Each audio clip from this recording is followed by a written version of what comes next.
All right, there we Wonderful. go. Hey everybody. So it's another stream. Hello. Getting fucking CODA Hi. done ideally before old streamer has to be away for like over a week. Old Jingle Bell time. Yeah. Jingle Bell this year I'm gonna be fucking snowboarding, so that'll be a good time. Hell yeah. Or it'll be a good time as long as I don't break my legs or anything. Cause there's always a chance that something terrible happens when you're doing sports. The solution When is just to breaking not do shoes. sports ever. Yeah, I should just I should hook myself up to a chair and then never have to leave it, you know what I mean? You should spend the rest of your life indoors and never ever leave. Yep. Outside scary, inside Considering safe. considering since middle school my knees hurt whenever I run, I'm okay not doing sports.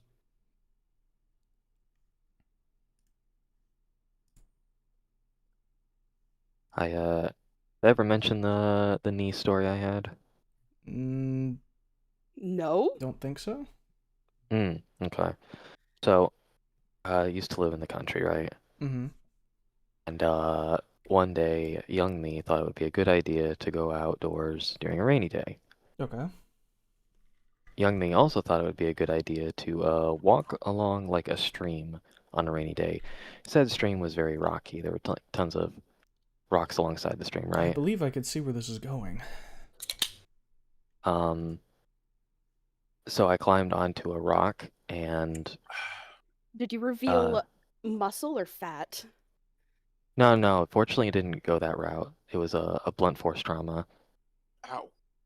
A bit of moss that was on the rock like gave way, and I fell and landed knee first onto a flat rock below it.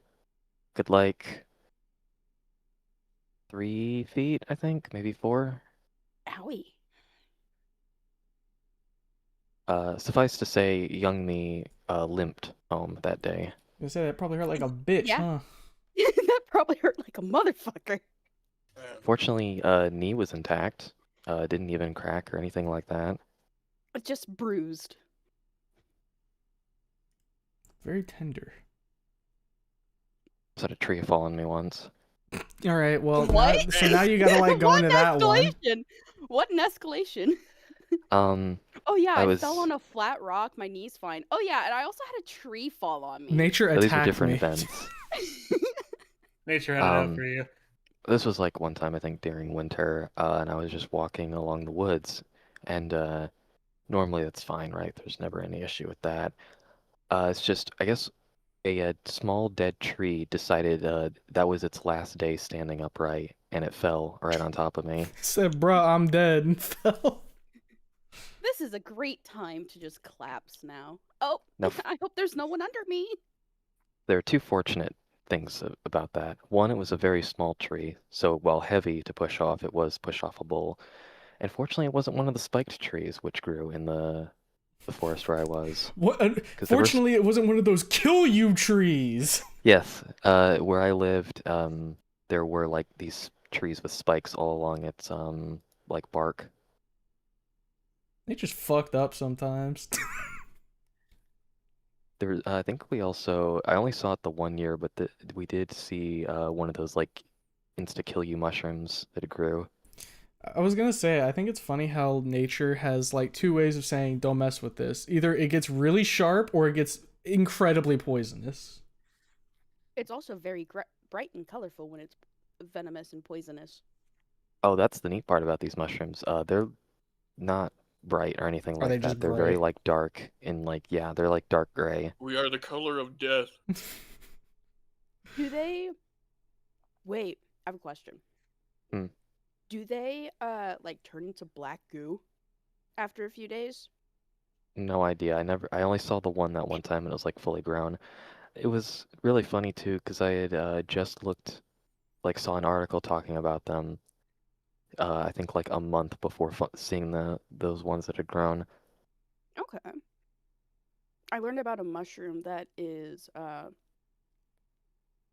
poisonous that after it fully develops, it starts becoming like a black goo, and that's how it spreads its spores. It just turns to soup? Well, okay, so Yes, a sir. lot of mushrooms have two answers to spreading themselves. They either turn to goop or they turn to like a spore cloud. It really depends on kind of like if they're frilled, if they have gills, if they're porous. Mushrooms are really cool, but they're fucking terrifying. There's a We good had, chance that you have a fungal spore on you right now. We had a lot Here. of the, the ones that like when you squeeze them, they like shoot a bunch of spores out. Puffballs. Yeah, we had a lot of puffballs. You can eat those ones, right? If you want a mouthful of dust. Need to eat them at a specific time. Because when they are fully mature is when they become like the thing. I think they have to be a bit younger. If I remember, do not listen to me. No, I'm going to exactly listen to you, and when I go into no, nature, okay. I'm not a professional. Look, all right, you want my... I just follow a forager on social media, and that's how I know all this shit. Okay, Do you want the best advice I ever heard when it comes to mushrooms in the wild? Eat it and see what Don't eat it. happens. Don't fucking touch them. Ignore them. Pretend they don't exist. Eat literally anything else. Use multiple forms of identification for mushrooms, more You than one, should because only of eat the how ones you get from the terrifying they store. are. Yeah, because the funny thing with mushrooms, especially, is they like to look like other variants that are completely harmless, and those are usually the most poisonous ones that'll look damn near identical Take to a bite of the it. One- Mushroom edible says, one. "Gotcha, bitch." An example of this is going to be chicken of the woods and jack-o'-lantern mushrooms. Jack-o'-lantern mushrooms are not deadly, but they will fuck with your gastrointestinal tract, and people who only think like chicken of the woods description is just, hey, they're orange mushrooms, and not really looking at the other identifications. This actually did happen. Someone fed their family jack-o'-lantern mushrooms without fully identifying it and fed them to her family, thinking they were chicken of the sea. I mean, chicken of the woods. Tuna. I Look, was going to say, that's a tuna brand. look, if you want to eat mushrooms that do not come from the store, grow your own.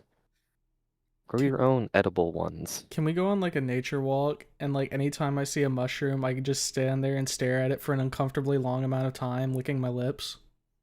Until Blue smacks you in the back of the head. Every single time I find a mushroom, like, too. It's gotta happen. The thing is, they're in very big clusters, so you'd be doing that for a very long time. Okay, for every cluster. All right, is that fair?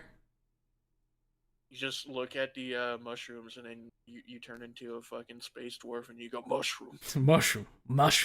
Mushroom spotted. So every so often would see a toadstool, which is cool, just because like that is the mushroom. Mm-hmm, Yeah. Mm-hmm. We had mushrooms where I grew up in Oregon, but I never touched them because I knew better. Because I knew there were poisonous ones where I was too. So it's like, Or the ones that make you trip balls. I didn't have those in Oregon. I want to get like a big book of mushroom.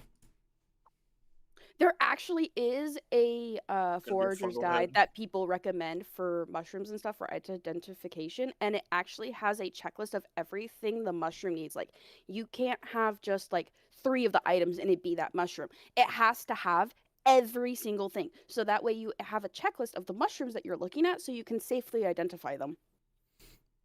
Yeah, I also heard that like the proper way to do it is to get like a local one as well, like a local guide for the whatever's in the surrounding area. Yes. That's probably a you smart can't call. because you can't bank on just like the overall thing being a fucking multi-tool for every situation. You got to have like, oh, I'm in this part of like this area, I should probably have something more specialized for it, because maybe there are some little funny mushrooms that look a lot like another one that are only There are. there. Big Book of Mushrooms is the book about mushrooms, or is it made out of mushrooms? Both. That'd be even cooler. Kev says scroll r/mycology for horror stories and near misses.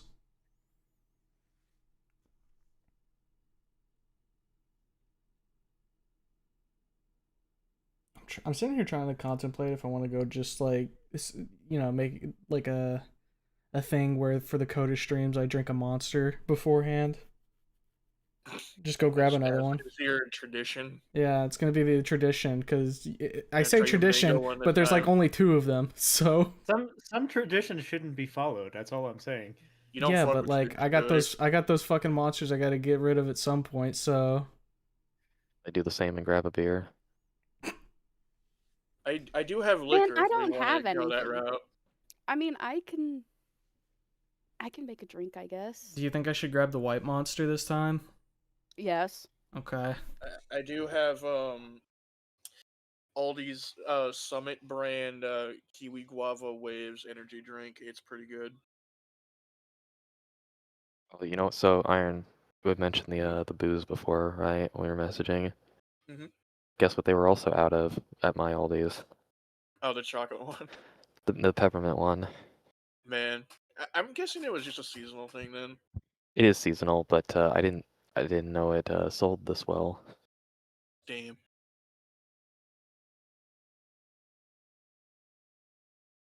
Oh yeah, update about that. So they didn't have the eggnog one. I did. So my dasher thought it would be like, oh, he's already buying like other eggnog. I'll just throw in another egg. Uh, I did get my lemonade pack though, nice. orange lemonade. So still Did got you grab that. a bottle of the chocolate or vanilla? Not yet, but I will. Okay. I think next payday. Right on. I'm back. I have the fucking Monster Energy Zero Ultra. Wow. Okay. Uh, Just a the second. I'll go grab my beer. truly the Actually, choice grab of it too. boomers and femboys everywhere. Doesn't Sarge like this? Yes. Well, he is the He 20-year-old does call it. boomer. Yeah, he calls it boomer juice. Boomer juice. Okay. You know, speaking of drinking stuff, I finished off the last of my Tito's last night. There was only enough for one screwdriver, so it wasn't crazy. Yeah. Monster Ultra, nice. the drink for the working stiff or getting worked stiff. But Crickets. thank you. I'll be here all week. Alright, well, just like I did with the green monsters, let's give it a fucking sniff.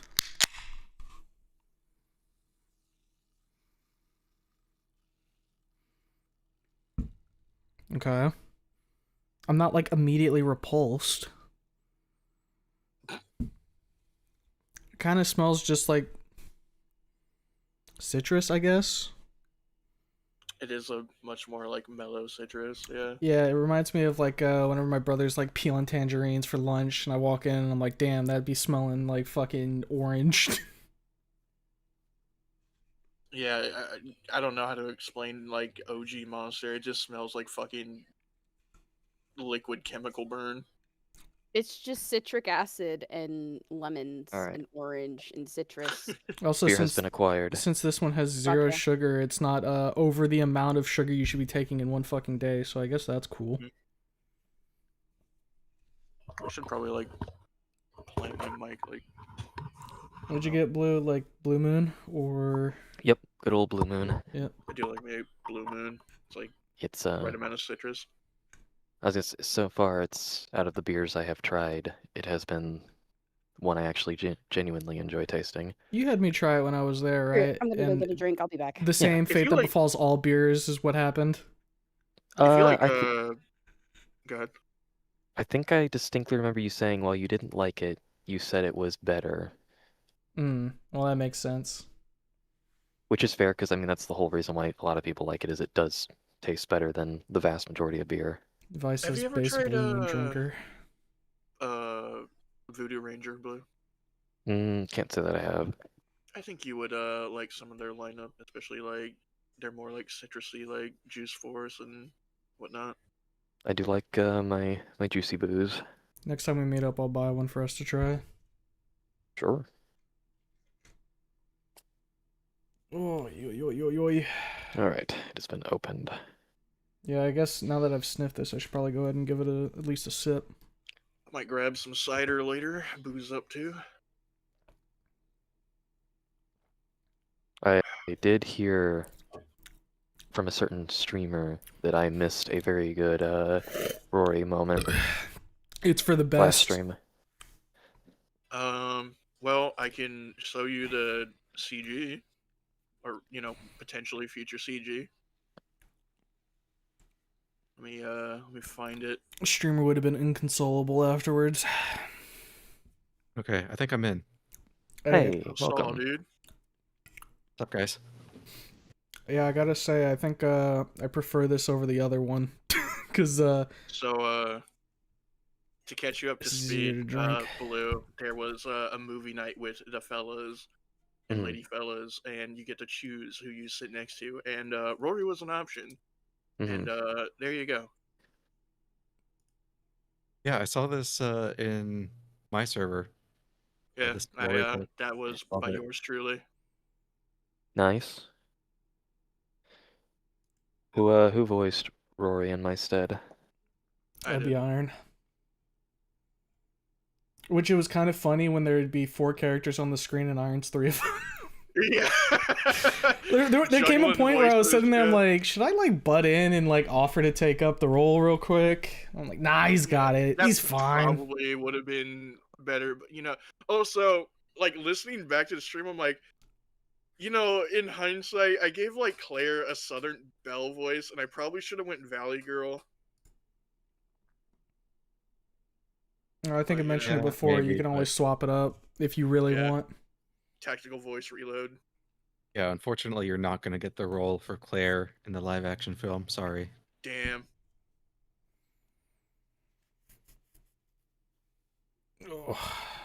All right, how long have we been fucking sitting here for? 25 minutes. Yeah. All right, is everybody here? I think somebody had to step away, right? And absolute silence, my favorite. Well, I mean, I'm here. Well, I didn't know if No. maybe you needed to step away for just a second and I wasn't paying attention. Damn. Okay, then Morwin, are you here? Found it. Hell yeah. Bowie, are you here? Found it. I'm back and I have my drink. I had to come up with a mixed drink. There we go. All right. What do you got on Oh, deck? All Can right, someone I put the mixed. YouTube link? Yeah, I can post it here. Give me just 1 second. I mixed some Malibu and a little bit of whipped vodka together. And so Sarge and I went to Walmart like a couple months ago, and we saw that there were these Skittle drinks, Okay. and I got the tropical one. He got the sour one. They are just as fucking abysmal as you'd think they'd be.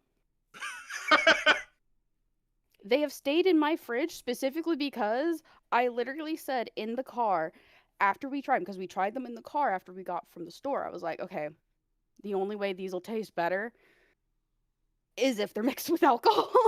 Oh, there you go. Isn't that It the fate is- that befalls all bad drinks? Abysmally blue. You want to know something funny? Hmm. So my brother really doesn't drink, right? Mm. But he ended up getting like this fucking like blueberry lemonade like beverage or whatever. It came in like a carton. It's like an alcoholic one, right? And he's like, oh yeah, I want to try that at some point. And I'm like, dog, your ass is never trying that. It's been in there for like a month. Of course. And I'm like, hey, when are you gonna do it? And he's like, oh, just when it feels right. I'm like, brother, do you not remember like 2 years ago when I bought like Buzz Balls and that I was like, oh, do you want one of these? Like, yeah, sure, I'll take one of them. You never had it. I think it's still sitting in there. At least it won't spoil, question mark, as long as it's not like a dairy one. How long do those even last? Fucking who knows, dude? It's got alcohol in it. I'm sure that kills all the bacteria. I was gonna say. Generally, the rule it follows. And if there's sugar, that's just gonna make it feed more and become stronger. Like, Since we're still yapping, I will be back in a minute. All right.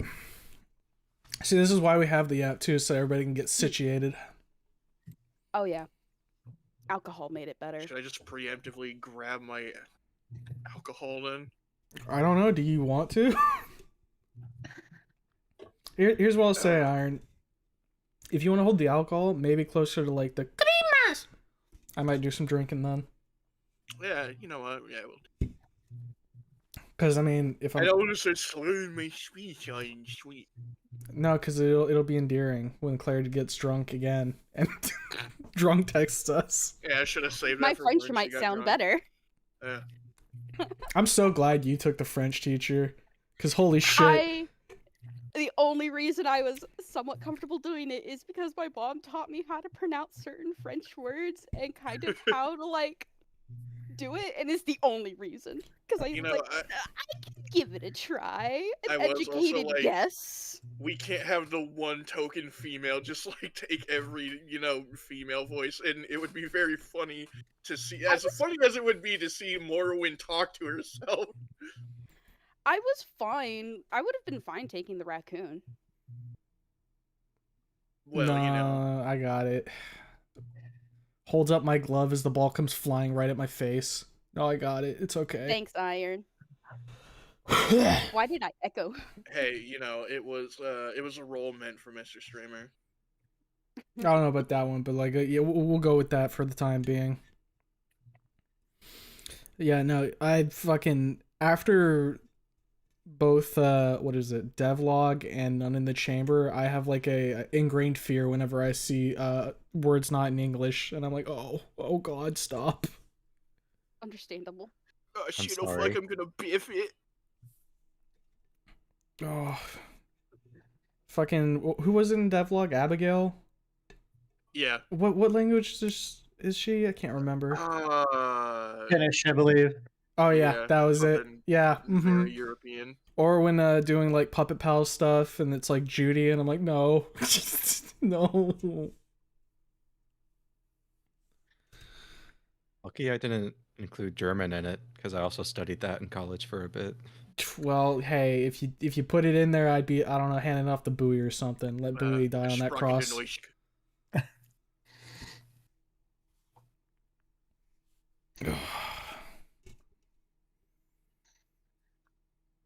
Man, I feel like I have a burp coming up, but it's just not there.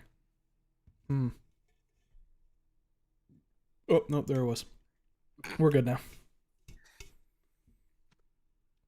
Good thing too that would have affected the whole stream. Yep, if I had a big belch there, would have had to take it all down, start it from scratch.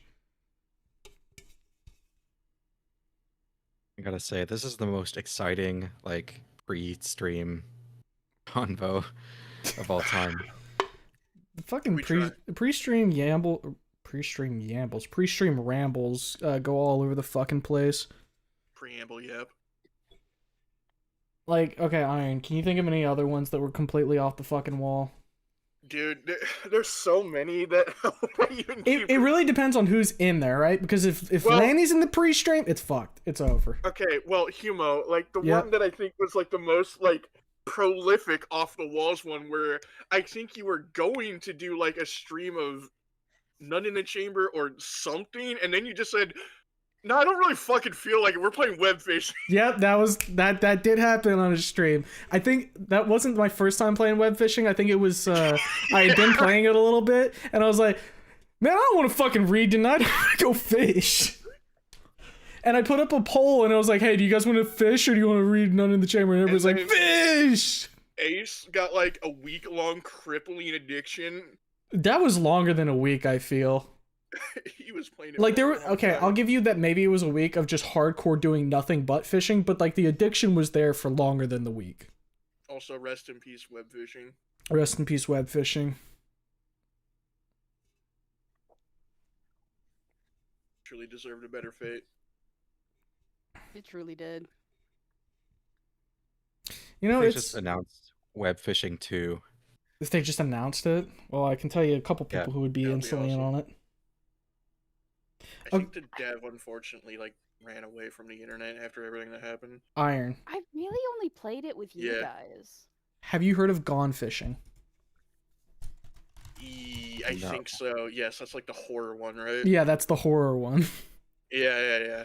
I know of it. We should play that at some time. Yeah, alright. We'll get Jake on it, we'll get Lanny in on it, we'll all go fishing. It'll be a good time. Have a couple beers with the bros. There's gambling. Away. Yeah. Well, yeah, Fuck yeah. You got a gamba. Well, let's go gambling. It is interesting to see, like, I feel like there was a certain point where the fishing genre started to kick back off again in like mini game form, where it's not even fishing is like fishing for a while. Yeah, like the fishing is like the fucking main gameplay loop, but there's a ton of other shit to it, you know? Well, as the industry whales go, I think it's fair to say that web fishing kind of did kick that off and like getting everybody kind of jazzed about that kind of thing. I think it's also because of we're in the area of the era of friend slop. Right. And you can make some pretty good friend slop with fishing. Yeah. My eyes glazed over when I heard slop. Well, I wouldn't have said it if I knew you were here. Damn.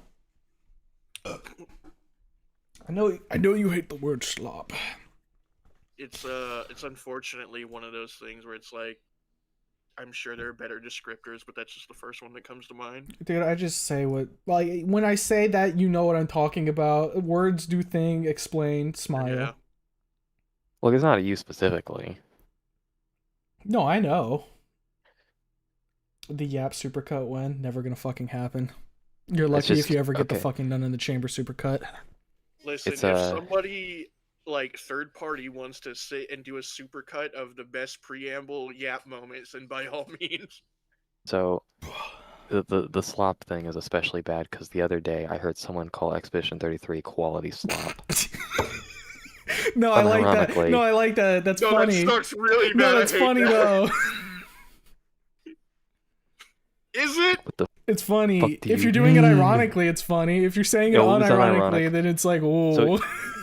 So you know what's really funny about it? That was a 4chan thing. And it was someone making a joke at like that being an actual term. And then someone on Twitter turned it into an actual term. Man, go fucking figure. Yeah, this is quality slop. You just like it because it's good. That one? Yes, that was the meme. That just aged me forward like 10 years. Ugh. Man. Well, I finished the monster, so I think I'm good to go. Yeah.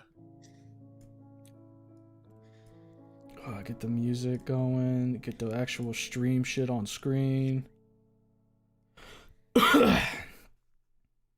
I said get the actual stream shit on screen. I said get it on screen. You know, as soon as you said that, the Discord side of things started shitting the bed. Please, God. Please, God. Dude, here's the weirdest thing, and I don't know why this fucking happens. Sometimes it won't capture the full screen application until like I click between Discord and whatever I'm playing. Iron, you have to remember our character is schizophrenic, so we're seeing flashes of the past. You're so right. Motherfucker. Alright, guess I'm gonna like capture specific window. CODA. Alright, cool. Now click on the game. I'm fucking sorry. What do you mean you weren't showing up? Oh, this is so annoying. Guys, this is the quality. Oh, no, we're good. See, and I didn't do anything, and then now it's whatever. It's fine. We're good. Humo said calmly. I think Humo's gonna strangle OBS live on stream. Dude, no, I'm good. No, Fair I'm chill. enough. I'm chill. It's all good. Where's Zen? People love fucking stream complications. They eat it up. It's tradition. All right. And you don't fuck with tradition. All right, we got everybody on deck, right? Nobody missing right now. We got Blue. Hello. We got Bowie. Hi. We got Morwin. Hello. We got CODA on. I'm here. We got Iron. Howdy. And then Kev's sitting over in the corner with his lips sealed. He's sitting in the cuck chair. Okay, let's see here. All right, so we had left off right at the end of chapter 2, starting into chapter 3. All right, I'm excited because this is where I picked up writing the story again, starting this year. So it's like newer and better, hopefully. I look forward to seeing. All right, a few weeks later, you decide to stop by the cafe on your way to class. They must have updated their menu because you can smell cinnamon and pumpkin spice in the air. Fitting for the changing color of the leaves outside as autumn takes its hold. Already, man. I can't even remember what the fucking voice of it was. Dude, fuck. Well, throw consistency out the window. We'll see what happens.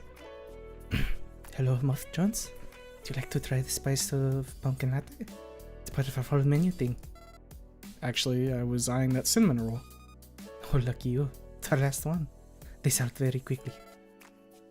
Must be very good if everyone wants one. Yes, full of sugar and sweetness. When I was first come to America, I had no concept of cinnamon roll, but it soon became a favorite of mine.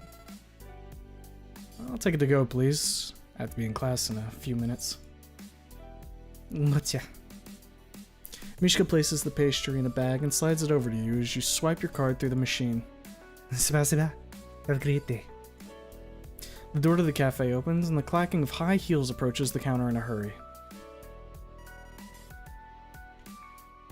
I put a chip in my mouth at the wrong fucking time. Hold up. Owned. She's just eating chips on the way in, obviously. Mhm. All right, Improvise. I'm ready. Crunch, crunch, crunch. Oh, hello there, Hamafa Jones. I guess we're both cutting it short on time before class today, aren't we? Morning, Miss Ellen. Sorry, but Coffee Zone is worth being late for. It's nothing really. I wouldn't be here right now if it wasn't. Well, we're just having a quiz today, so this gives students some extra time to prepare. Quiz? Oh, did you forget? You should be fine as long as you've been keeping up with your reading. Now, if you'll excuse me, I'm going to get one of those delicious cinnamon buns. What better way to start the autumn, right?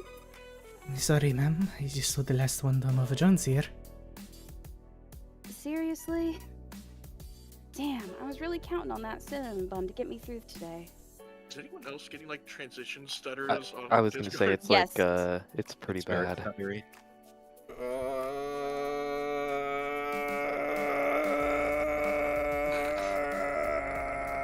We need to Powering choke this up. board a little bit Somebody again. I'll try it again. Can I get a motherfucking Alright, let's see if that works. Game over. It probably game won't, over? but you know. Yeah. Alright. I mean, like, come on now. Well, I could give you mine. I don't really mind. Oh, how sweet of you. Oh my goodness. I'm flattered, but a teacher could never accept such a gift from a student. No, really. I just remembered I'm not supposed to eat sugary things when I'm on these pills, so... Miss Ellen looks around. Well, I suppose I could, just this once. Don't worry, I'm not gonna tell on you or anything. Here. You hand over the bag. Aw, thanks, Hamafa Jones. Miss Ellen gives you a warm smile and leans in close enough to whisper into your ear. Don't worry about the quiz today. Yes, yes, yes, yes! Miss Ellen waves to you as she takes a bite of the cinnamon roll. See you in class! Yeah, I guess I should get going too. Later, Mishka.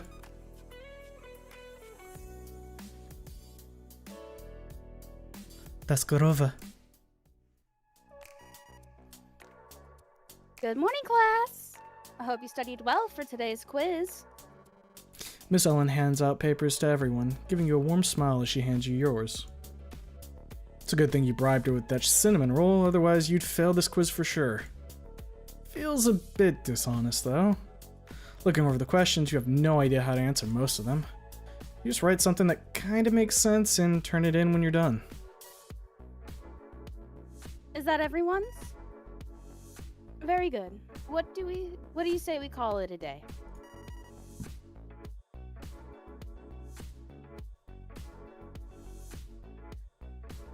I don't want to overload your brain too much. That's what midterms are for. Which are coming up in 2 weeks, by the way. Be sure to start studying for it sooner rather than later. That's all I have for you. Class dismissed. Getting out of your first class of the day early sucks because you have to loiter around waiting for your next class. The minutes pass by and students gradually pour out of the buildings surrounding you. One of those students notices your idleness and makes a beeline for you. Oh god. Melva Jones! Oh my gosh, you waited out here for me? The plaid looks good on you. Huh?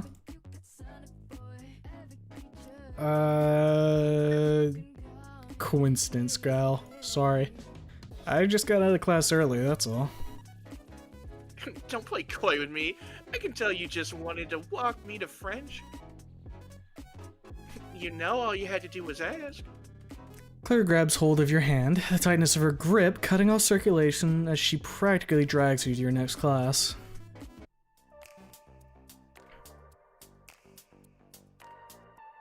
Bonjour, étudiants. Oh, it's really shitting the bed on Discord's in now. I know, I'm trying. Yeah. Today we'll be getting some more practice. Oh, It's no. really bad. Okay, hold up. Let me see if I can do something. I feel like it would be better to just look at the YouTube stream. It's gonna be a little delayed. I'm gonna So- let me see if I just do like a full screen capture, how that works. So far, so good. Okay. All right, let's just click through for a second and see what happens. We good? I think we're good. All right. Today we'll be getting some more practice with passé, composé, et imperfectense.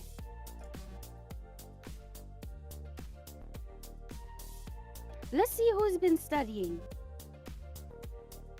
How would you say this in français?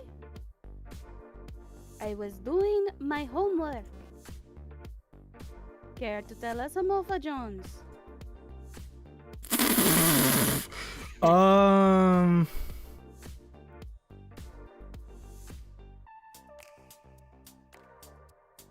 I'm gonna go with this one. I'm not for the fascism is divorce. Shrug. Not quite. You've used the passive form here, which would be like saying, I did my homework, or I have done my homework. I asked specifically for I was doing my homework, which would be je vais. I don't Je even fais- wanna try to Passé? do that. I think it's Passer mes devoirs. Sorry for butchering your language, French people. No, don't apologize. Own it, or else they'll come after you for every single one. It's been consistent. It's fine. Note that we use je instead of je. See the difference? Anyway, moving on.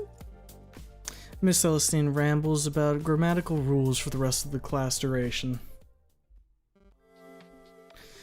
After class, you meet up with Ava as usual. Oh, What we happened? just can't It win. was going back and forth. I gotta assume that it's something to do with like Windows 11, just absolutely fucking shitting all over the place. All right, let me try one more thing. I'm gonna like fucking, I'm gonna turn down the quality. I'm gonna do screen share quality, and see if maybe that helps. Okay. I mean, if we get like a lower frame per second, that might help. Question mark? I don't know. Dude, I have no clue either.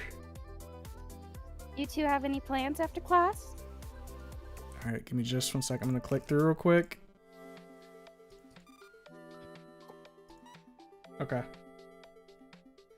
Does it look okay right now? I For think- now. Okay, we'll see how long it Bad so lasts. far.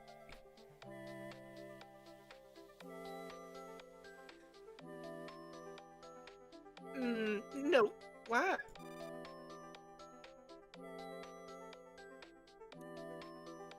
Oh no. It just keeps getting Did the worse. slide transition? It didn't, then it transitioned back. Oh! What the fuck is going on? It worked I'm before. gonna kill myself! I think the rest of us might have to open it up on It's YouTube. only happening when I'm boy. supposed to be talking. I'm like baffled. Like, is this like just an issue with Discord or like what? Because I would assume it worked before, right? So it has to be Discord's fault. I would think so. I don't know, man. I wanted I to don't see know. if you wanted to go out shooting with me.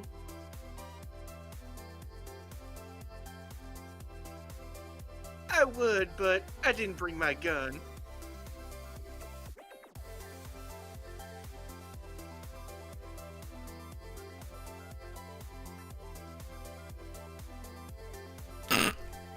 Oh This is- boy. It's so over. Wow. How is it like shitting this bad? Oh, the delay is. Man. I don't think he clicked next because I didn't hear the. No, he did because he I'm did. watching on the YouTube side Yeah. of things. Yeah, I see it. I The see delay it. is What insane. the actual God. okay, all right. Let's. Can we manage with just YouTube? I wonder. All right, let me. Hey, you skipped. All right, Oh my god. all right. I'm gonna. All right, I'm on the previous one. I'm gonna click when I say go, and then you guys let me know how long it takes on the YouTube side. All right. 3, 2, 1, go. Now. Like 5 seconds. A long string. Oh my Maybe god. restart the call? Question mark. Oh, Do we move boy. to staff room? Is it because we're in recording? fucking. No, that wouldn't make sense. No, that doesn't make sense. Oh man. Alright. Okay, look. There's one thing I can think. Like maybe if we just start a big VC call with everybody, maybe then it'll work. I don't know. Discord's an esoteric object. Maybe. Why not? All right. Does somebody want to What? organize that and get the fucking call started and see if I'll do it. Okay. I'll do We it. need also add people. try turning off hardware acceleration in Discord's advanced settings. Let me go That peep that real probably quick. could help, actually. Oh, hold on.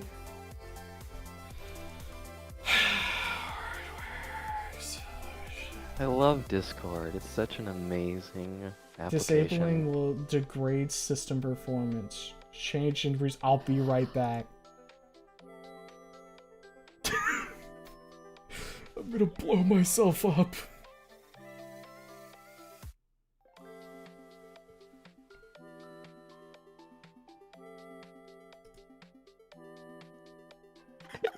Hello?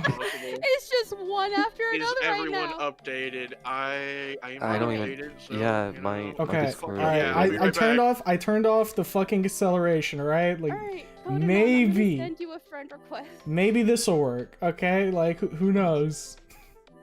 Don't know what's going on. The fucking entire A place lot is of us burning don't down. either. Am I supposed to leave this stream and then enter like a new one? Well, we're trying something else real quick. Yeah.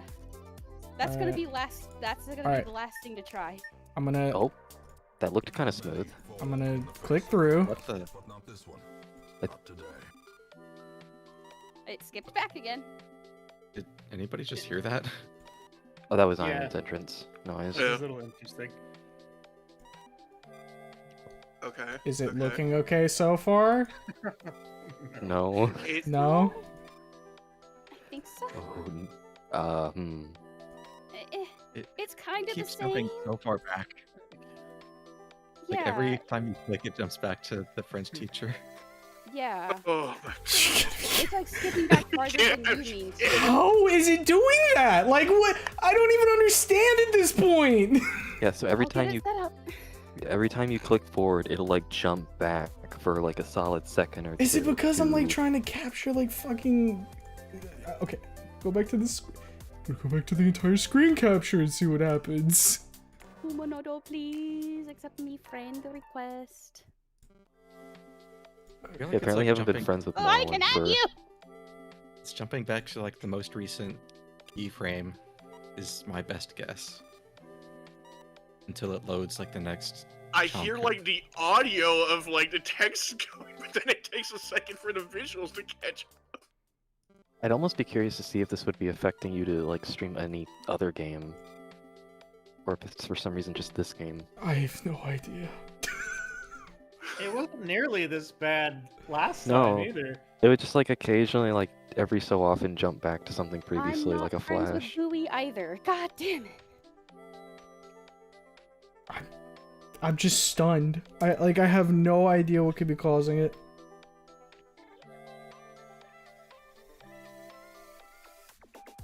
This is wild. Booey, I have sent friend request. I got it. Okay, Humo, I know this sounds stupid, but we're really throwing everything at the wall. Jump in me with staff room real quick and we'll see. I mean, okay, yeah, sure, we could. I mean, I don't know, but like, you know, it's worth a shot. Yeah, sure, why not? Fuck. I think I'm gonna kill somebody in a second here. I'm fucking losing my mind. All in the face of chaos. Okay. All right. Here we go. All right. I'm gonna just like scroll back a little bit. All right. Now I'm gonna start scrolling forward. It looks pretty consistent so far. Okay. Yeah. No crazy jumps so far. It actually looks fine now. You kidding me? I think that genuinely fixed it. No, there's no way. They just got. It's gotta... I'm not. All right, I'm hold not up. What if I? joking. All right. What There's if? All right. No. crazy No. skips. Okay. Wait. What if I click now? Hold up.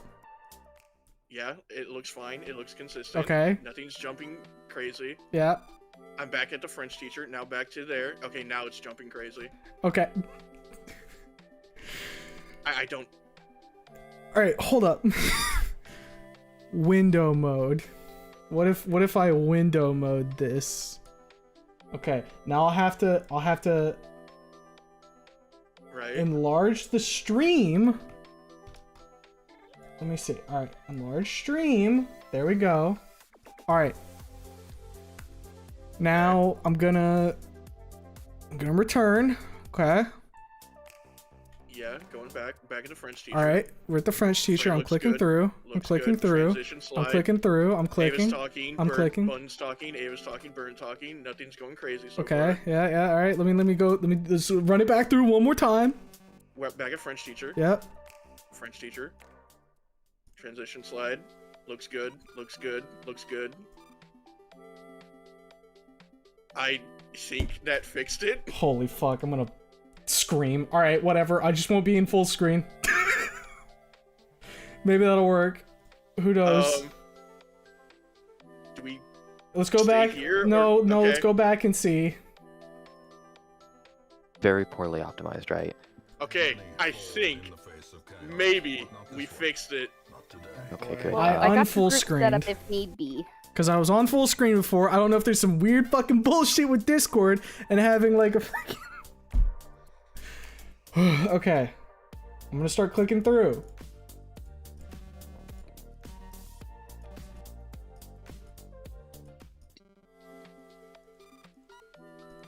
That seems good. Seems to be fine. Yeah. I meant with Holy cameras. shit, it's so smooth. Okay. Let's... It is back. definitely running Go better. back. I don't know why that's 15 full screening it seconds, is but- killing this.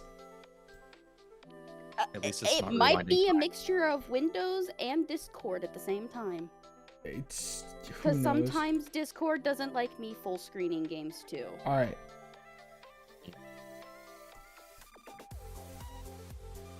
Okay. So, alright. We're gonna So go far, so forward with good. this. We're gonna go forward with this. And then if it starts fucking up again, I think I'm gonna go grab the noose. But we can cross that road when we get through it. I'll even let you borrow one. I just love shooting in autumn. It's my favorite season. The leaves are so pretty, especially at sunset. I'd love to join you, but I've got a doctor's appointment later today. Oh, hopefully it's nothing serious. Yeah, we can't have our Homophobe Jones dying on us. Just a checkup. Well, if you ever have a moment to go shooting, just let me know. Oh, see you two later. See ya! Bye. You wave goodbye as Claire and Ava head to their next classes. After checking... Someone else has to stand in for Doctor. Yeah, Kev's at work. Okay. I'm sure we can get somebody to do it. After checking into the hospital, a nurse did the routine blood pressure and temperature tests, then left you alone to wait for the doctor. Your muscles tense up as your mind wanders, fearing the worst. What if the doctor comes in and tells you only have a few months left to live? You haven't felt like you were going to pass out in weeks, but something still feels off. Who will rise to the occasion? Can we get Robert Atkin Downs, the TF2 medic? Can we get him in? Yeah, let me just call him up real quick because I got him on It speed might be a dial. bit expensive. The closest we'd be able to get is my Shrine. husband. Hello, have to- Homophobe Jones. Feeling any better since your last visit? Perfect. Yeah, I'm not getting dizzy randomly anymore. Good. Still kind of feel like a zombie sometimes, though. Like a zombie? Yeah, like shambling around, not really aware of my surroundings, where I'm going, or how I got there. Interesting. She clicks her pen and writes something in her notepad. By interesting, she means concerning. Well, you haven't dropped dead yet, so that's a good sign. In fact, we weren't able to find a single trace of Corvid in you. Say that again? Whatever's ailing you is something completely different. Did you hear her right? You don't have Corvid-91 like every other human in the last 100 years? You can hardly believe it. You mean I'm not dying? The doctor shrugs. Well, if I know, all I know is it didn't come from Corvid. Could be something genetic or some rare human disease. Kinda hard to predict when human medical science are 40 years out of date. The good news is we have tons of options for anthropomorph agnostic medications to help with your symptoms. She writes something in her notepad and tears the page out, handing it to you. Well, get you started on Parlozyne and see how it affects you, then move on from there.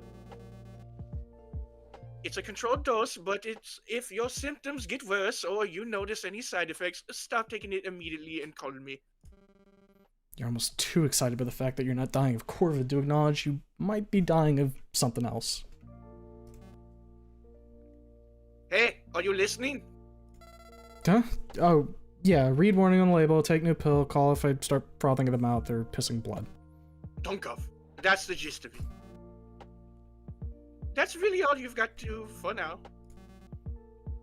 Enjoy your life, just don't do anything stupid. I will. Thanks, I will. Enjoy my life, that is. But also probably do something stupid. Just remember you're not a cat. You only live once. Make the most of it. The doctor sees you to the exit and you hang around the pharmacy to pick up your pills, giving you plenty of time to reflect on everything. Apparently you have similar symptoms to Corvid-91, but you tested negative for it. Could it have been a false negative? No, the doctor seems too sure that's not the case. Is it some new strain that's not detectable by known methods? Would it even still be Corvid then, if that's different? Or if it's that different? She said there wasn't a trace of it in you. Doesn't it go against basic virology for something to be so contagious when the whole target population's dead? Other anthropomorphs don't carry it, and you were vaccinated against the only strain you'd been in contact with. Your parents caught it shortly after you were born, but it's not supposed to infect infants. Maybe it really is some random disease, like your stomach hurts for a little too long and it'll go away eventually. With your pills in hand, you return to your dorm for the evening, but you're still too giddy to go to sleep. You legit thought you might be dying, you were ready to give up on everything, but now you have a future to look forward to. It suddenly hits you that things are going pretty well for the first time in your life. You're in an Ivy League university, you've got friends, your bills are paid. What more could you ask for? That's it. You can't just lie in bed when you're so full of positive energy. You gotta go for a night walk. R/night walk. The cool night air feels refreshing. What will you do? I'm gonna want you aimlessly. Bumbling around in the night sure is fun. You never know who you might bump into. Literally. You trip over something low to the ground, but instead of chipping your teeth on the asphalt below, you land on something incredibly soft. And large. Oh my, Milford Jones, right here in the middle of the street? You found yourself on top of Claire, who was crouched on all fours for some reason. You roll off her and turn on your phone's flashlight. She appears to have her arm buried in a storm water drain on the side of the street. Claire? What are you doing down there at this hour? Shh. Turn that light off or everyone will see. You oblige her and turn off your light. What's this all about? Got it. You hear the scraping of metal against concrete as Claire pulls out a small box from the drain. What is that? It's a box. She pops the latches up and opens the box. You're half expecting there to be a severed hand or something equally creepy inside. But it turns out to be just a bunch of random junk and some scraps of paper. Whose box is this? No one's. Why was it in the drain? Because someone put it there. Why is it full of junk? People put whatever they happen to have in here. Why?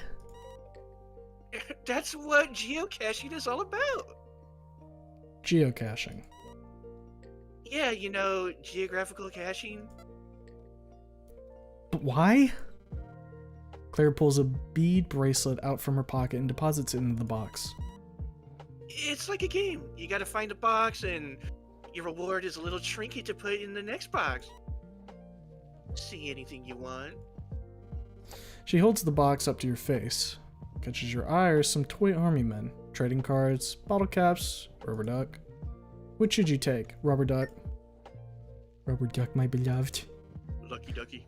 This cold, hard box is no place for you. You belong in a warm bubble bath. You pocket the trinket and turn to Claire. Okay, now what? Now, as proof of our achievement... She picks up the pencil that was in the box and unfolds a sheet of paper. Scrawled on it are various names and dates. These must be the people who found this cache and when. She writes her name as well as yours on it, dates it, then folds it back up and closes the box before returning to its original position. Whew, wasn't that fun? I don't know. I just got here and now I have a rubber duck. Why did we have to do this in darkness again? It's like hide and seek. If we found a cache when everyone could see us, then everyone would know its location. How about we do another one? Then you can join me for the full adventure. Do I have a choice? Nope. Claire grabs your hand and rushes you along the campus streets. You can barely keep up with her excited hopping. You wind up at the school's running track, where half the area is illuminated by large stadium lights. Okay. So someone hides a cache and then posts the approximate GPS coordinates for it online, and then geocachers go and find it. That's it? So it really is just hide and seek, but with an inanimate object. Yep. It's a lot of fun, actually, and gets you exploring. The coordinates say it's somewhere in this area. There's a lot of places it could be hidden, though. Any idea where we should start looking?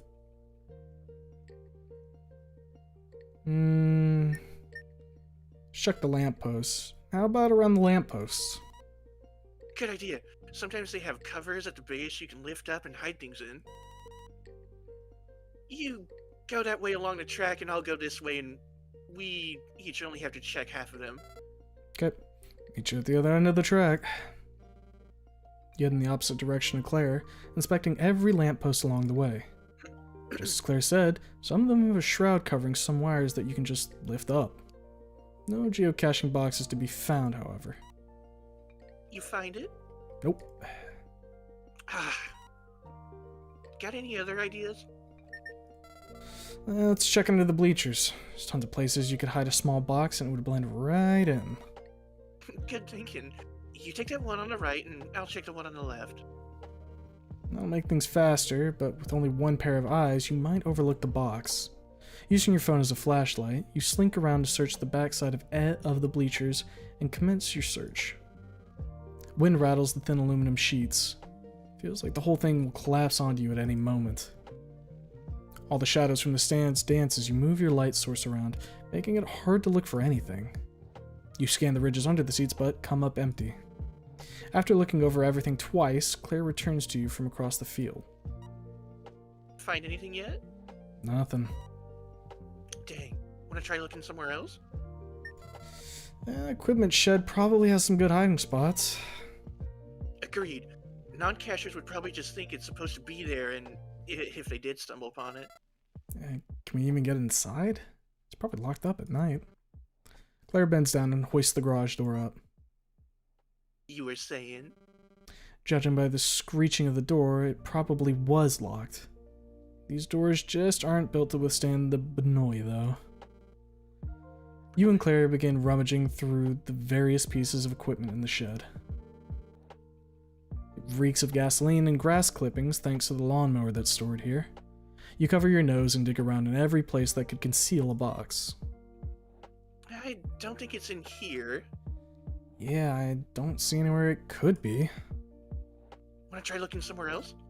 Yeah, let's get out of here.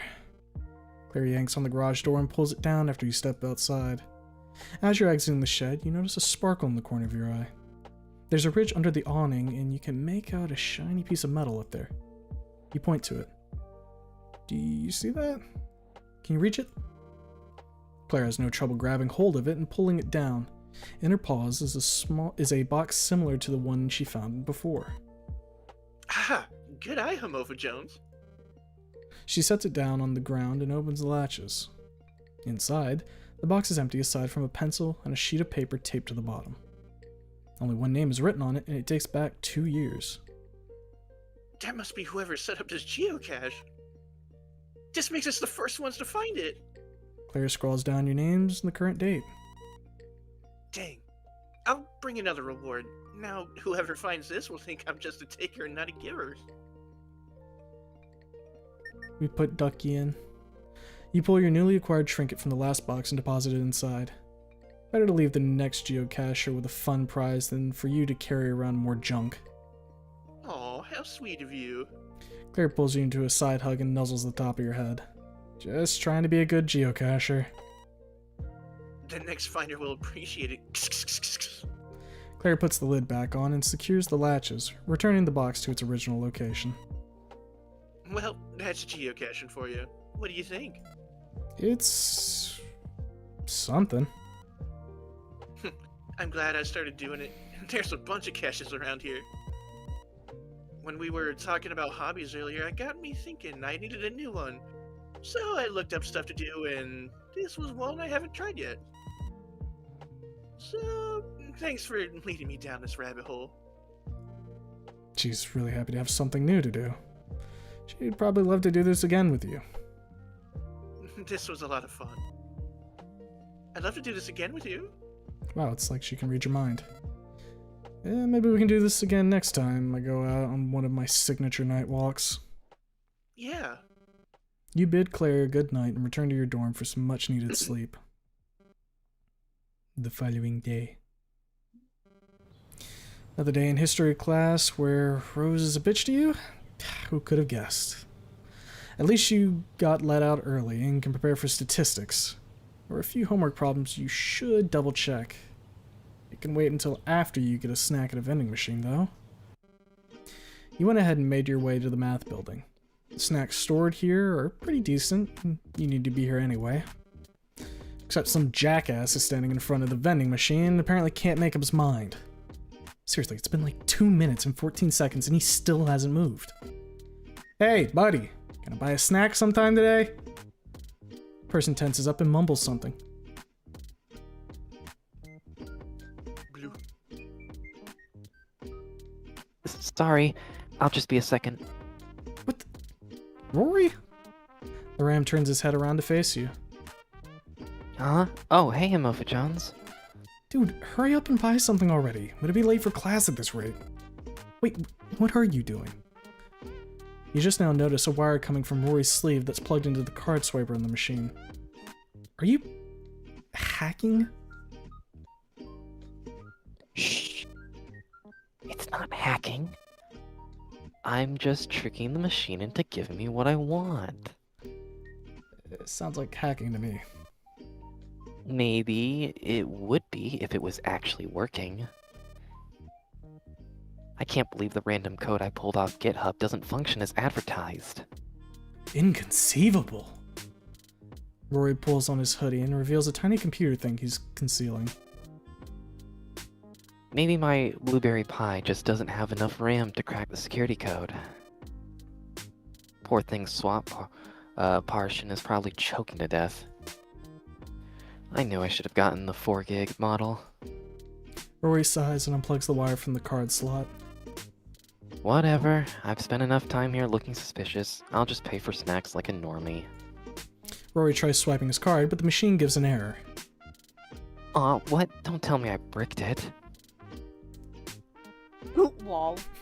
Lol. You're going to jail. Rip, you're going to jail for this. Don't say that.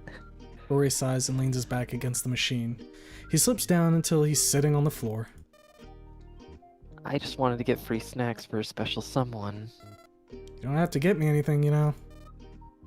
I'm not talking about you. You wouldn't get it.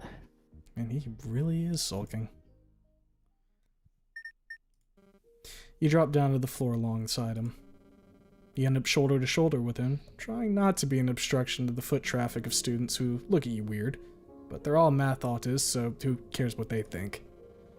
A sudden tingling sensation runs up your arm, followed by some ticklish feeling on your face like whiskers touching your cheek.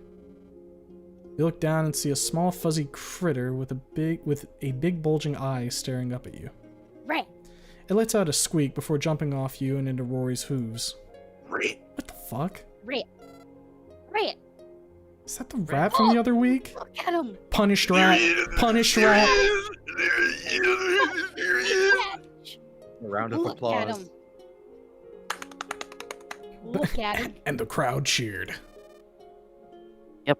His eyes messed up, so I made a cute little eye patch for him.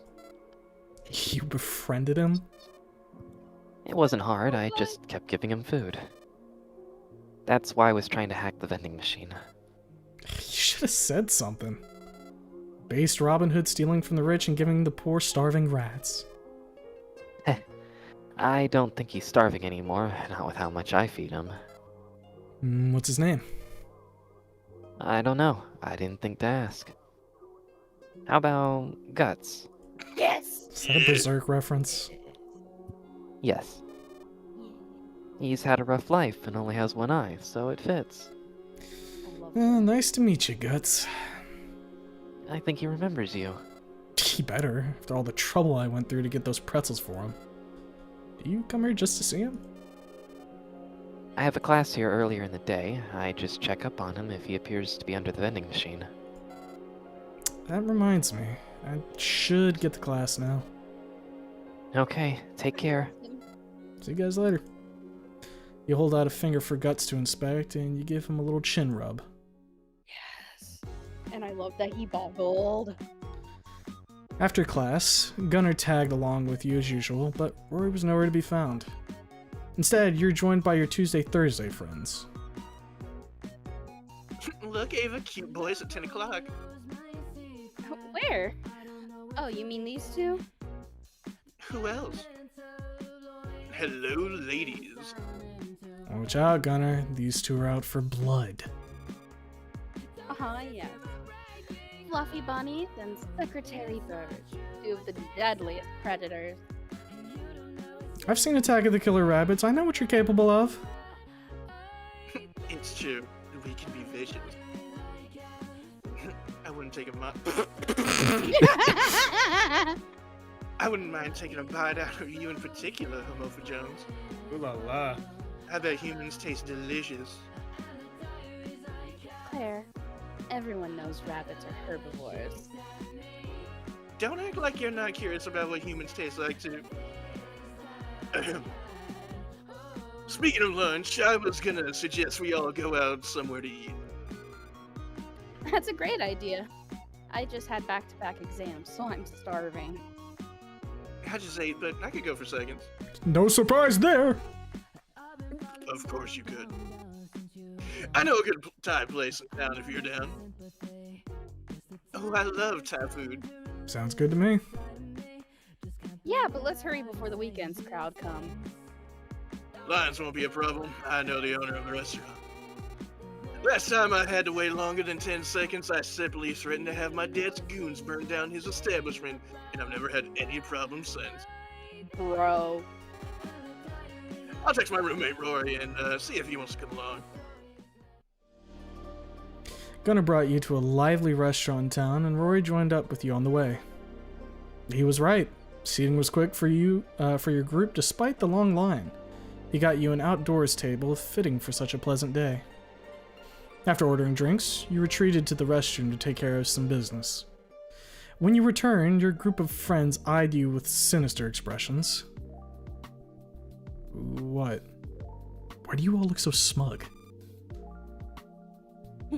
You took so long, we decided to go ahead and order for you. Really? Nothing too expensive, I hope.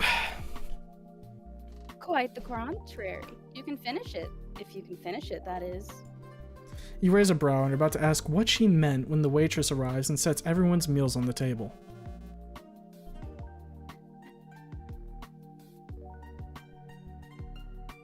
I think that's Ava. Oh, that's the waitress. No, this is the waitress. Oh, well. That's the Matrix. And for you, we have the spicy ramen bowl challenge. Remember, it's only free if you can manage to finish it all on your own. Please sign here so we're not liable for any damages to your short-term or long-term health. Good luck. She hands you a pen and paper, which you absentmindedly sign, confused as to why you have to sign something that just to have hot sauce in your pasta. Thank you. And here's the one for you too. The waitress hands the pen and a similar paper to Gunnar before setting down his bowl. Try not to die. She does a little bow and heads back inside. Yee.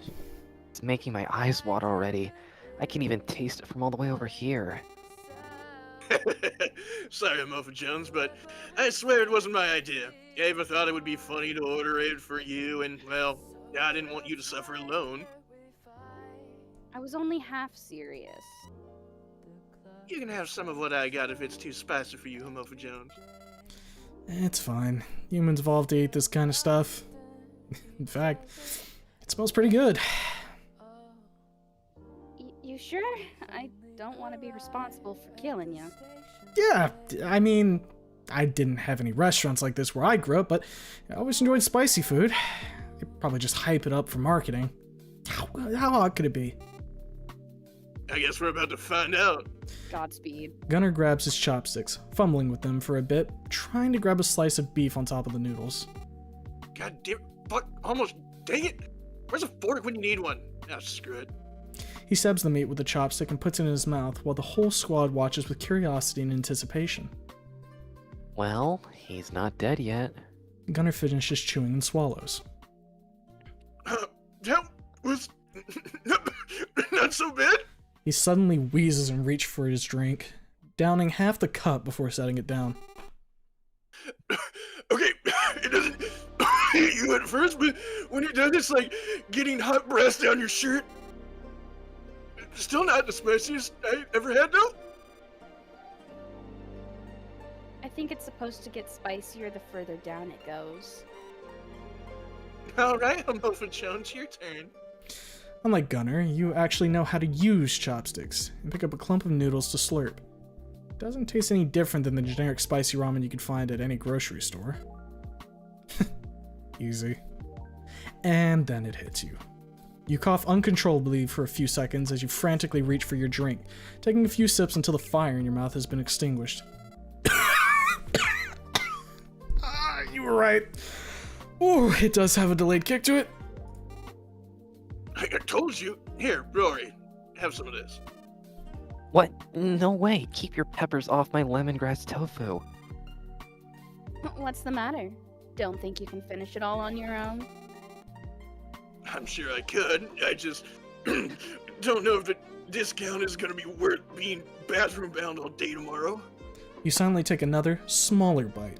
You're already sweating. Look, Mofa Jones can do it just fine. Yeah, but look how much he's sweating though. We humans evolved to eat food like this. Not out of necessity, but out of pure dumb fuckery and stubbornness. As Ava takes a bite out of her meal, Claire leans in and whispers something to her, causing her feathers to floof up and almost makes her choke on her food. What? Claire, oh my gosh, no! What? What did she say? Oop, wrong button. Nothing. Nothing. All I'm saying is that he's competitive. He'd totally be down for it. What? I just said there should be a prize for whoever finishes their spicy bowl first. Claire? Gunner's ears perk up. What sort of prize? Claire giggles and winks at you. Whatever you want, baby. He suggested something rather spicy, which I'm not gonna do. But there has to be a prize. There already is one. The bowl is free if you finish it. There needs to be a prize for the one, whoever does it first. Well, I'm not gonna suck the wiener's dick just because they can eat spicy food. Whoa. Man, girls are crazy. I know, right? Isn't it awesome? How about just holding his hand? Or is that still too lewd for you? Well, I guess I can do that. Sounds like we got a competition then, Mofa Jones. Can I choose who I hold hands with when I win? Your friends all look to each other and mutter in agreement. Yeah, I don't see why not. Other than the fact you won't be winning this. If it's Gunner, that's gonna be the funniest fucking thing ever. Is if he chooses to hold hands with Gunner, or if you get the choice and Gunner's one of the choices. That would be so fucking funny. Hope you won't be too jealous when I walk home holding Ava's wing. Chuma, we have to lock in. Who we doing it for? I'm gonna win and hold hooves with Rory all the way back to the dorms. I don't want to do it. With them. If you Look play at the this. reverse card, you end up holding Gunner's hand.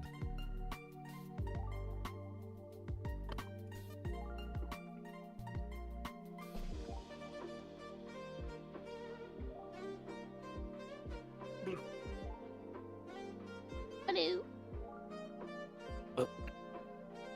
Why me? Cause you're cute and those hooves were made for holding human hands. Well, I guess we can hold hands just this once. Rory tries to hide his smile, but you can see it in his eyes. He wants you to win. Dog, you two are so adorable. Whatever floats your boat, bro. Enough talking, let's get this competition started already. You and Gunner dig into your bowls, haphazardly taking large bites to get through it quicker. Gunner's getting better at using the chopsticks, grabbing whole clumps of noodles at once. I Your feel the tongue ulcers. stings and soon your water runs out. You take to chewing on ice cubes to dull the pain. Look at him go. Are you two alright? Mofa Jones, you are drenched in sweat right now. You give a thumbs up and do your best to smile through your suffering. Rory! Let me have your drink. I'll give you $1,000 for it. No. What? Come on! 2,000? Gunner's panting like a dog and tears are running down his cheeks. $5,000. That's all I brought with me. Sorry, but I'm enjoying watching you suffer too much. The pain is unbearable at this point. Your mouth's on fire and you're feeling woozy. Should you press on? Keep going. We have to lock in. No, you're not giving up. You can do this. You must assert your dominance. You're nearing the bottom of the bowl now. Gunner's struggling with his last few bites. Your vision goes blurry and your hands tremble, but you do not yield. Your very existence is pain, but you've learned to live with it. Embrace it. You just have to swallow one more time. Oh my gosh, he actually did it. Dead. Oh no! He's dead. You feel like death. Killed him. Every breath you take hurts. Your mouth's numb, but you can feel your intestines are punishing you for your hubris. You can't remember a thing after winning your little contest. You must have passed out. Hello again, Mofa Jones. I wish I could say it's nice to see you again, but the story your friends told me when they dragged you here has left me appalled by your stupidity. It was worth it. I'm sure it was. I guess my advice about not doing anything stupid has fallen upon deaf ears. Oh, how long am I gonna be stuck here this time? Now that you're awake, you're free to go. And take this to the pharmacy. They'll give you some pills to settle your stomach. She hands you a note that just says butt hurt with 3 underlines. Now get out of my hospital. The doctor leaves the room, leaving you to ponder your life decisions and muster the energy to get up, trying not to put undue stress on your abdomen. When you reach the hospital lobby, you're surprised to see your friends there waiting for you. Looks like the legend is back among the living. Muffet Jones, are you okay? We were afraid we, totally killed you. You didn't have to do all that just to impress us, you know? But it was impressive, was it not? Now, where's my prize? You hold out your hand expectantly. Rory looks around shyly before nervously grabbing onto your pinky finger. What is that? You call that hand-holding? Sorry. I've never held someone's hand before. Oh, you're taking away his hand-holding virginity. Don't say it like that. You pull Rory's hand closer and interweave your fingers between his hoof finger things. Oh my gosh, this is really happening. Don't be shy. You know you want this. Maybe just a little. Lol, he wants more than just hand-holding. Shut up, don't ruin this moment. Okay, bro, chill.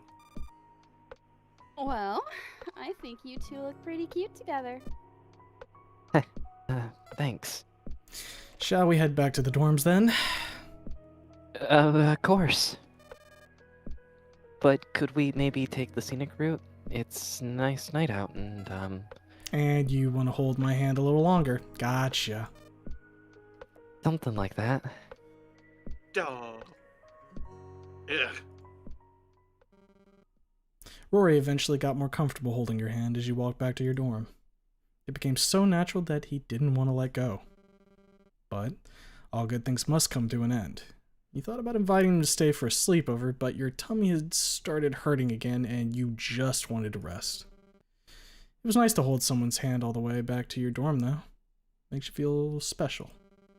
You should find a way to do it without accepting stupid challenges and tearing up your guts.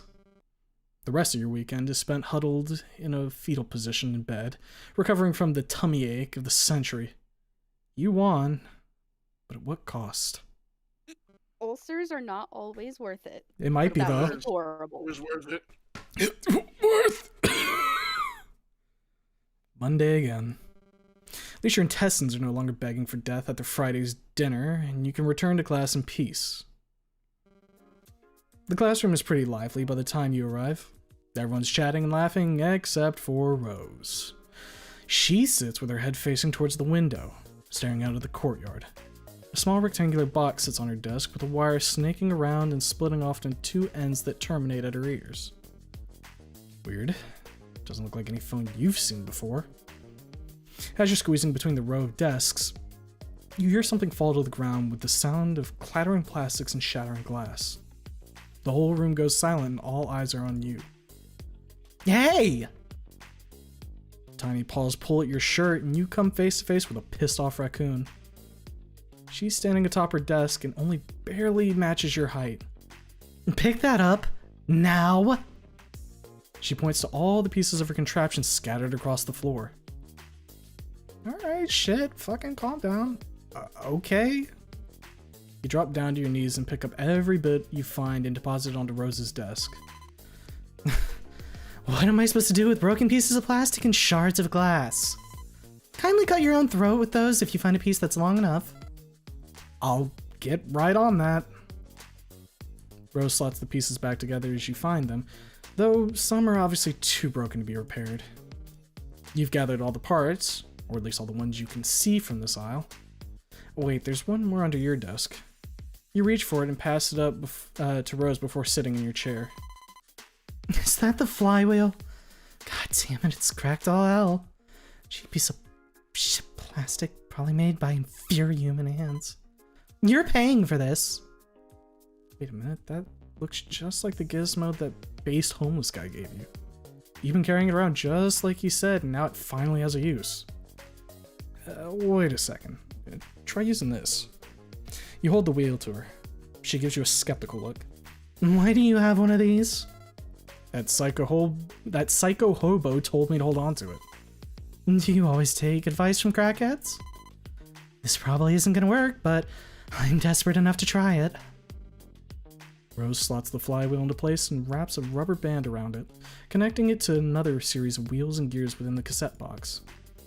Her eyes go wide, and when she presses the play button, and the rotors spin, pulling the tape along and producing muffled music from the earphones.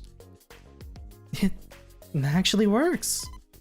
And that's one hell of a coincidence. It's no coincidence. I think that guy could really see the future. I see a future where he steals your kidneys if you meet again. You should thank him for giving me that piece to fix your cassette player. No, you should watch where you're going next time and avoid knocking over my things in the first place. You mutter under your breath. Don't leave fragile objects leaning off your desk. What was that? Good morning, class. Let's get right into it today, why don't we? Oh, thank you, Professor. You came in at just the right time to get Rose off your back. Dude, Ava texted me yesterday. So? Get this, she texted me first. That's how you know she wants to have sex with me. Oh? Well, congratulations. But I think she texted me first before. Does that mean she wants to have sex with me too? Counterpoint, women don't know what they want. She was probably confused and hysterical. Many such cases. Many such cases. But this time, I'm sure she wants that big cat boy cock. And why is that? Because she invited me to go shooting with her this weekend. Like a photo shoot? Where? Yeah, we're gonna hike up to this mountain, take some pics of her trees or whatever, then I'm gonna shoot my load in her. Jesus fucking Christ. Did either of you explicitly mention that last part? No, but it was implied. Was it? I doubt that, but okay. Are you sure she didn't get mixed up and mean to send those messages to me? Nah, she'd know something was off if she detected the slightest hint of riz from you. I've just broke something at work. You mean you read that line Wonderful. No, You're look, welcome. You've got a text. You wonder who it could be from. Three-way? Oh dear God. Surely this will be good. Myself going down the naughty list now. Okay, artist friends, we need someone to make that meme of fucking Gunner being like, you know, cuckolding is actually really cool if you, and then it's just fucking Homophobia Jones being like, shut the fuck up, Gunner, I'm gonna fuck your girlfriend. I'm piping Ava! Rah!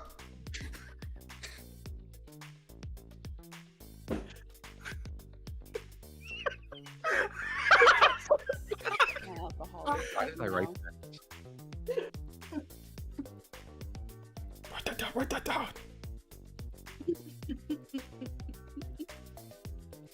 Multiple times I'll go back and look at a scene and just be like, why did I write this? Fucking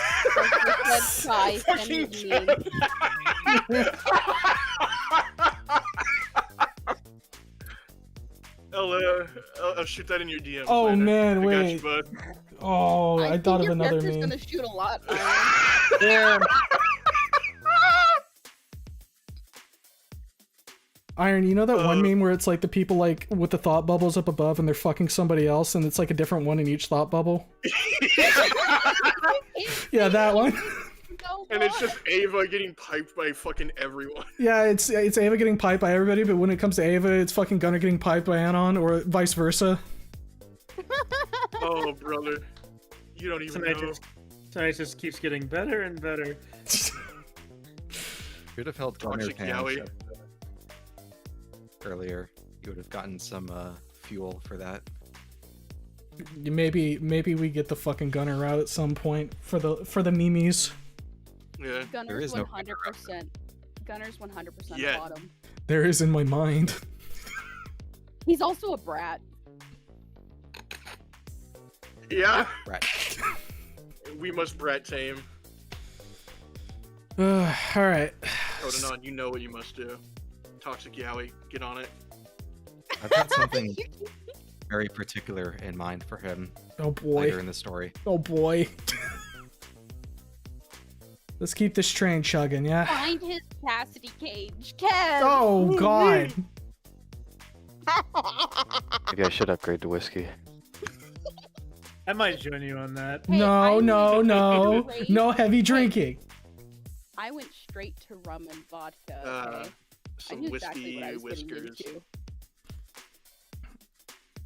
into. Alright. Maureen, did you read this one? Not yet. I was too busy being a chuckle fuck. Okay. We were all laughing too hard. I just wanted to make sure I didn't like fucking phase out of existence for a second. No, you're good. Hi, I'm Alpha Jones. You busy this weekend? Not sure yet. Why? What's up? I was just wondering if you want to come hiking in the mountains with Gunner and me. Ava just invited me to come with you two. What the fuck? Gunner snaps his pencil in half. Damn, it was a mechanical one too. Those are hard to break. Dude, say no. Why? Sounds like a fun time. I don't want this hike to be a fucking sausage fest. Just tell her you already have plans. Gunner slips you a $100 bill onto your desk. Don't bribe me. Make it 200. You stash the money in your pocket, but you can definitely get more from him. Only 100? I thought you liked Ava more than that. Yeah, I'm lowballing you. Make it 200 and we have a deal. Easy. Gunner opens his wallet and flips through a large stack of crisp green banknotes. This is kind of embarrassing. Do you have change for a $10,000 bill? I didn't even know they made those. Nah, screw it. Let me just send it to you on PayPossum. What's your account name? You give him your email and he types it into his phone. A minute later, you get a notification saying you've received $1,000. You sent me $1,000? Did I? I must have hit too many zeros. Whatever. You can. Man, I should do business with you more often. Yeah. And now text Ava and tell her you can't come. The dick better be good. Hey, sorry. I just remember I promised to hang out with Rory this weekend. Yes! Kajita's prickly bear. Aw, okay. Maybe next weekend you and I can go somewhere. Just the two of us. Lol. Maybe. Have a nice hike. Take some pretty If I hear photos. that, I think of the song. I will. Just the two of us. And done. Good luck with your date. Thanks, bro. You're a lifesaver. Whoa. Good day, class. Today We back? Yes, Okay. I'm here. Yeah, I'm here. Been back. I was laughing with everybody else. I've been a part of the Okay. group. I wasn't paying attention. I'm sorry. It's okay.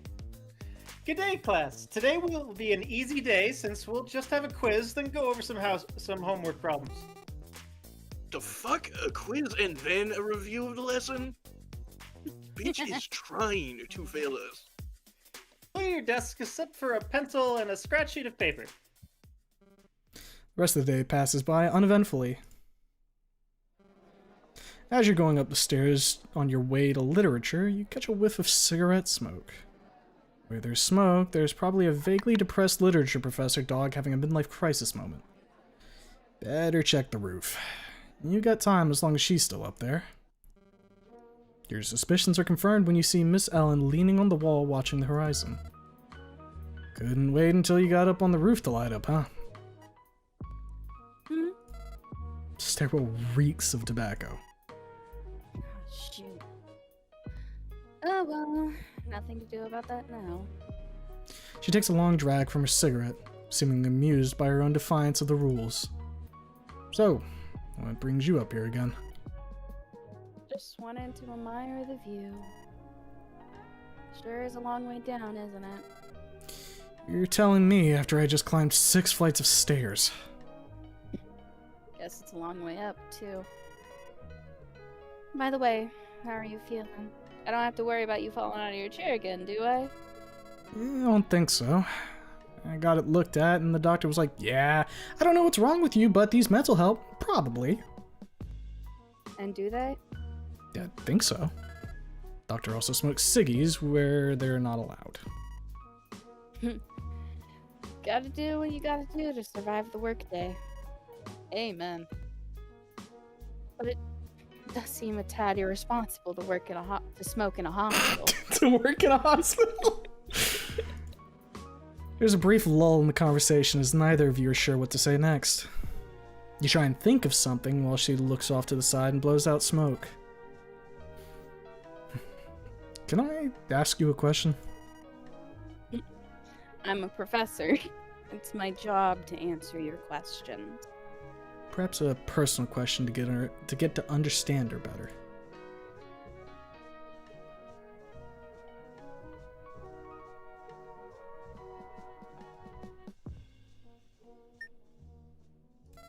How did you get into literature? The same way anyone does. I spent my youth reading books. You read enough of the right literature and you become captivated by the sheer expanse of imagination and creativity an author can tame. Something like a mere painting or photograph only captures a moment in a scene. But a novel gives you the whole world crafted from all kinds of feelings, messages to express. For the same reason I enjoy watching movies, but those really don't have the same impact since they're over and done so quickly. Simply put, I just like a good story. Who doesn't? Yeah, but I get what you mean. There's a lot you can do in writing to evoke a certain feeling while still giving enough room for interpretation. Exactly. No two people read a book the same way. Even going back and rereading a book makes me feel a different way each time as I've grown older. Though, at this point, I've become so familiar with the required reading of this course, the magic is gone for those books I used to adore. Yeah, if you love stories so much, why don't you write some of your own? That's the problem, hun. I haven't got any to tell. Surely you could come up with something. You're a literature professor, after all. You should know what makes for a good book. I'm afraid it doesn't work that way. I'm as close to writing a good book as I'm directing a blockbuster movie or painting the Sistine Chapel. Just because I can pick apart good writing from bad doesn't mean I can produce something original. People can only write what they know, and all I know is reading books and one bad romance. Miss Ellen takes a drag from her cigarette, then adds, Not to say I didn't give it a shot, but I'm a much better professor than I am a writer, and I'm a pretty lousy professor. So why'd you become one? She has to think for a moment, as if she's been searching for an answer to that question for a long time. I thought if I could have a career being around the books I held so dear, that everything would be alright. And that I wouldn't become bitter and begin to resent the only thing in life that brought me joy. I'm sorry to hear that. If it means anything, you're my favorite professor. They say flattery will get you nowhere, but... Her tail is wagging. You feel like you've just been standing around and listening to her talk, but you must be doing something right. Miss Ellen takes another puff and her grin fades away. I was fooled into thinking that becoming a professor would make me feel prestigious, when all I do is explain old books to rich brats. Yeah, some people need books explained to them. I agree. However... Miss Ellen reaches the end of her cigarette. She flicks it onto the ground, letting it burn out on the concrete. This is not the life I wanted. And that would be? Something more adventurous, I'll say. More travel, less desk work. Nothing worth writing about. She pulls out another cigarette and puts it to her mouth but pauses before lighting it. Seemingly changing her mind, she puts the lighter away. It's about time for class to begin, isn't it? Go ahead and run along now. Don't wait for me. Wouldn't want to get caught coming down from here with a student. Sure thing. See you in class. She gives you a wave as you go back to the stairwell. Looking back one last time, you see her light the cigarette in her mouth. So we see that the Odyssey is really a tale about overcoming many relentless challenges in life and reaping. It is tragic, but it is uplifting, and although most of us will never get shipwrecked or fight away Cyclopses, the underlying hero's journey has a universal quality that everyone can relate to and forms the basis of pretty much every story told since. Be sure to review the key terms we discussed during this module because they will definitely be making an appearance on the test. That's all for today. Class dismissed. Damn, sounds good at flipping a switch and acting like nothing's wrong when she lectures. If you didn't know her any better, you'd think she's pretty happy with her life. The way she smiles at students and wags her tail on the way out, the lecture hall disguises the Ellen you know on the rooftops. Oh god. Come on. Get ready! I just got some fucking food in my mouth. Okay, I got this. Now you know the reaction Humo has. On say what? Judy la classe? You're all doing so well. I'm very proud of you. Keep up your studies, and I'm sure you'll all be blessing with flying colors. Don't you just love French, Mofa Jones? They say it's a language of love. No strong feelings. I got no strong feelings towards it. Just an elective credit I have to get out of the way. Well, I'm glad we just happened to be together in the same class and sit right next to each other and be study partners and get to hang out every other day. Claire has a dumb grin on her face.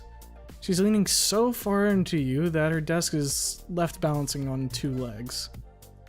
Yeah, it's pretty cool, I guess. Guess. Her desk topples back to its original position with a loud thud that reverberates around the entire room. I mean, yeah, I'm glad I get to see you so often. Really? Yeah. In fact, I was thinking maybe we could get coffee. Right now? Yeah? Oh my gosh, I have to tell Ava about this. Tell her about what? We're just getting drinks together. Claire pulls out her phone and ignores you while texting up a storm to Ava. Hey, she's already at the cafe. We can meet up. Claire takes her hand and whisks you out of the classroom. Over here. You see Ava's wing waving you over once you step foot into the cafe. She's sitting at a table with Gunnar. Hey. How's it going? We're just planning our trip for this weekend, trying to find the best shots to shoot and whatnot. We're gonna be We're gonna be hiking Damn. all over the place. Might even camp out there overnight. Hope you two have fun. Yeah, hiking trip sounds great with this weather. Sorry, but this is just a me and Ava thing. Ooh, a date? No, not a date. I invited him off of Jones. He already has plans. Hey, a date can include two cute boys. You're cute enough to pull them both. Oh, shush you. Speaking of which, what are you doing with Rory this weekend, Mofa Jones? What are you doing with Rory this weekend? You already forgot about your lie from earlier, but you guess you should see if he's free to hang out. Yeah, we're probably just gonna play video games at his dorm or something. Lame. Yeah, wouldn't you rather do something more adventurous? I wouldn't mind, but I don't know about Rory. Oh, leave that to me. I'll convince him to come out adventuring with us. Us? Now you're tagging along? What else am I supposed to do when my best roommate is getting busy with the catboy? Hey, we're just hiking and taking photos. Sure. Well, Hamova Jones, you down to go on an adventure with me and Rory this weekend? You just stole my hangout, buddy, and now you're inviting me to come hang with you. Yes? Fine. Where are we even going? It's a secret. Sounds like a date. Wait, who's dating who? Well, it can't be me and Rory. Rory and Hamalfa Jones, then? Or Hamova Jones and Claire. Or both. Girl, you're too big to Eiffel Tower. We can't reach. Yuck. I'm confident in saying You'd this be down is to play. certainly not a date. That works for me. Good. That's settled. Can we get some drinks? Oh yeah, that's what we came here for, isn't it? You and Claire order some drinks and chat with Ava and Gunnar for a bit. If I said girl about to be the letter H for the night. The next few days go by uneventfully. She's just gonna be a really disjointed O, man. Today's the day you're supposed to do something with Claire and Rory. You ready? For some adventure? I have no idea what we're doing today. But yeah, I'm ready. Yay! Meet me at the quad. Okay. Walking up, you spot Rory looking uncomfortable next to an excited Claire waving at you. Over here, Hamova Jones. What's up, guys? He does not look happy to be here. Oh, right, you sort of dragged him into this.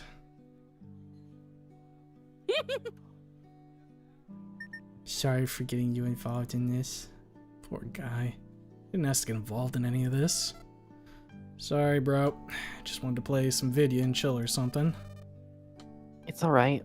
Doing that every weekend gets dull. This shakes it up a little at the very least. That's the spirit. I'll make an outdoorsman out of you, just wait and see. Anyway, let's get going. Claire took you and Rory far into the woods, well beyond being able to hear cars in the distance. She guided you along a seemingly abandoned trail. It's become overgrown, but you can see the remnants from when it was frequently hiked. Are you sure this is the right way? He looks down at his phone. I don't even get signal anymore. Claire, are you about to kill us? Yeah, where are we even going anyway? I don't know. It's fun to get lost sometimes. Lost? Just a little. Oh, here's a good spot. You've come to a small clearing where the tree branches and brush have stopped jutting into your sides. A good spot for what? It's getting dark, so we should probably turn back soon. Nonsense. We're staying the night out here. What? You didn't mention that before. I have to do my gotcha dailies and feed my Neopets Man. and Oh my god. At least he likes Neopets. The Digimon stuff can wait. This right here is the real world. Don't you want to get away from everything for a bit and enjoy the calmness of nature? What about food and water? I got us covered. You think I wouldn't pack a snack for my homies? and a tent to sleep in. Who needs a tent? I'll keep us all warm. What if a bear attacks us? Then I'll kick its ass. This is the least prepared you've ever been in the wild, but somehow Claire's reassurance puts you somewhat at ease. You look to Rory, who is visibly disturbed by the idea of spending a night in the woods tonight.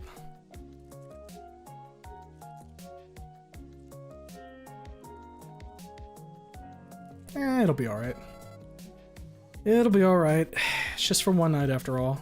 Claire, you sound like you've done this before. Plenty of time. Well, I guess I don't have much of a choice with the sun going down like this.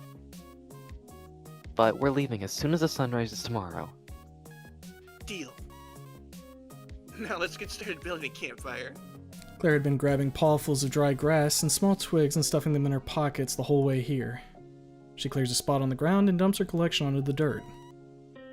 There's our tinder. Now we just need some kindling and fuel to burn. You boys know what makes good for kindling? You and Roy look at each other and both shrug your shoulders. I've never made a fire, so... Yeah, fires are so last century. You boys spend too much time in front of your computers. Well, today, you're gonna learn some outdoor skills. But the outdoors sucks.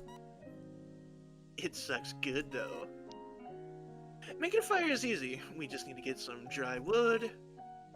Gather as much as you can, because we'll need a bunch. Claire hops off into the thicket, leaving you and Rory alone. The ram sighs. You alright? Yeah, I don't know why I'm putting up with this.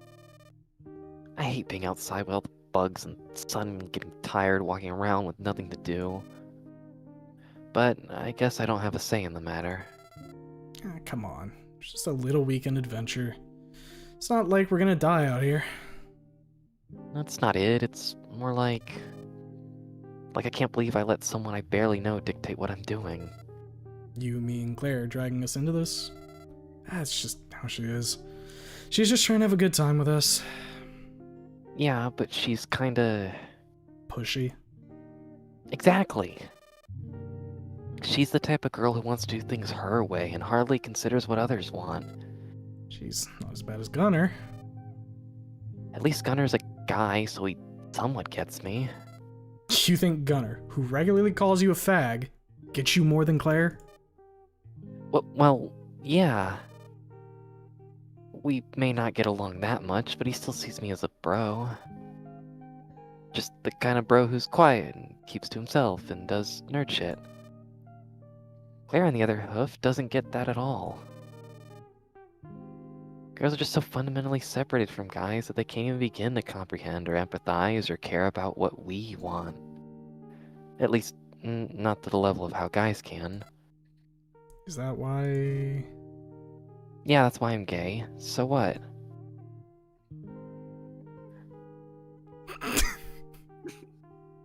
Well, The moment of truth. Is he going to lock in? You Vote have now to on your lock in. phones.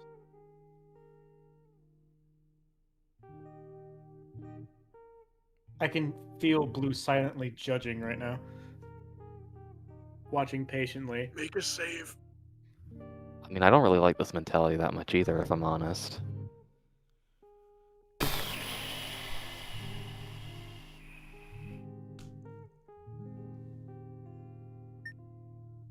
I mean... Alright, well... It's alright. Run it back? Question mark. Girls aren't so bad. They have nice boobs. Not worth it to walk straight into hell for boobs. It is for me. Right, this is Do we run that back? you and a lot of other guys. We should probably hurry up with the firewood before it gets too dark.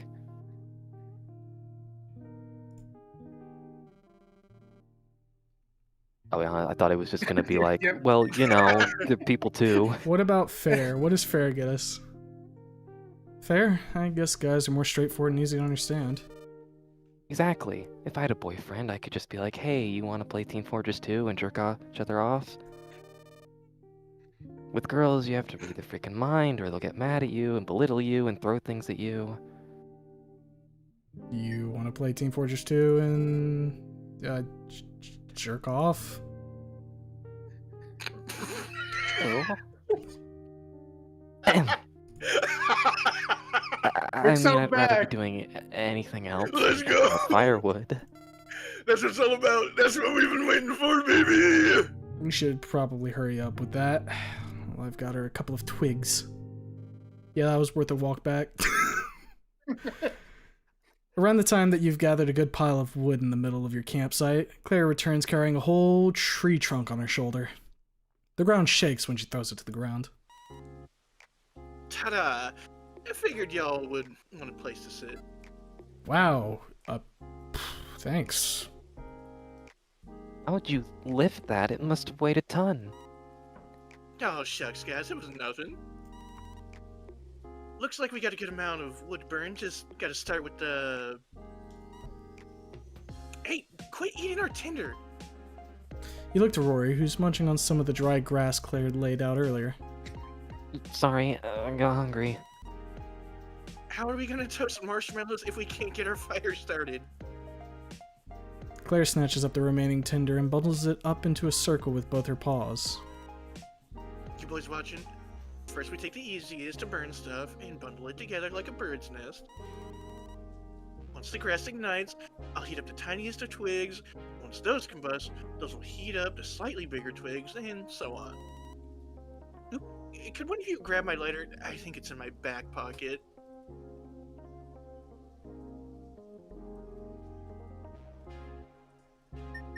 We'll just use my own lighter, yeah. You gotta give her a few points for trying.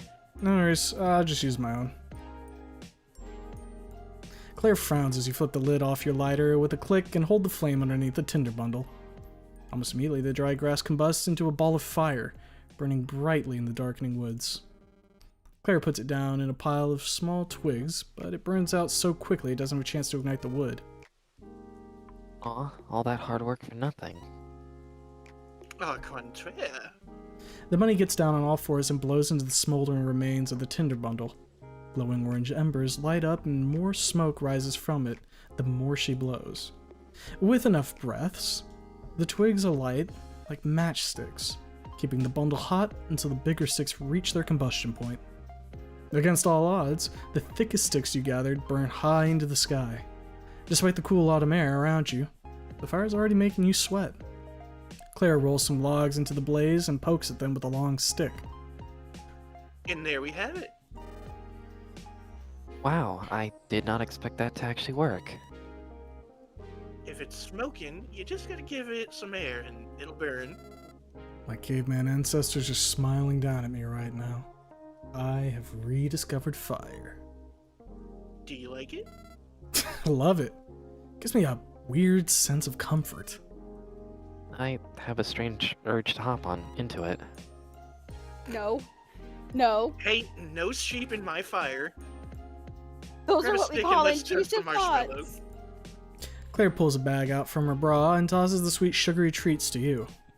Goddamn. Yay! Finally, There's I'm actually a starving thing where, after all like, that hiking. Sheep will jump into fires to get the parasites off them.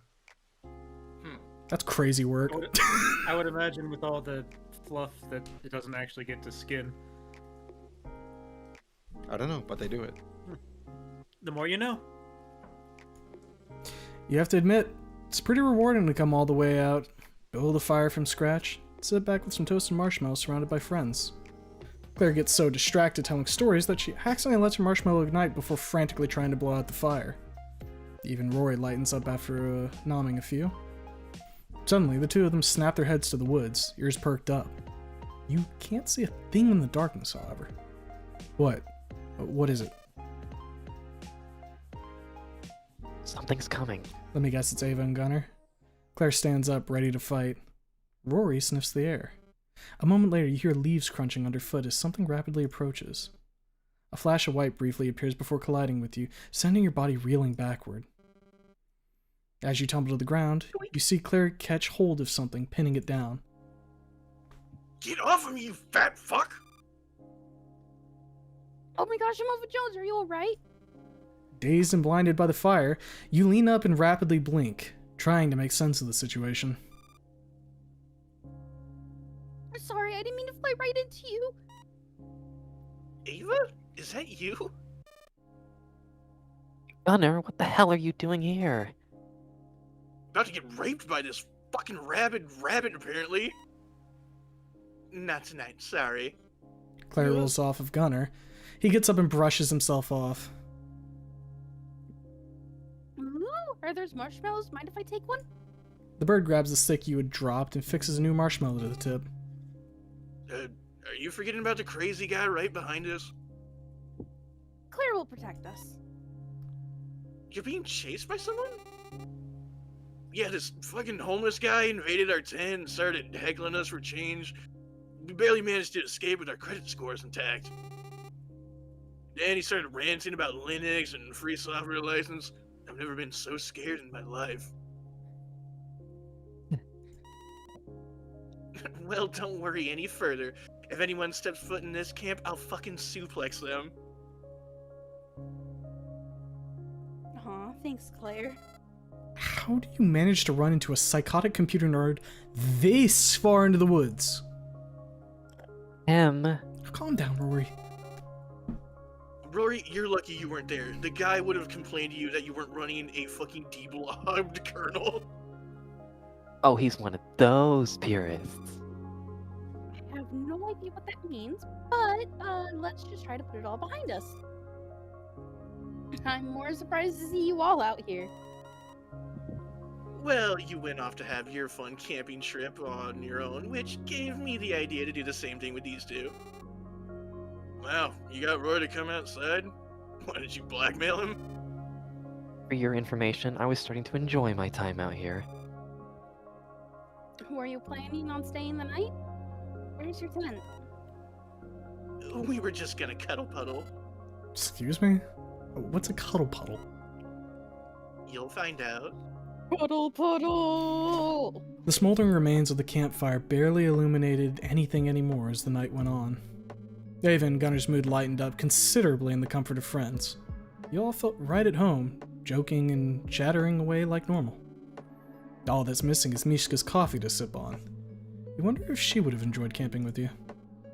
The breeze started to pick up, cooling the forest enough to make you shiver. It's getting pretty late, isn't it? Yeah, it's been a long day. I don't think that hobo's coming for us after all. We better not get murdered in our sleep because you lured him to us. Well, I'll be fine. I can take on any forest critter. Shall we get ready for bed then? I didn't bring a sleeping bag or anything. That's alright. I'll keep you warm. Everyone come and get some snuggles. First come, first serve. Claire flops onto the ground, grabbing your hand on the way down and dragging you with her. Hey, what? She ends up lying on her side, holding you as her little spoon and enveloping you in a warm, soft bunny. Who's next? Rory. Get over here, Rory. Me? There's no one else here named Rory, right? Aw, yeah, get some. Claire, shush! Clearly shy about this. Sounds like he just needs a push. Maybe he'd be more comfortable if the positions were swapped. There's no way Rory is anything but a bottom. I'm bottomer. Come get topped, Rory. In a non-sexual way. Of course, this is a cuddle puddle after all, no sexo. He says that and then pushes his butt right up against your crotch as he lays down. Who's next? Well... We've kind of been playing the matchmaker for Gunner and Ava, and I think Gunner would probably want to hold Ava, so Gunner. This is bullshit. Why do I have to bottom for Rory? At least you'll get me all to yourself. I guess that makes it worth it. Rory, I swear, if you get a boner... Trust me, I won't. Nobody will mind if you do, though. We got a man sandwich. Yeah. Now get over here, birdie. Gunner tries his best to ignore Rory's existence while he snuggles Ava. Claire wraps herself around the fluffy pile, providing a nice warm blanket for all. You have a great view of the stars in the sky from down here. You stare up at them in awe while enjoying your friend's company. Everyone comfy? A collection of murmured agreement fills the air. You have to admit, this is a pretty nice arrangement. You can hardly feel the cold night air at all. It's cozy, but anyone else feel a bit cringy doing this? Just a bit. Yeah, kinda. What makes you say that? I feel alright. Hey, we live in a post-cringe society. We're just a bunch of friends snuggling to stay warm in the woods is all. You know, I'm really happy to have a group of friends who will do this with me. I always got excluded from the cuddle puddle at sleepovers. No way, me too. I don't know what everyone's problem is with me. So, this is like my first time. Really? I thought only the quiet, unpopular guys like me never got invited to them. I'd never had the opportunity either, so this is me losing my cuddle orgy virginity too. Ahem. This is a cuddle puddle, not an orgy, Homopha Jones. Sorry. You guys have seriously never done this? I've been in at least a dozen puddles. Nope, never had a boyfriend either. Or a girlfriend. Didn't really have friends at all in high school, come to think of it. Same. I was always so focused on studies, but I guess people just tended to not like me. Wow, I guess we have more in common than I thought. You two always seem like the preppy popular girls in school. Yeah, I thought femcells were a myth. We're cursed, I tell you. How can you be a femsa when I'm literally right here? Female celibacy is always voluntary. Well, that's because I can't decide if you're the right one for me. I mean, I do like you, but maybe there's someone I like more? Oh man. It's super confusing, I know, and I'm not equipped to understand these feelings either. I'm not saying we don't have a future together, I'm just trying to navigate the whole thing in my head before I go diving in. I get you, Ava. You may have feelings for Gunner, but how could anyone resist Homopha Jones? I gotta snatch up that last human boy on Earth before someone else does. Is that the only reason you're into him? Well, it may have been before I got to know him. But now I see him as a sweet, kind-hearted, lovable goofball who's mine. The first time ever I held a boy's hand was with Homopha Jones. We're meant to be together. Wait, you have a crush on me? The whole group groans in frustration. Bruh, dude. Whoa! From day one, this bunny has been trying to get you in her bed. Even I could tell she's dying to make you her boyfriend. I guess the jig is up, huh?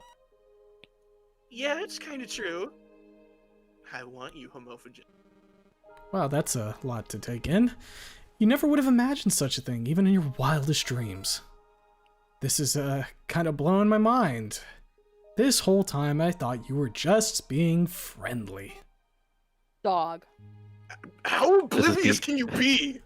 Is it beyond anime protagonist? Sorry, I dropped out of school and lived in almost complete isolation since I was like 13. I don't really have a great source of context for this sort of thing. Dog. You're really nice, Claire, but I'll have to think about us being together. I'm not shooting you down just yet, but I don't want to get your hopes up. Wow, yeah, that's fair. Don't worry about it. This doesn't affect our friendship at all. We can still be friends. I was just throwing it out there that I like you, you know. I appreciate the straightforwardness. While we're at it, I may as well say that I think you're pretty swell, Homopha Jones. And I've thought about asking you out. Holy moly, that's a bombshell. Am I being pranked right now? No, dude, you're chill. I totally kiss and play video games or do whatever gay couples do. You're telling me none of you nerds have ever been in a relationship before? Sorry, not everyone can be Chad Thundercock with $1 gazillion to attract a mate. Hey, girls don't like me for my money. It's my charm that does all the heavy lifting. What charm? You know, being smooth, suave, cool, handsome and muscular, funny, pretending to be sensitive, but, you know, not too much of a pussy. Ugh, is that really what girls are into? Plenty of girls like a regular, genuine guy. Yeah, but it's so hard to even just talk to girls. I always feel like I'm gonna scare them off by being too nerdy or say something awkward. You'd probably never hang out with me if not for being an established friend group. I invited you to come camping with me alone, didn't I? Well, yeah, but that's only because you got kicked out of Ava and Gunner's plans. I guess I just don't want to feel a sort of camaraderie with females. Like we just don't have enough in common to really be on the same side. They're just this weird, intimidating creature that looks down on you for no reason. Rory, I had no idea you felt this way. We see you as our friend, but you have to admit you are pretty shy. Maybe if you were opened up more, you'd feel more welcome? Yeah, thanks, but I've seen what happens with guys open up to girls. Hey, a lot of girls are like that, but not all of them. I feel like Ava's one of the good ones. Claire's fine too, just not my type. There was a girl I dated in high school who was everything I didn't know I needed. Nicest girl you could imagine. The only problem was that she was a human, so you can guess how that ended. Oh, I'm sorry, dude. That really sucks. Yeah. What can you do, though? You know, I haven't really thought much about it.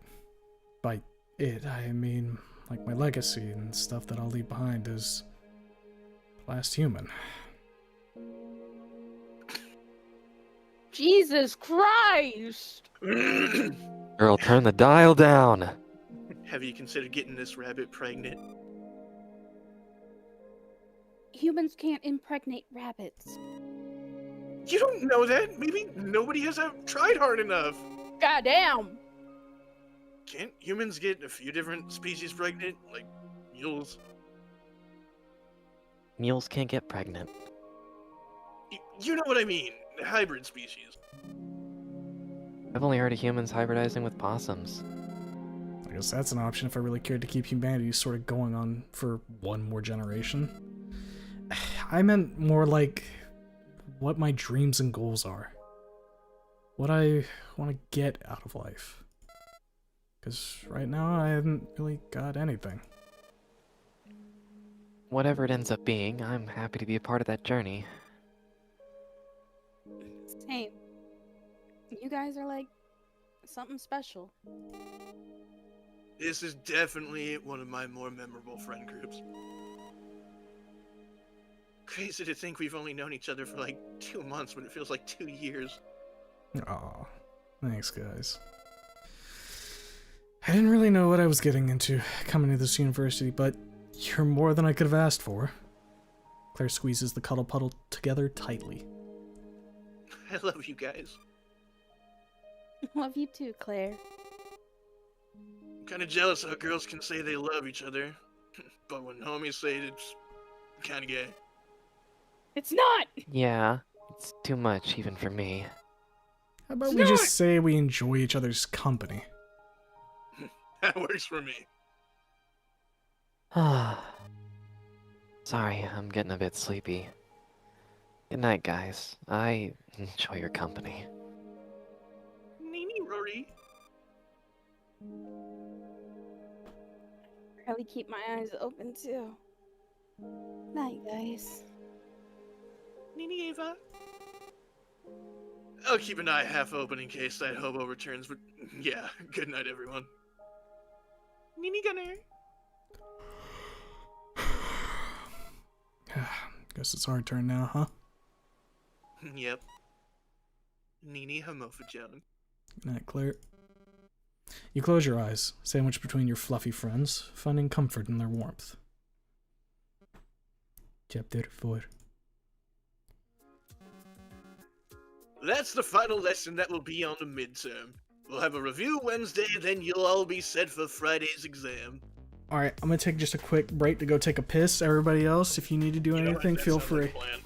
Yeah, I'll do the same. Same.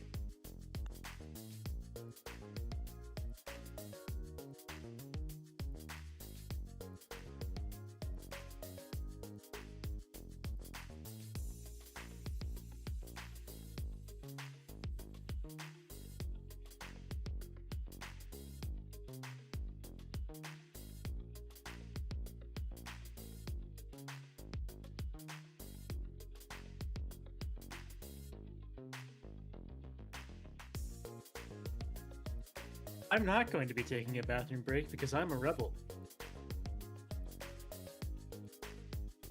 In fact, I will just be I sitting want to here. clip that badly. Yeah, I'm going to just be sitting here, staring at the screen. Just know that I'm staring at each and every one of you. So, how are y'all enjoying it so far? Has it been utter torture? It's been a fun ride so far, at least to me. Chapter Very- 3 was really cute. I'm back. Very comfortable game. Oh, Big cozies, big warm fuzzies. My Big heart is comfy. full. my heart is full and my hands are full of RAM. It's the only RAM I'll be chapter able to 3. afford. Exactly. This is what I was talking about earlier when I said chapter 3 is when you start to see like other sides of the characters. Right, some of the layers start peeling back. Yeah, chapter 3 was definitely like an interesting one, especially from like different route perspectives. But like I said, the consistency of characters, even when there's some tension. Yeah, there's also a lot of branching paths in this one that we didn't see, obviously, because we're just doing mostly one route, even though we rewound a little bit in this one. Yeah, I try to keep those to a minimal, but that was just one of those ones where I was like, I would like to see. We all back and ready. Is think- Blue back? Still waiting on, I think, Blue and Marwan. Okay. You know, in that case, I I think am back. will Yep, quickly there's- go there's grab- him. Well, I mean, go ahead. We're still waiting on more. I'm gonna quickly go grab a drink. I think I've come to the conclusion that Monster doesn't do anything other than make me jittery for about 10 minutes. The man who is unaffected by caffeine. Who would have thought, right? We just need you to get you the best kind of coffee. I got some pretty good coffee when I went to visit Blue, and that shit did not do nothing. No. I believe our discovery concluded that you enjoy coffee drinks if they are doctored appropriately. It's just caffeine don't do anything. Yeah. I guess I'm just gonna have to go straight to crack cocaine. Which, hey, I'm glad you like coffee drinks. Since your Well- only interaction with coffee had been just trying to chug a straight black cup. Yeah, I would also say that the company helped me enjoy the experience, Of as course. well as get the right recommendation. I mean, that's half of going to a coffee shop, honestly, is hanging out with someone. Hmm. Oh. Looks like we're making pretty good time too. We're just Yeah. shy of the 2.5 hour mark. Reckon we probably got 2 more hours. Probably, Ah. yeah. Chapter 4 is like technically the longest chapter, but only because so many branching paths. Right. A lot of people told me it felt really short. Right. So it's a way bigger depth in terms of just content. Girl. Yeah. So obviously the game is meant to be replayed. That's why there's 6 different routes. Hmm. You're gonna give it the student wanting treatment where you do the different routes, Himo? Perhaps.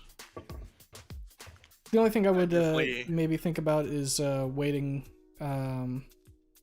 maybe for when everything's said and done, just so that way I can get them all in nice comprehensive pieces, if that makes sense. Mm-hmm. Here you go. Yeah, I'd definitely would be probably- down to revisit this for other routes. Hmm. All right, so we all ready to go? I'm back. Well, yeah, Mormon, Perfect. just Perfect. That's the final lesson that will be on the midterm. We'll have a review on Wednesday, then you'll all be set for Friday's exam. That's all I have for you today. Good luck on your midterm. The classroom fills with the sounds of paper shuffling and bags being zipped as students begin to file out. You feel sufficiently prepared for this exam. A lot of it is stuff you've learned before, just in greater detail. On your way to stats, you spot Rory at the vending machine again, playing with his rat companion. Okay, sit. Sit. Please. I'll give you another pretzel if you sit. There's desperation in his voice. He must have been at this for a while, but the rat just wants to crawl up and down his sleeve, sniffing at every fold in the fabric. Hey, Rory. G'day, Guts. Hey, Mofa Jones. I'm just trying to teach Gutch some tricks. I think he sorta understands, but I want him to do, but he's defiant. Must be in his rebellious phase. That is an old rat. You are not going to teach him jack nor shit. Guts looks up at you before running down Rory's sleeve and snatching the pretzel out of his hoof. Hey! From the corner of your eye, you see Gunnar striding up to you. What's up, homos?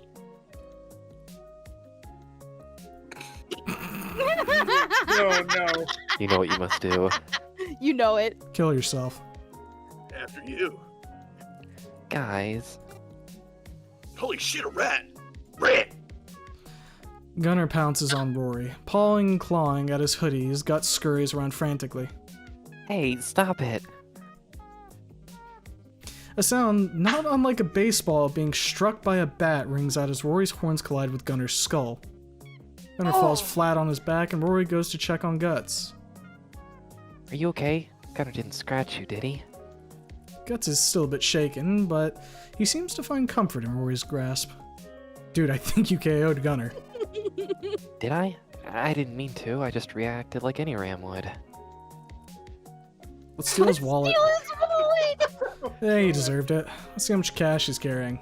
I'm sure he won't miss a couple $1,000. Do what you will. I'm just glad Guts isn't hurt. You crouch down to Gunnar's limp body and feel around in his wallet, but it's not long before his eyes snap open. Keep your paws to yourself, mister. Oh, sheesh, I got knocked out for 2 seconds and you can't help trying to molest me? Just checking your pulse. Yeah, I've heard it all before. Trying to see if my cock throbs when you grab it. Gunnar rises to his feet, shaking his head.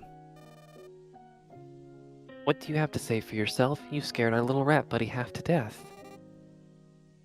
Sorry, instincts got a hold of me. I see prey animal, I go for it. Be nice to Guts. He's already crippled. Yeah, what do you ever do to you? Wait, you named him? Is that the rat from a few weeks ago? Yep, I started visiting him regularly, and we just sort of became friends. Gross. You. Rats are actually up. super smart and learn quickly. I've been teaching him tricks. Watch. Come here, Guts. In one sleeve and out the other. Rory holds open one of his sleeves and Guts crawls inside. A moment later, he pops out from his other sleeve.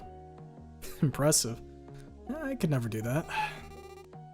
Yeah, cool. Just don't bring fleas into our room. The last thing I need is the Black Plague localized in our dorm during midterms. Don't worry, he's chill. I gave him a little bath and everything. Aww. Sounds like you're taking great care of him. Yeah, I never had a pet before, so I did a bunch of research and found out how to best take care of him. I guess if he makes you happy, then I'll try to repress my feline instincts to kill it on sight. Thanks. And I'll try to repress my sheep instincts to headbutt on reaction. It was a pretty well-timed overhead attack. I think it's about time we get to class now. Okay, see you later. Bye, Rory. Bye, Guts. Later, homos. Later, rat. Good luck with midterms. You too.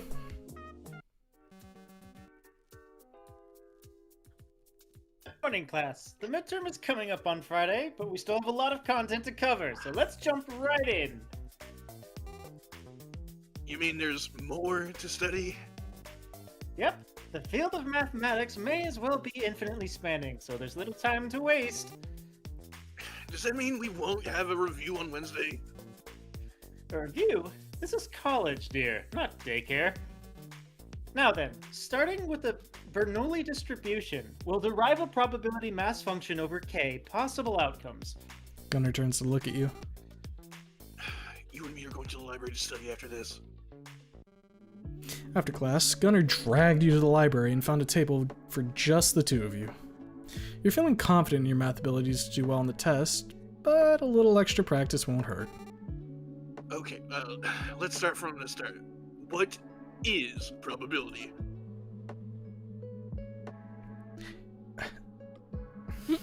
You don't know? Obviously I know, but this is gonna be a comprehensive review. There's not enough time in a day to go over half a semester's worth of lessons. Just focus on what you struggle with. Okay. I just cannot afford to fail this class again. Like, I get the basics, but when you start throwing in factorials and shit, it gets confusing. Yeah, there are a lot of formulas to memorize and knowing when to use which one. Right, so, like, on last week's homework, I couldn't figure out which to use. Gunnar opens his textbook and points at a problem. This one gave you some difficulty as well, but you managed to solve it correctly. You work through a few problems with him and then start looking over the ones that stumped you. At least you try to, but Gunnar interrupts you every few minutes with another question. Alright, let's help him out. You'll be nice and help him out since he's so far behind. You just hope you don't drop a letter grade by neglecting your own studies. Thanks for all the help, bro. It really means a lot. The following day. Bonjour, les students! We're officially 1 week away from the midterm. You're all doing well in class, so I have no doubt that everyone N'est-ce pas Samuel for Jones? As oui. Très bon. Let's begin a review of the semester so far, shall we? Miss Celestine goes around the classroom asking questions in French to each student. Not surprisingly, Claire has no trouble at all, whereas you have to take a few notes. After class ends, she turns to you with a devious grin. Hey, Amofa Jones. I'm having trouble with a few French words. Would you like to come over to my dorm and study?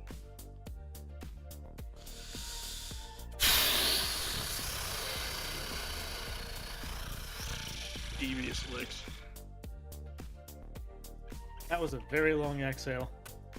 That's like 2 streams worth of exhales. That's a loaded fucking question. A lot of quotations. I'm doing fine enough, right? Like, I should be able to pass my exam without studying, I right? feel like our protags sometimes have Schrodinger's obliviousness. No, I'm good. You have a feeling this would involve more than just studying. No thanks, I'm good on my own. Oh. Well, good luck on your midterms. You too. You pack your things and head to the library to cram for exams. What will you study? Probably be statistics since you just helped. Well, here's the thing. We had that quiz in literature that we only passed because we bribed Mazel. You know what? That's true. So, like... Hey, it'll buff her on her good side. She's always looking out for us. We just gotta give me. Do you think she's gonna fudge to the midterm for us, though? Like, a quiz I can hell yeah, understand, dude. but, like, the I midterm? think you just need to dick her down a little bit. We are not taking down Mazellin! She is a respectable lady. We will not be getting fucking good grades based off sex! And then Who's trying very hard to be a respectable student. Keep her from jumping and Yeah, Alright, well, give her a reason to live. we'll jump statistics. You flip open your statistics book and open a calculator app to crunch some numbers. Without any distractions in place, you feel like you learn more than you normally do. That's about all you can do today. Yep, it's enough to pass the midterm. The following day.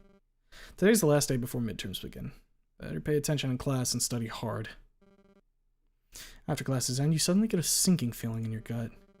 You could very well bomb these tests and have to retake classes, wasting valuable time and delaying your graduation.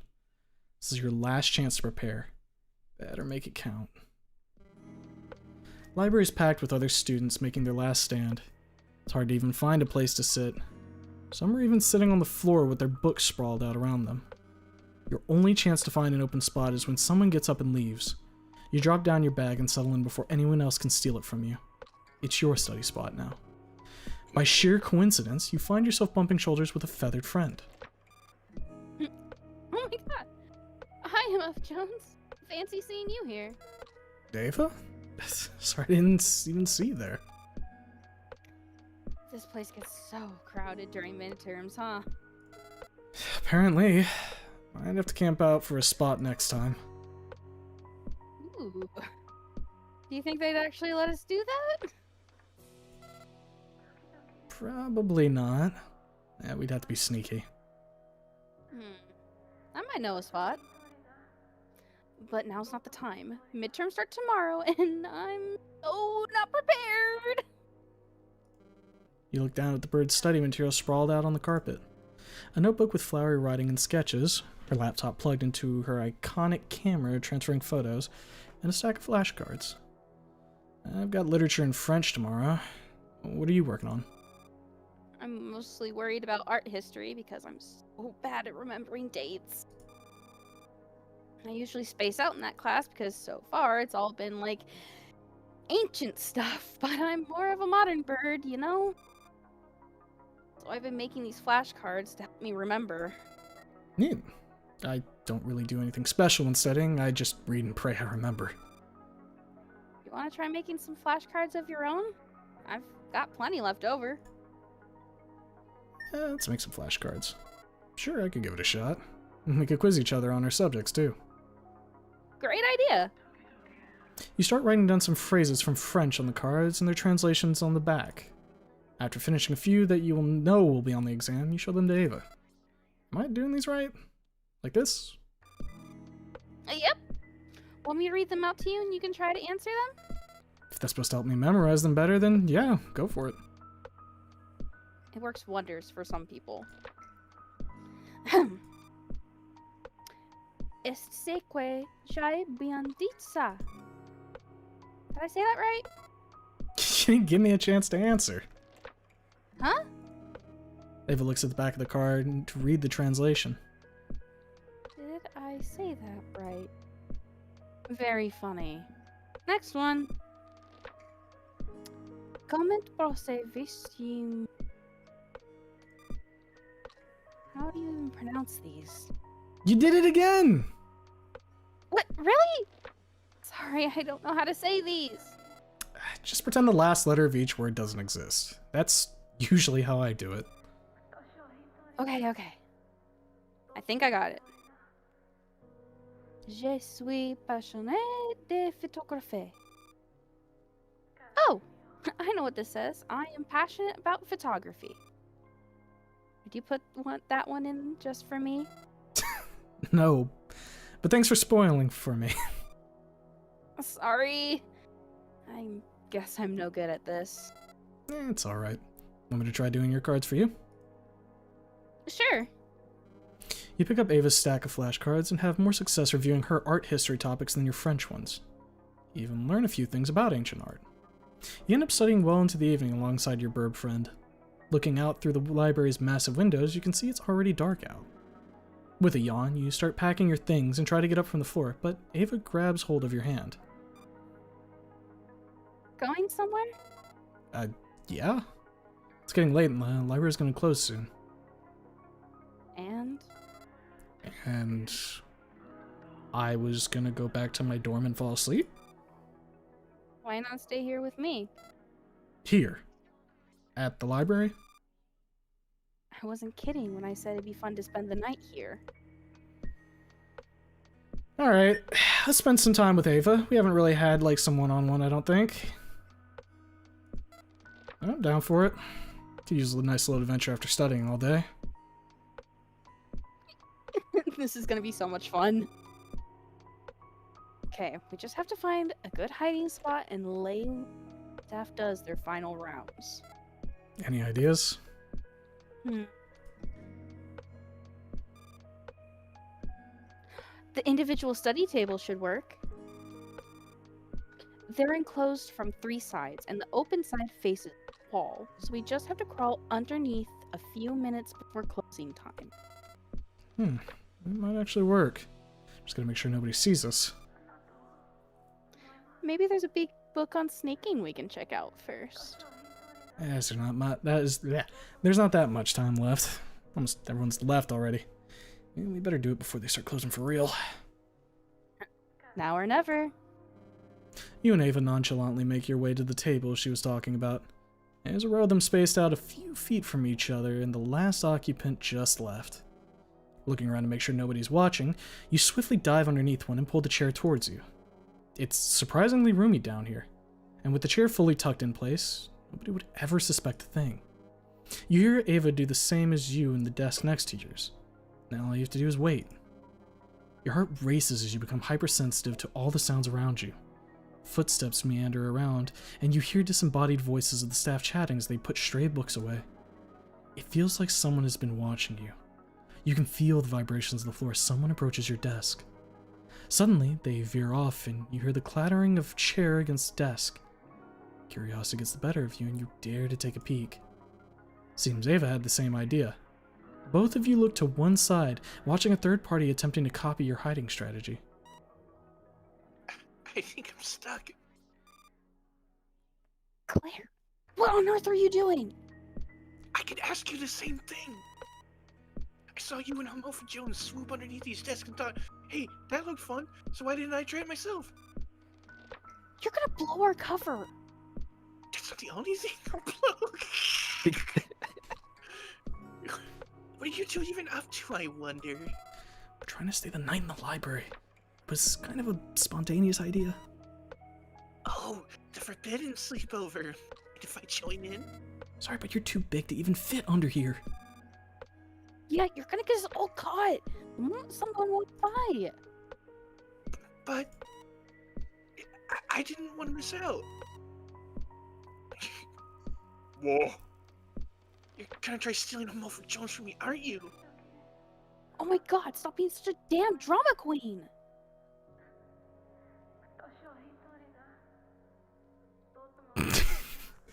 Look what you've gotten yourself into. My heart says she can stay, but my mind says she's too fucking big. Should I stay or should I go? Cause if I stay, there will be trouble. And if I go, it might be trouble. So you gotta let me know. Singing from the Yeah. rafters. Irony Great. cool. Thank you.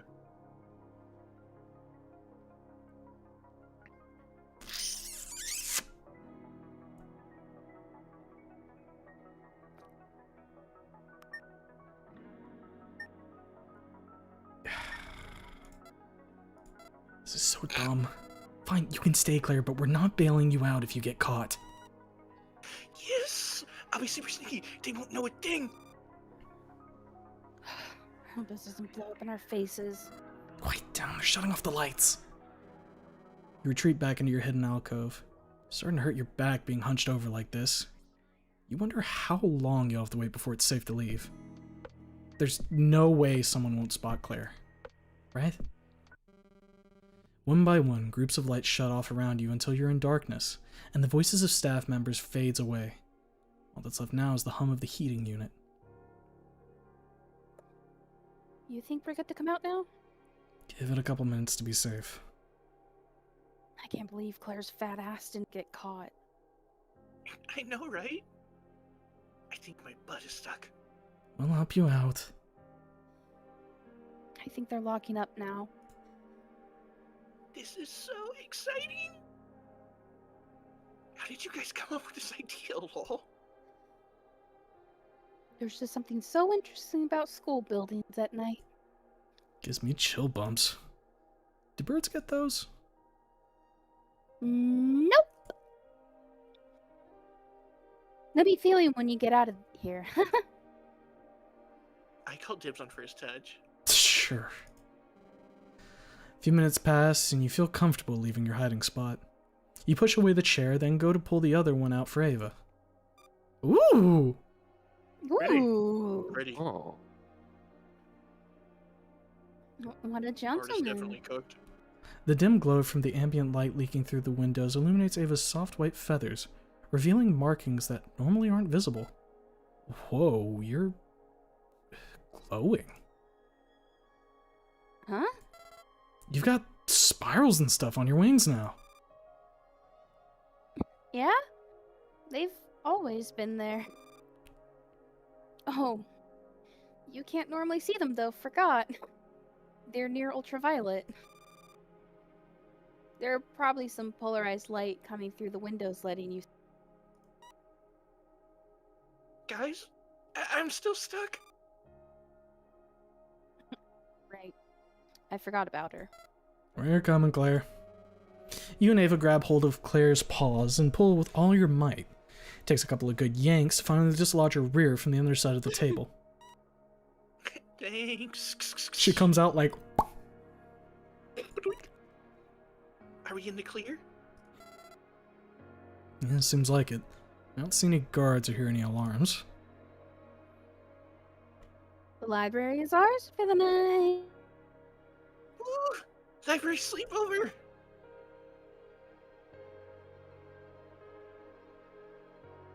Discord, no! Discord, no! You're good? Question mark? I don't think you're gonna get those shushes for Morrowind. Yeah.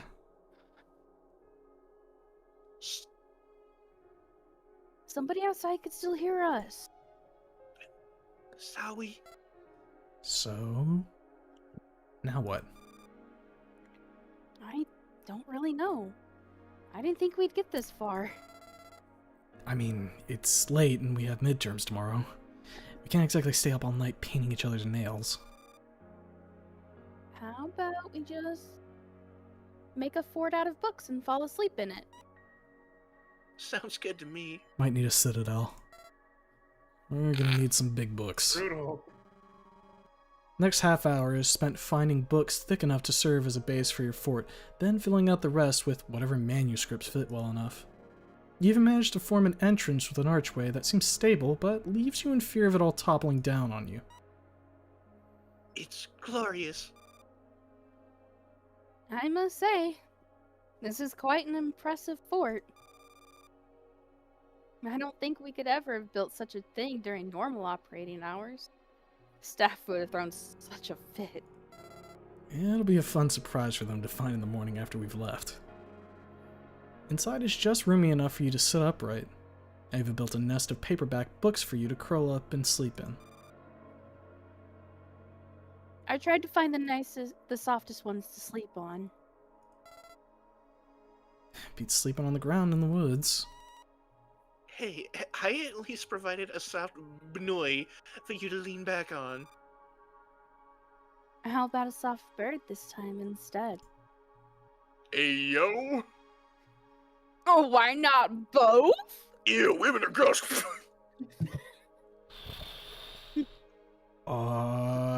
Ladies, there's enough human to go around.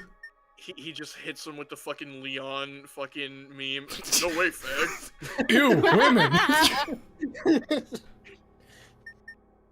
Nah, let's go with both. Why not both? Jeez, what a snuggle whore.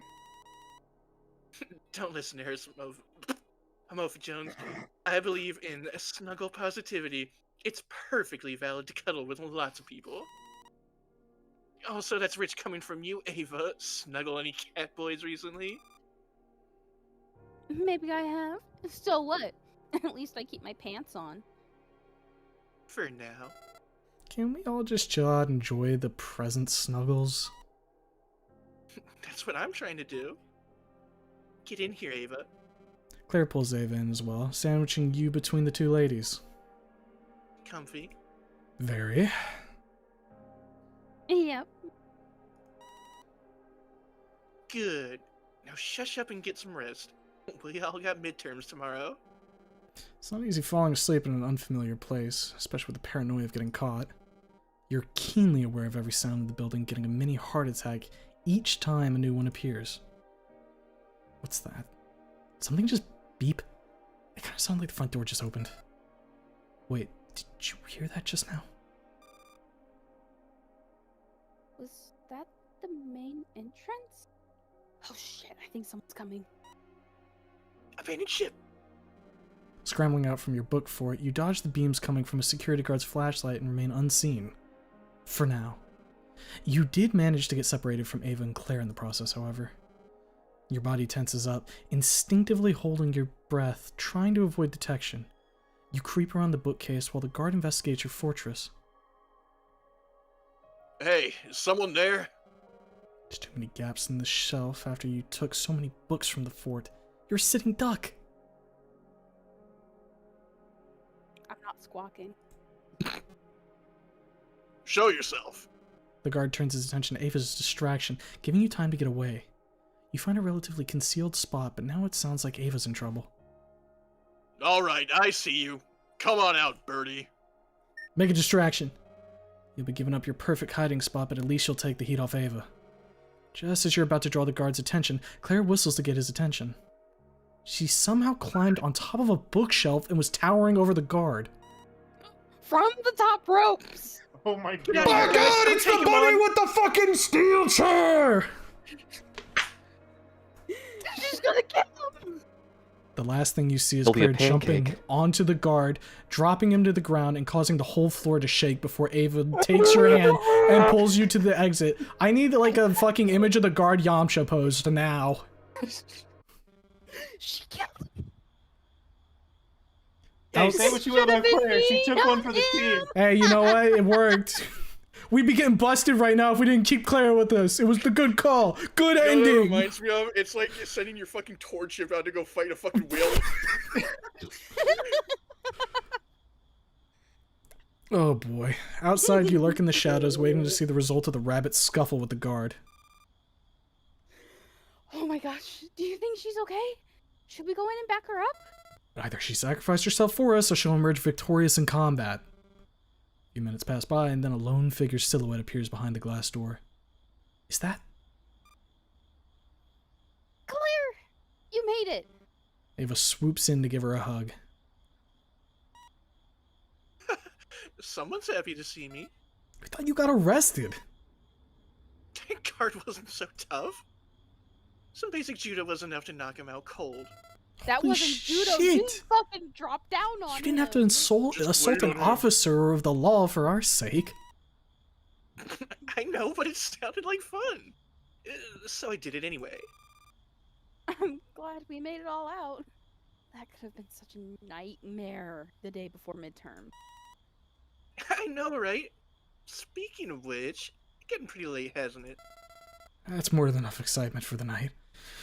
Oh, come on, let's all get some rest before exams begin. You walk Ava and Claire to their dorm, still riding the high from escaping the library. Your heart's still racing by the time you make it back to your dorm, but eventually the exhaustion catches up with you and you fall asleep. Your alarm drags you up from the comfort of slumber, reminding you that today is the one day you can't afford to sleep in. You need a coffee. Badly. Right. You barely got any sleep after last night's ordeal. Wonder if the fortress is still standing. There's just enough time to swing by the cafe before starting your lit exam. At least the guard will have amnesia, so he won't remember anything. The guard's in the hospital. He's got a full body cast, probably. Yeah. It's just They his buried head. him under the books. They ask him, what happened? He's like, worth it. Coffee Zone is busier than you've ever seen it before. All the tables are taken and you have to wait in line before you can even see Mishka on the other side of the counter. Eventually, you get to see the coffee queen Rat, rushing to make everyone's orders all on her own. Martha Jones. Hey Mishka, is now a good time? I think it's so busy turning exams week. But I'll always make best drinks for you as always. You're the best, Mishka. Should you get a treat from Miss Ellen? It might get her to go easy on you when she grades your paper. Yeah? It's just that easy. Could I get a cinnamon roll to go as well? You have luck by your side. This is the last one yet again. Did you save it just for me? Well, maybe. She's so precious. You're so sweet. I'm gonna try bribing my lit professor with it. Hopefully that goes well. Speaking of which, you're insane to be working when midterms start today. You get enough time to study? Well, there's no need to worry about me, really. If you say so. I'm sure you'll do well. Thanks. I think you will do well too. You finish up your order and stand around while she gets to work on it. Fucking dog. Would now be a good time to ask if she wants to hang out later? She's pretty overworked, but maybe once midterms are over, you two will have some free time. Yeah, let's ask. Hey, I was wondering if maybe you'd be free this weekend. The rat knocks over a ceramic mug, making a loud clattering noise. She hastily uprates the mug and turns to you. This weekend? I do not really have plans. Great, neither do I. Do you want to hang out? Okay. We can do the hanging out. Awesome. I'll figure out the details and let you know later, okay? Of course, of course. You step back and let Mishka work on the drinks for multiple customers at once. Poor rat is going back and forth non-stop, preparing multiple drinks at once, yet doesn't miss a beat. A few minutes later, she calls you up to the counter with the drinks you asked for. Thanks. See you around. Daskarova. You take the cardboard cup and make your way to the literature building, taking sips along the way that gradually bring you back up to full consciousness. Classroom is extra hectic just minutes before class is scheduled to begin. Tons of chatter, anxious students worrying over their grades, hastily trying to cram in knowledge and share answers before the teacher arrives. You're too tired from all the studying you've done throughout this week to bother. Instead, you just try to remain calm.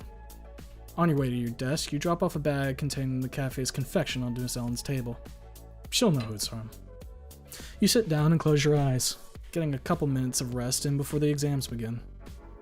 The room goes silent when the door opens and the sound of Miss Ellen's heels clatters against the floor on her way to the podium.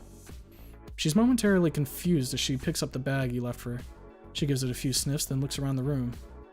You give her a wink when her gaze meets yours, and she returns it with a smile. Good morning, class. I'm sure you're all as done with this as I am. So, without further ado, I'll go ahead and hand out the exam. Do your best. She goes around the room, dropping off a packet of papers on everyone's desk. Her tail brushed against your hand as she passed by. So soft. You just want to reach out and stroke her fur, but you remember that'd be considered sexual harassment and get you canceled. You'll just have to take this boring exam instead. You pick up your pencil and get to work. Not even an hour goes by and you're finished. You didn't think it was so bad. Half the class had already finished and left by the time you stand up and hand yours in. You still got plenty of time before your next exam, but you're too burnt out to study. What to do? You felt compelled to come up here for some reason. Maybe it's because the breeze is comforting. Your worries melt away as you watch students walk into their next class several stories below you. You'll be among them in a few minutes, but for now this is your secret spot where you can just get away. Well, it's someone else's secret spot too. Oh? Looks like I'm late to the party. Or maybe I'm just early. How'd the exam go? Did I make it too easy? I feel like it was pretty typical. Good. I'm glad you didn't struggle with it too much. She unfurls the paper bag you left her and pulls out the cinnamon roll. Am I right to assume this was your doing? Guilty as charged, ma'am. So you're bribing me. How sweet of you. It's not a bribe. It's not a bribe. So you just did it out of love for your literature professor then? Huh? We got the sparkles! Ding! That's a nice face. That's a smile worth like it. protecting. Winning smile. I like it. Something like that. I just knew you liked them, so I got you one. We're not supposed to accept gifts from students, but I'll make an exception. I always do. Miss Ellen takes a bite out of the treat. Her tail starts to wag immediately. She tears a piece off and holds it out for you. Want a bite? Sure. You take the chunk of sweet glazed cinnamon roll and devour it in one go. You didn't realize how hungry that exam had made you. You know, this ain't the most expensive gift a student has given me, but it's got up there with the sweetest. No, do students buy you things often?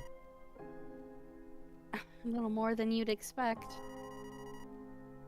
I'm just a basic literature professor, so I don't get free cars or vacation like some business or political science departments. It's usually small things like purses, shoes, phones. Did have one student who was unusual and even doing poorly in the class. Just enjoyed giving me cash. Let me guess. Gunner? I think he ended up giving me over $10,000 over one semester. Without even asking? I don't ever want to hear about male privilege again. A few thousand doesn't make up for the challenges I faced. And here all I can offer are cinnamon rolls. You don't have to do much to pass my class. Just listening to me rant is enough. Either in the classroom or up here. Preferably up here, so I don't have to pay for therapy. I'll do what I can. Miss Ellen looks like she's about to say something, but hesitates. She finishes her cinnamon roll, then blurts it out. Hey, you got any plans for next week? Sorta? Not really. Why? I was just wondering, how do I put this? I'm not supposed to just invite a student over to my...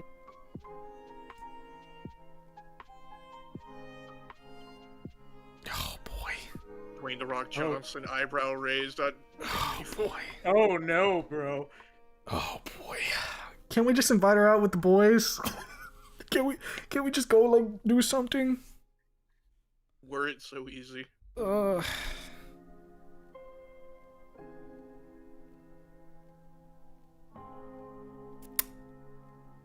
What could possibly go wrong? Fuck it. What if I were to ask to come over? Maybe I'm just curious to see how a literature professor decorates her home. Probably lots of books, aren't there? Yes, tons of them. Would you like to come over and see? I can show you my favorites. Vice says extra I credit. like. You gotta pass by any means necessary. Gotta do what you gotta do, brother. Yeah, I'd love to. Perfect. Let me write down my address for you and we meet up sometime next week. Sound good? Miss Ellen can't stop her tail from rapidly wagging as she writes on a scrap piece of paper and hands it to you.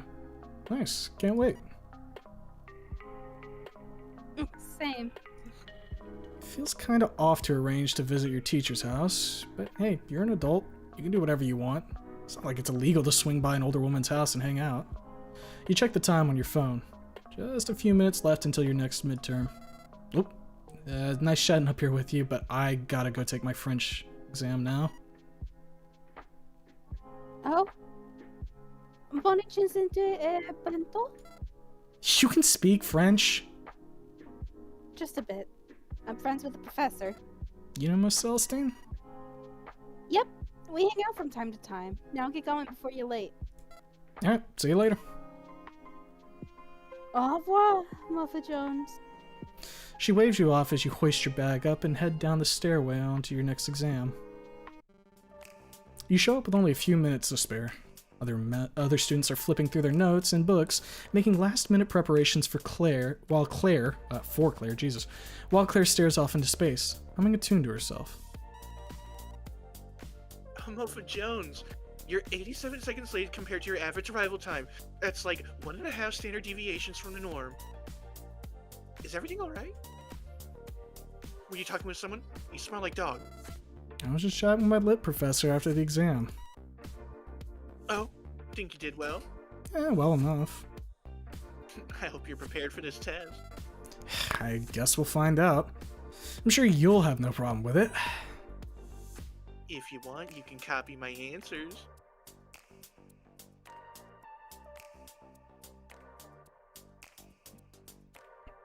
We have not cheated yet. We won't start now. We die like a man. Nah, I'll be fine. Like a human? Dude, you're so fucking right.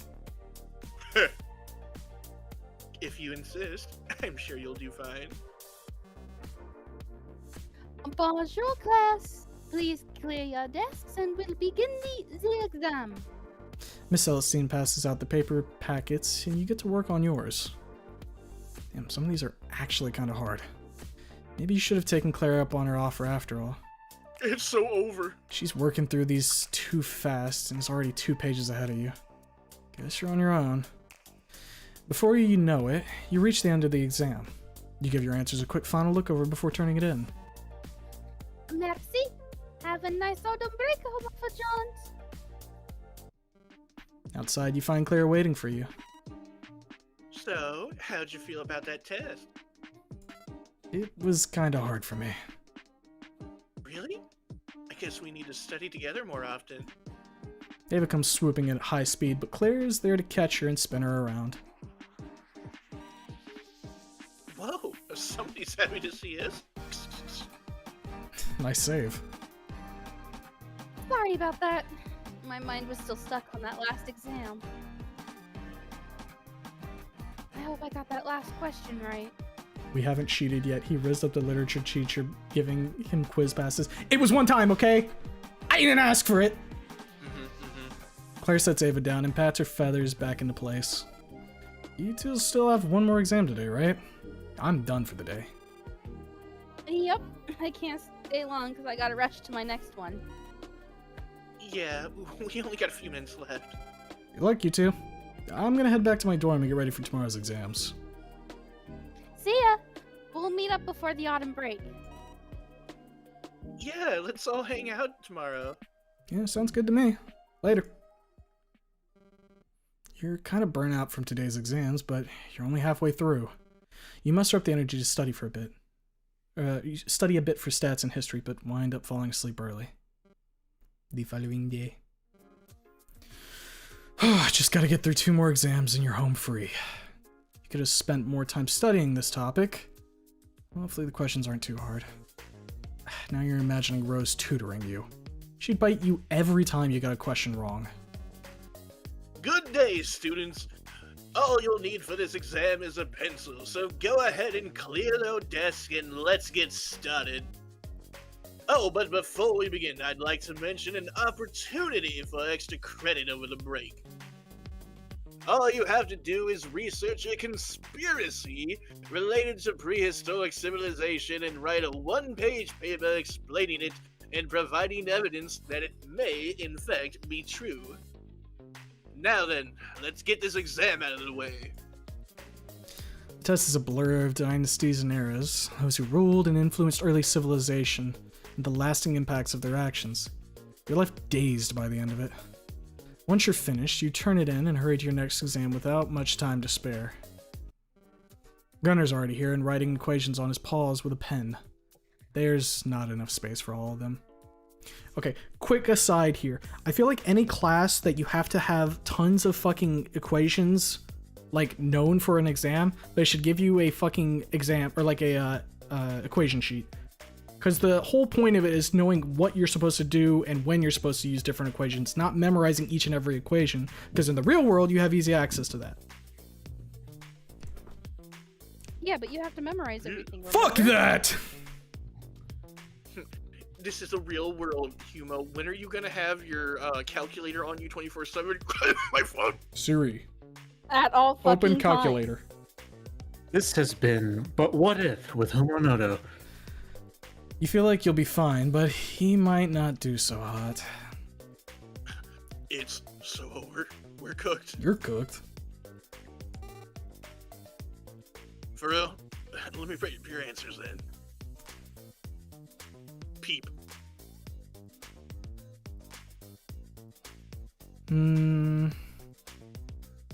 You did say that you weren't going to cheat. You didn't specify others couldn't cheat. No, bitch. Get your own. Be a bro. Fuck that. You're gonna get me in trouble.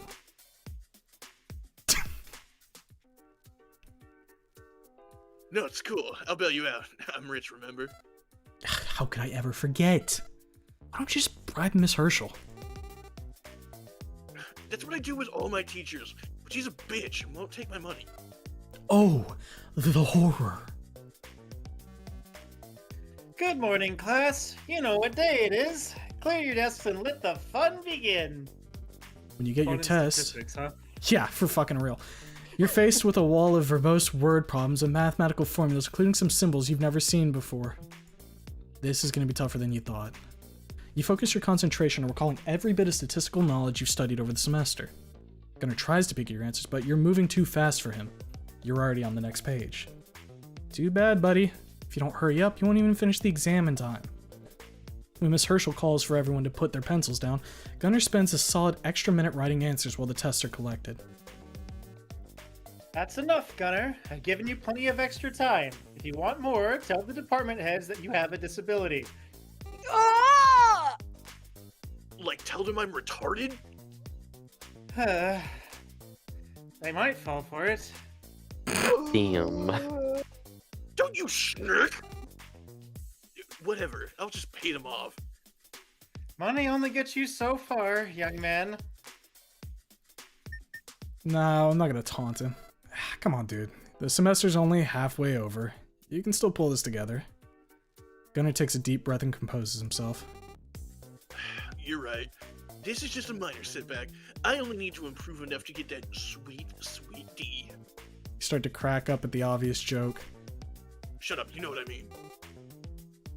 Gotta run, but we'll meet up later for lunch, okay? I want to get the whole squad together one last time before autumn break. We'll meet up after that dye place. No stupid contest this time. Cool. I'll see you there. You return to your dorm and unwind a bit, until Gunnar texts you saying everyone's ready. When you arrive, Claire waves you over to their table. There he is. Mofa Jones, you made it. Did you get lost on the way here? Yeah, man, we've been waiting for you for a while. Truth be told, maybe you did get a little lost. Kind of spaced out and don't even remember how you got here. Sorry, guys. I'll try and be faster next time. It's alright. We're just talking about our plans for the autumn break now that midterms are out of the way. Plans? Oh, right. I didn't make any. You mean you're not going back home? My parents are dead, Ava. I have no family. You shrug. No. Why would I? Your friends look to each other uneasily. I've got my bags packed and ready to go already. If I'd known you'd be here alone, I wouldn't have made plans to visit home. My flight home leaves tonight. What are you gonna do here for a whole week? Yeah, I made some plans with Mishka. Huh? Are you two going on a date? No, we're just gonna hang out. You know, I'm staying here too. We can hang out and chill whenever. That sounds nice. We can play video and watch anime. Hmm. I love that. Dorm better not smell like gay sex when I It's get gonna back. smell like the gayest sex ever, Gunnar, and you're gonna have to fucking sleep in there. Guess you'll have to come to my dorm, Rory. Oh? What do you mean? We're not really gonna... are we? Of course not. Unless. The waitress comes to take your orders, putting a pause on your conversation. The rest of your afternoon is spent discussing everyone's plans upon returning home. After lunch, you all walk back to campus to say goodbye before parting ways. I'm gonna miss you guys. Same. I hope you all have a great autumn break. Hold down the fort, Rory. If anyone breaks in, there's a 1911 under my pillow you can use. Is it in God's caliber? Let me guess, it's made of solid gold. They make them out of anything else? It's kind of weird. Feels like we're saying farewell forever. Aw, we'll be back before you know it. Yeah, we can still text each other. I mean, I've been with you guys since the semester started. This is the first time we'll be apart since we met. It's like going back to before I started college. Back when I was on my own. At least Rory will still be here. I know how you feel. You know you can text me if you get lonely and we can hang out. Oh my god, I would ship you two so hard if I wasn't gonna take Amova Jones for myself.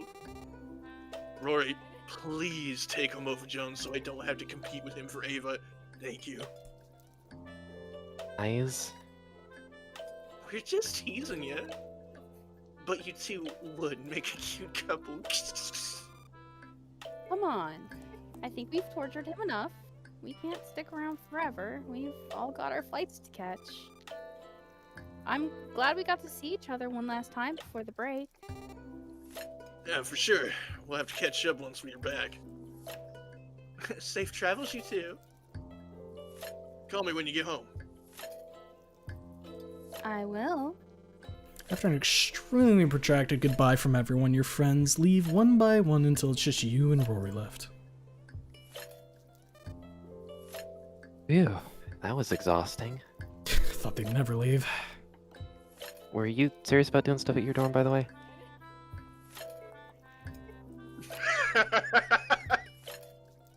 Yeah, kinda. Doors are always open for you. I might come in one night.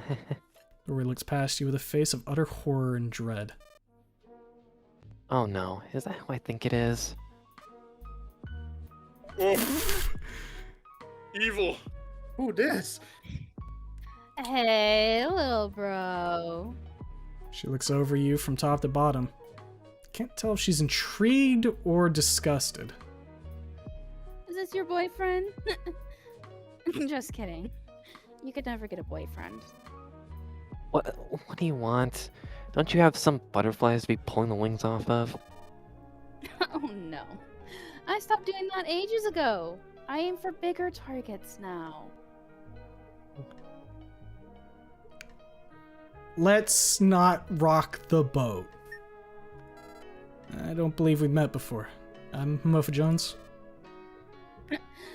Nice to meet you, isn't it? I'm Rory. With a Y. Ugh.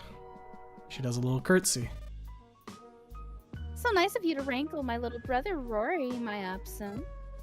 Rory's nice. I like him. I'm surprised they even admitted him to Harmonia. They must have seen his name and got it mixed up with mine. I'm surprised they haven't admitted you to a mental asylum. There is some legitimate anger in Rory's voice. What's your problem? She's your sister, isn't she? He's a psychopath. Don't be fooled. Don't mind him. He's just jealous. I'm basically exactly like him, but better in every way. While he's busy downloading kernels, I'm uploading code for them. I can run circles around him in his favorite games. He used to cry when I'd perfect KO him in Tekken 10 times in a row. Now, he just rage quit. And I can climb faster than him with one hoof tied behind my back. We actually tested this once and I humiliated him. My Rory is kind and sweet. You're Rory. I see. You're one of those types. Don't make the mistake of conflating passiveness with kindness. Rory's personality is the result of him being submissive. He may appear to be nice on the surface, but he's really just desperate for affection. But even then, I bet I'm sweeter. What do you want, Rory? Do you come over here just to torture me? I just wanted to say goodbye to my little bro before I go back home for autumn break, that's all. I know it must have been rough when Mom and Pa denied your request to visit. But don't worry. We'll enjoy the time I'm home without you. Oh, go to hell. Not right now. I've got a flight to catch. I hope it crashes and burns.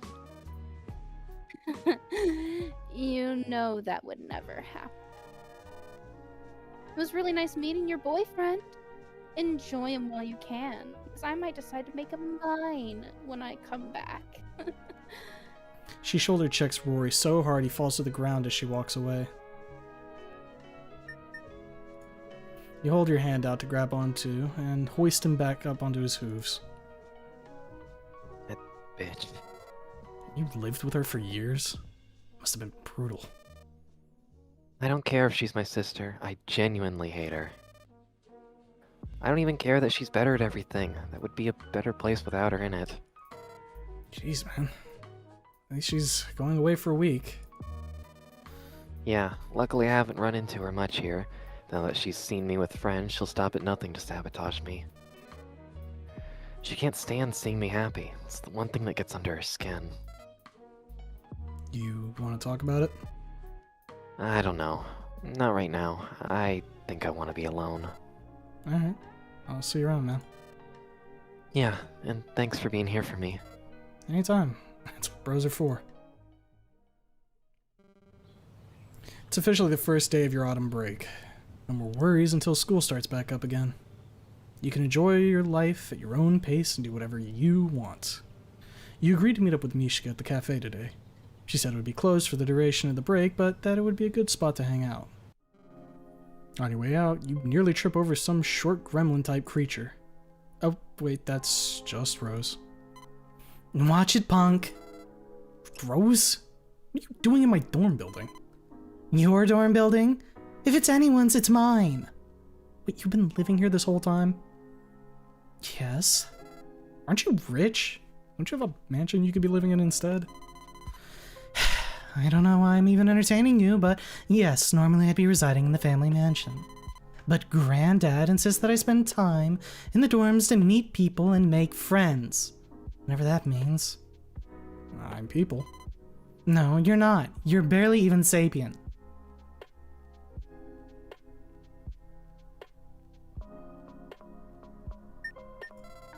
About this mansion, I think I could get you back in there. I doubt it, but let me hear your stupid idea. I could use a laugh. Your grandpa just wants to see you with a friend, then he'll let you back in, right? I could be your rental friend. I think I just puked a little. Just moving back into the mansion wouldn't be worth spending a second with a human. But he's also holding my inheritance hostage. And I don't know which is worse, being in the presence of you or being poor. It's just pretend, you don't have to commit to it. But the more convincing it looks, the less time we'll have to spend together. What have I done to deserve such a fate? Gee, I wonder. So, are you down? Where's the catch? I want to sleep over at the mansion. Hell no! Just for one night? We can even sleep in different rooms. I hate this and I hate you. But if it'll make my filthy human sympathizer granddad happy, then... Fine. We'll hang out, on occasion, within view of my grandfather. You'll stand no closer than 5 feet away with me, and under no circumstance will you so much as lay a finger on me. Once I'm back in my rightful home, we cease all contact forever, and ideally you kill yourself. Deal. Except for the killing myself part. You gotta offer up something good for that. How about I let you lick my boots? How about you lick my balls? How about I kick you in the balls? Barefoot? Forget it. Alright. We'll just be friends till you get your mansion. I'd say it was a pleasure doing business with you, but it really wasn't. I'm only doing this for my grandfather. And so I can get out of these dorms and away from the disgusting troll that inhabits them. Yeah, whatever. See you around, friend. weirdo creep. Outside the cafe, you see Mishka standing by herself, watching street birds hop around and peck at the ground. They fly away as you approach, and Mishka notices you. Oh, Mother Jones, you're here. Hey, Mishka. Sorry to keep you waiting. No worries. So, She looks around nervously. I'm not sure what to do now. Honestly, me neither. Campus is a ghost town because of autumn break. Would you like to go inside? I can make drinks for us. You shrug your shoulders. Yeah, might as well. Mishka unlocks the door and leads you inside, where she starts to make the usual coffee for you. At least there's no customers to worry about today. None except you. But do not worry. I won't charge for this. Thanks. Is working at a cafe fun? I like the chill vibes drinking here, but it looks pretty hectic making drinks for everyone. No, it gets pretty hard at times. But it's very routine work, I would say. You're here like all the time. How do you find time for classes? Well, I... Stvarafti na moje potrobi. Pardon? Never mind. What do you do for fun?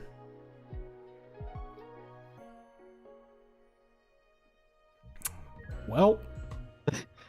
shit. Hey! What do you do, Homo? Which way? Quite the Western man? options. And then they I don't fucked! write them, but I read them. I like to write. Homosexual gay. Mishka's eyes widen with excitement. You do? What sort of things do you write? You're embarrassed to confess the type of literature you enjoy. Gay. Just like, you know, stuff. Romance stories, I guess you could say. How fascinating. I like to write too. What do you write? Stories based on cartoons I watched. Mishka finishes with the drinks and finds a table for you to sit at. Do we get to see some? And back in my home village, we had a satellite dish for the television that could just barely pick up signals.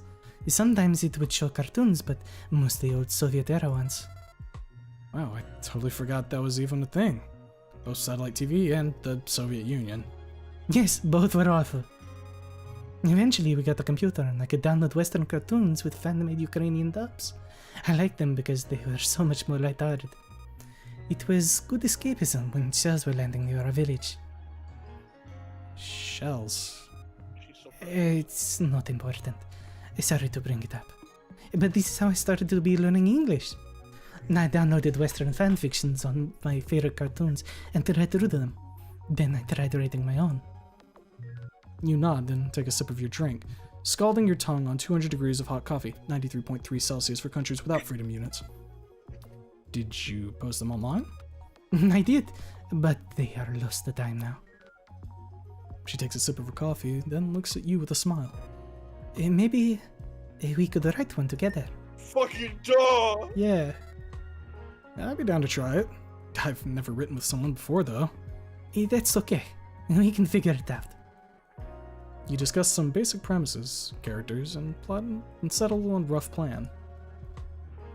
Mishka grabs some napkins and pulls a pen from her jacket pocket. She begins sketching diagrams. I like to start to draw outlines and arrows pointing at related events. You know a basic 3-act structure, right? Yeah. Beginning, middle, end. You spend the whole day workshopping your story ideas with Mishka, chugging through multiple cups of coffee. Roach in chat fucking asking to have Claire. Before you know it, it's dark outside. I think we'll have to stop for now. Damn, we spent the whole day just writing. Yeah, did you enjoy it? I did. A lot. And I'm glad you dragged me into it. I'm glad I could drag you into it. We should write more together sometime. Of course. We have to finish the story after all. Yeah. You help Mishka throw away all the cups and wipe down the table before saying goodbye and returning to your dorm for the night. After lazing around your dorm for a bit, you get bored and decide to take a walk around campus. Campus is like a ghost town now that the autumn break is in effect. There's only the sound of wind rustling through the leaves and... hoof steps? You turn around and see Rory with his nose buried in his phone. He doesn't even notice you. Yo, Rory! Huh? Doubly distracted, he walks straight into a lamppost. Ouch. You walk over and help him up. You alright? Yeah, I'm fine. Thanks. Dude, what are you doing on your phone that's so important you're walking into things? Just one of those monster catcher games. Oh my god. A what now? You know, the kind where you walk around in real life and find creatures in the app. Bro's playing. Sounds lame. Are you gonna say Come more? on, man. Bro's Hmm? playing Pokemon Go. Truly. Normies were super into it a few years ago, but now only the most hardcore dedicated fans still play it. You want to install it? I'll show you how to play. I don't think my phone has enough RAM to render anything more complicated than Pong. Fair enough. We could go back to my dorm and play on a real machine if you wanna. Sounds fun. Lead the way. Rory plugs some controllers into his PC, then runs a few commands in a terminal. On his monitor, an emulator pops up and the game begins to boot up. Yeah, modded Super Smash Sisters. An all-time classic. Hold up. I got something for occasions like this. He leans forward and grabs a bottle of whiskey from under his desk. Whoa, where'd you get that? Won't the school expel you if they find out you have that in the dorms? I guess we better dispose of the evidence then. Winner take a shot after each round? Shit, yeah. You're on. Wait, the winner takes a shot? No point in me clowning on you all day. The more I drink, the more of a chance you have. This better not be a trap to get me drunk and accidentally say something gay. Right, accidentally. Don't worry, video game sleepovers don't have to be homoerotic. Whoa, who said this was a sleepover? I mean, you're welcome to stay the night. Ain't like we got class to worry about. We'll see how it goes. You and Rory play a few rounds, taking shots after each game. Hey, Yeah? it's getting kinda hot in here. You mind if I take my pants off? Woof! Yeah. Woof! Yeah. Let's fucking go. Lean into the homosexuality! Yeah. The alcohol has taken a hold of you. You don't even question the logic of removing his pants while leaving his jacket on. Ugh, only if I can too. I swear you run at 1,000,000 degrees in here on purpose. That may have been the plan, yes.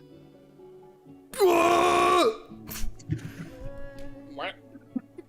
You try to stay focused on the game while shimmying out of your pants, but Rory manages to take his off and take out your last stock. Damn it, what was the part about not accidentally saying something gay? A few more matches go by with you chattering about random topics. Then you remember the other day and decide to bring it up. Hey, so, if you don't mind me asking, what's the deal with your sister? Why is she such a cunt? That's just how she's always been. Like, she's literally my evil twin.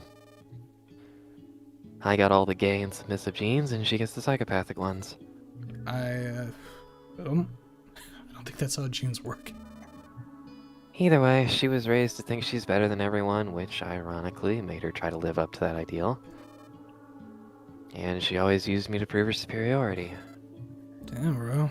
That sucks. Kinda makes me glad I was a lone child. I'm giving you fair warning. Do not get close to her. She is maxed out her manipulation stat and will take advantage of you in any way she can. Rory's starting to get tilted and slip up in the game more as he talks about his sister. Seriously, she's just irredeemably awful, but at least she made me realize how women are, so I can just be back in peace now.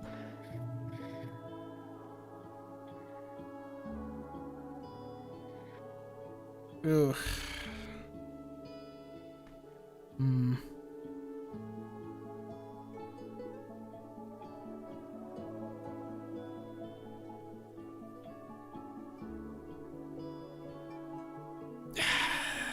We gotta start chipping him out of that. I'm just hoping this doesn't result in me talking about Claire's tits.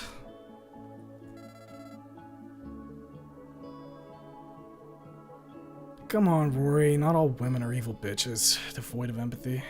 But you could find a nice one.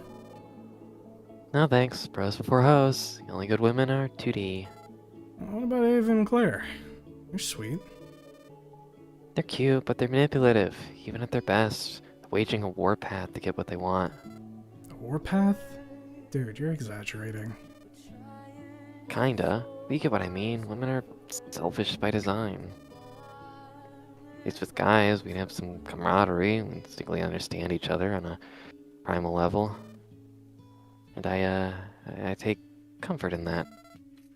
I don't mean to sound homophobic. I mean, we're sitting here without our pants on, but it just seems like you hate women.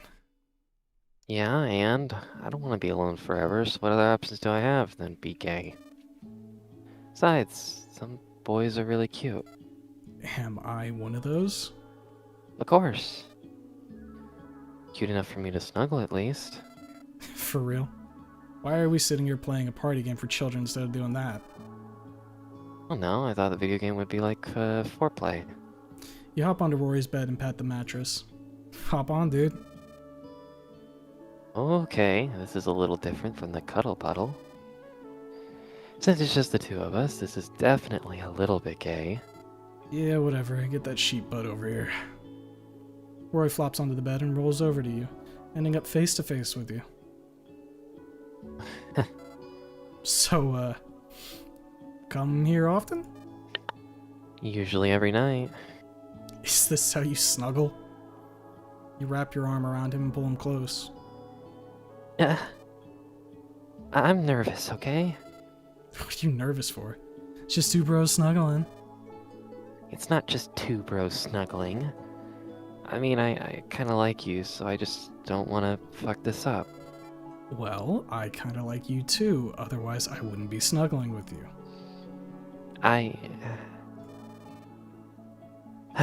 Do you want to listen to me ramble, or you just want to snug? I'm good with either. Go ahead and talk. I'll listen. Thanks. I wouldn't bring this up to anyone else, but I feel comfortable saying it to you because I think you'll get it. Never know what it's like to love or be loved by someone. I kept to myself in high school and mostly stayed inside my room doing computer stuff at home. Between the isolation and torment from my family, I just felt a desire for a certain kind of person, someone who's genuine and caring, and who appreciates me for who I am. I'm not gonna settle for someone who doesn't see my perspective. I need someone who can empathize with me. Does that make sense? Call it a romantic fantasy of mine. I just want to love someone who loves me back, and we do anything for each other. I don't think relationships like that can be forced into existence. I think I'll have to meet exactly the right person and go from there. Okay, rant's over. Wow. I haven't really thought of it in words like that, but yeah, I kind of agree with you. Some people just aren't meant to be together, but conversely, some people are perfect for each other. I honestly don't know if I'm the right one for you. Maybe I am. We wouldn't be snuggling like this if that wasn't a chance. Lucky we're still young and have time to figure shit out. Rory looks into your eyes and smiles sweetly. Yeah. By the way, we don't have to rush and just have this all figured out right now. I'm happy to just enjoy spending time with you however we feel like. So, like, if you wanted to smooch or something, we could give it a shot and just see how it feels. What? You mean like this? You gently raise his chin with your fingers and press your lips to his. He seems shocked you actually did it at first, but then he melts into your embrace and leans into it. It seems to last forever. Or at least until you're out of breath. Oh wow, that was something. A very exciting something. Yeah. You, want to do it again? You bet. He enthusiastically pulls you in for a peppering of smoochies. It gets to a point where you have to pull him off you just to get a breath. Sorry, I got a little carried away. I've been touch-starved my whole life. Yeah, I know how it is. I just need to come up to breathe every now and then. You know, we can actually go beyond this if you want. Wait, what? Is there, like, kissing level 2 or something? No, well, I mean, yeah, there kind of is, but that's not what I'm talking about. You're gonna have to spell it out for me then. Rory giggles and whispers it into your ear. Human male on male anthro. Let's fucking go! We did it, folks. We did it. Let's go. This is my crowning achievement. You fully understand what you must do. Gay ram sex! Alright. We just Gunner's gonna be upset when he gets back. we just have to decide who's gonna top. Rock, paper, scissors for it? Fuck yes. Okay, do we shoot on 3 or do we like 1, 2, 3 shoot? Let's just go there on 3. Best 2 out of 3? Yeah. Okay, ready? Ready. You end up getting the result you wanted. Oh, very clever! Which Very is good. clever! That's good. The following morning. You wake up with Rory slumbering in your arms. Let's fucking You go. almost can't believe how last night went. He starts to stir and awaken from his slumber. Morning, cutie. Morning. He yawns and gives you one last tight embrace before rolling out of bed. Last night was pretty wild, huh? Not wild enough, I'd say. You freak. He smirks at you, then looks away. Tell you the truth, it was really nice, but I don't think I can do that again without us committing to each other. You know what I mean?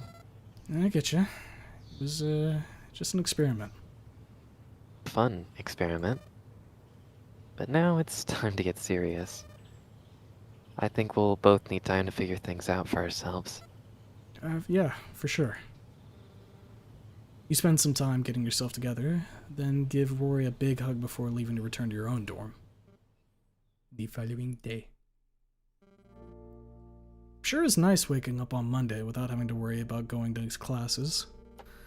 But it does get a little boring not having anything to do. No responsibilities, but also half your friends are away. Wait. You have the technology to see what they're up to. Yeah, time to stalk some social media.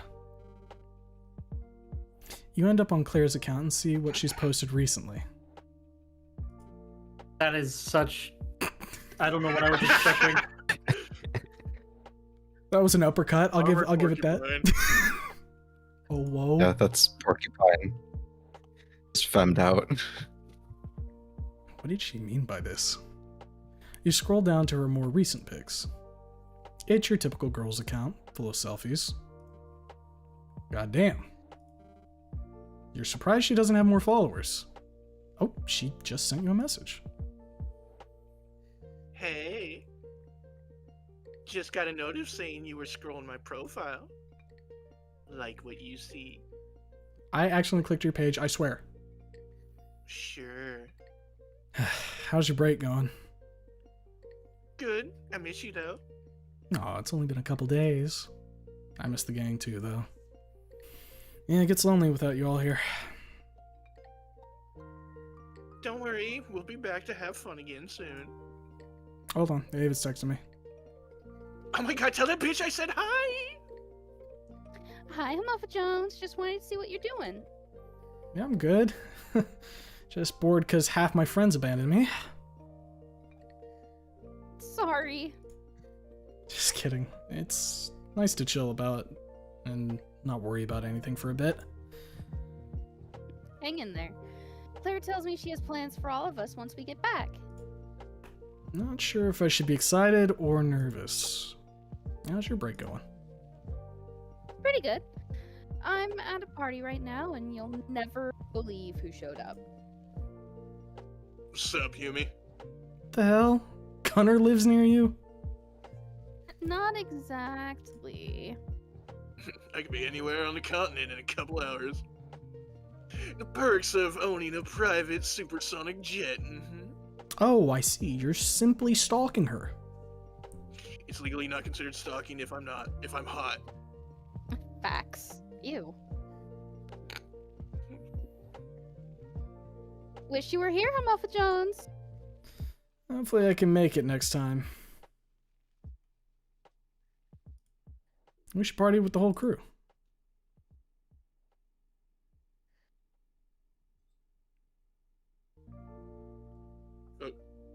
What?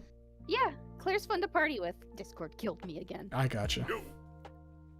You remember the last time I tried bringing Rory with us? He was just shy because it was his first time.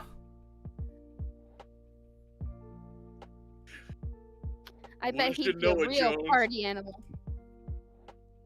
Speaking of which, we've got a party to get back to. Yeah, text you later, Muffa Jones. See you guys later. Try not to get too wild. Seems like everyone's enjoying their autumn break. I'm lucky for you, you've got plans today. Big plans. Your hot MILF dog professor wants you to come over to her house today. You know what that means. Fish. I just can't believe you're doing this. You're starting to feel nervous. Do you remember to brush your teeth this morning? What if she thinks you smell weird? Were you supposed to bring condoms? Does it even matter? We are not fucking the teacher! No! Is this even the right address? What if she was just messing with you and gave you a fake one? You're about to knock on the door again when it creeps open. Hello? Oh my goodness, Muffa Jones. I can't believe you showed up. Were you supposed to meet today? I thought it was tomorrow. You said to come over on Monday. Silly me. I thought it was still Sunday. Come on in and make yourself at home. Miss Ellen love invites you drama. inside and shows you to her bedroom. Oh god, oh Oh, no. fuck, it's really happening. Oh my god! Well, ladies and gentlemen, Can I hit the eject button? You wonder what her favorite You're gonna position hit is. something. Probably Full doggy speed style. ahead. No, no. You're not Rory. You're not my precious rat boy. As your mind races with perverse thoughts, something catches your attention. She's a gamer. Wait a minute, is that an SNES? Yeah, I was doing my yearly playthrough of Chrono Trigger. she's so Based fucking as based. fuck. Holy base. How far are you? I just got through Magus's castle. I'm gonna run through it with Frog and Luca. Nice. I didn't expect you to be a gamer. I'm really not. I don't play a lot of the new stuff. As with literature, I'm only really fond of the classics.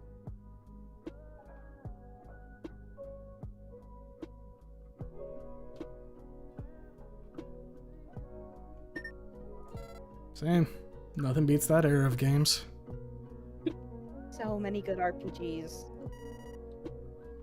I'm still waiting for a good translation hack for some Japanese exclusives. Must have played a ton if you're that deep into it. I might have played as many RPGs as I've read books.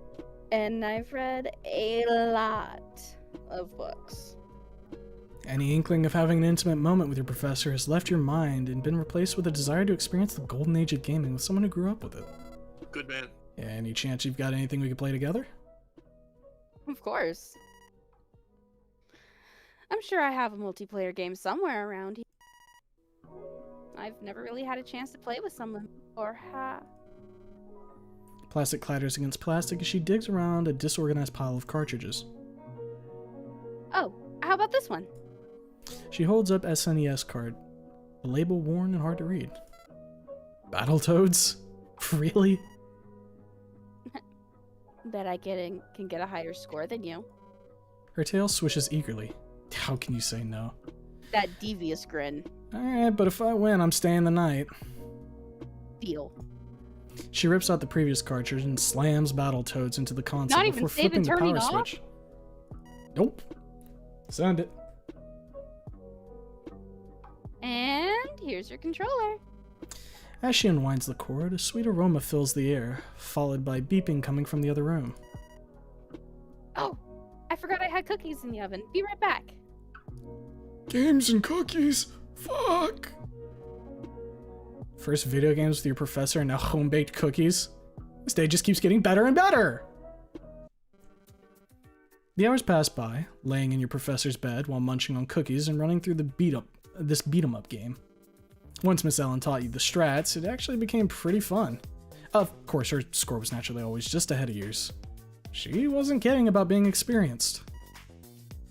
Oh, this is the final level. Get ready. You lean forward, taking the game a bit more seriously now. It gets pretty tough, but Miss Ellen is always there to bail you out. You're neck and neck throughout the final sequence, but she hangs back during the last moments, allowing you to get the KB on the boss. You're sweating and your hands are shaking from all the button mashing, but you've done it. Your score ends up being a hair above hers. Oh no. You won. Guess that means you're staying the night. You let me win on purpose, didn't you? Maybe. Or maybe I'm just too good of a Battletoads mentor.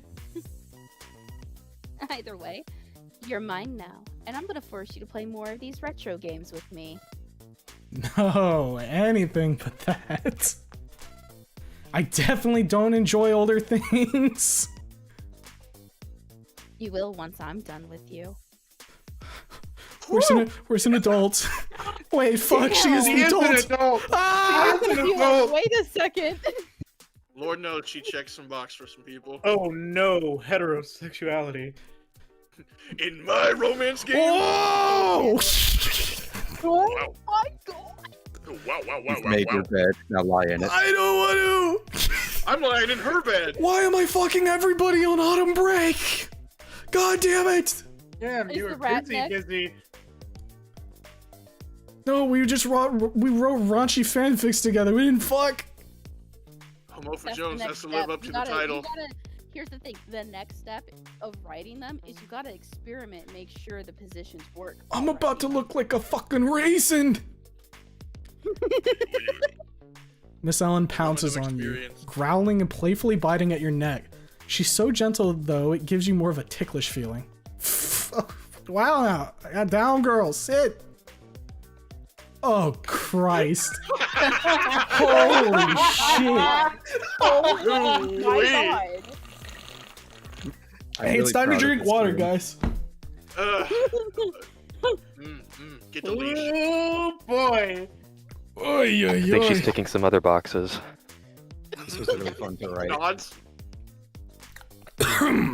Your professor immediately halts and pulls off you, sitting like the dog she is. She seems to be awaiting another command. Roll over? Without hesitation, she rolls onto my her back. God. Instinctively, you reach out to rub her belly. Who's a good girl? Me? Is it me? Yeah. Her tail wags so fast you're afraid she'll take flight. Got her No. barking.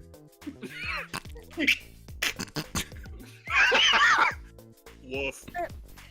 Pardon me. She suddenly regains her composure and sits back up. I don't know what came over me. It just felt so right to do those things. Maybe because you're a human? Certified man's best friend. I guess this old dog can still learn new tricks.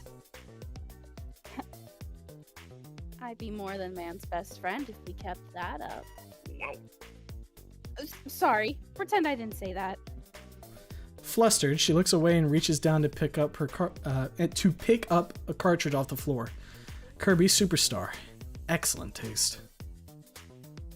Hey, want 100% the Great Cave Offensive with me? Of course.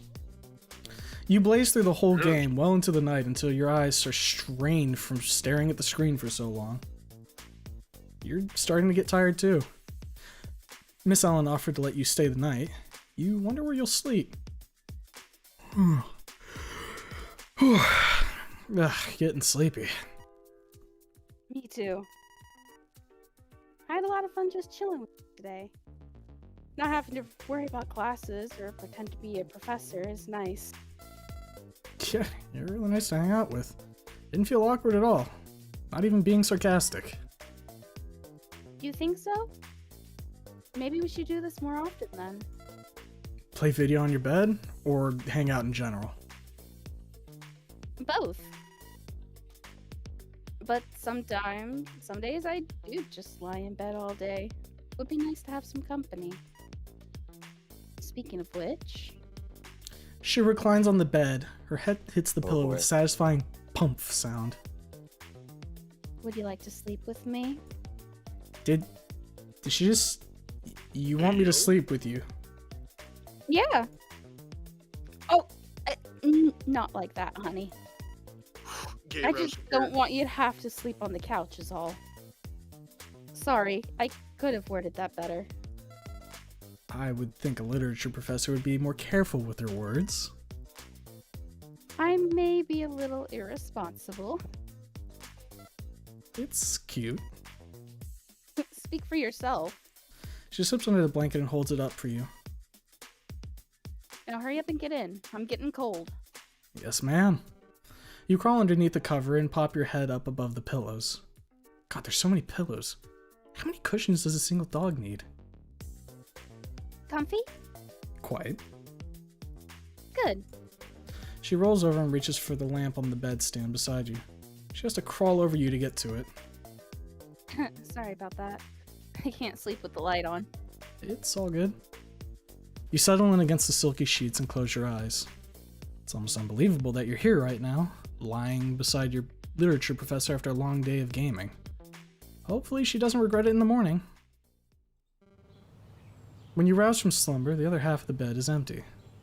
Did Miss Ellen change her mind about sleeping with you? You stretch and crawl out of the bed. What now?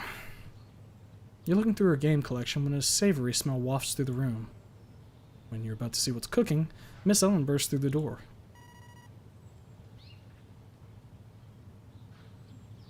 Hey, sleepyhead. Come get some breakfast.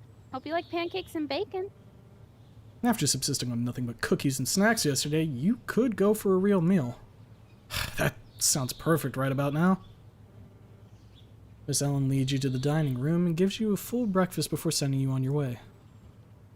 She's definitely wife material. I don't know why her ex-husband divorced her. You find yourself without much to do at the moment, halfway into your autumn break.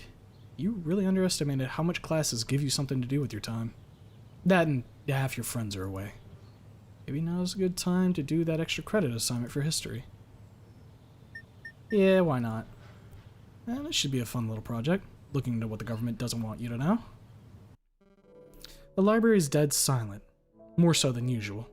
You'd think it was closed if the lights weren't on. You begin to peruse the shelves. If you were a book containing forbidden knowledge, where would you be? After turning a corner, you trip over a stack of books haphazardly left in the aisle. Watch where you're going! You look down to find an angry raccoon looking up at you. Oh boy, here we go again. Sorry, didn't mean to knock over your book fortress. Whatever, go away.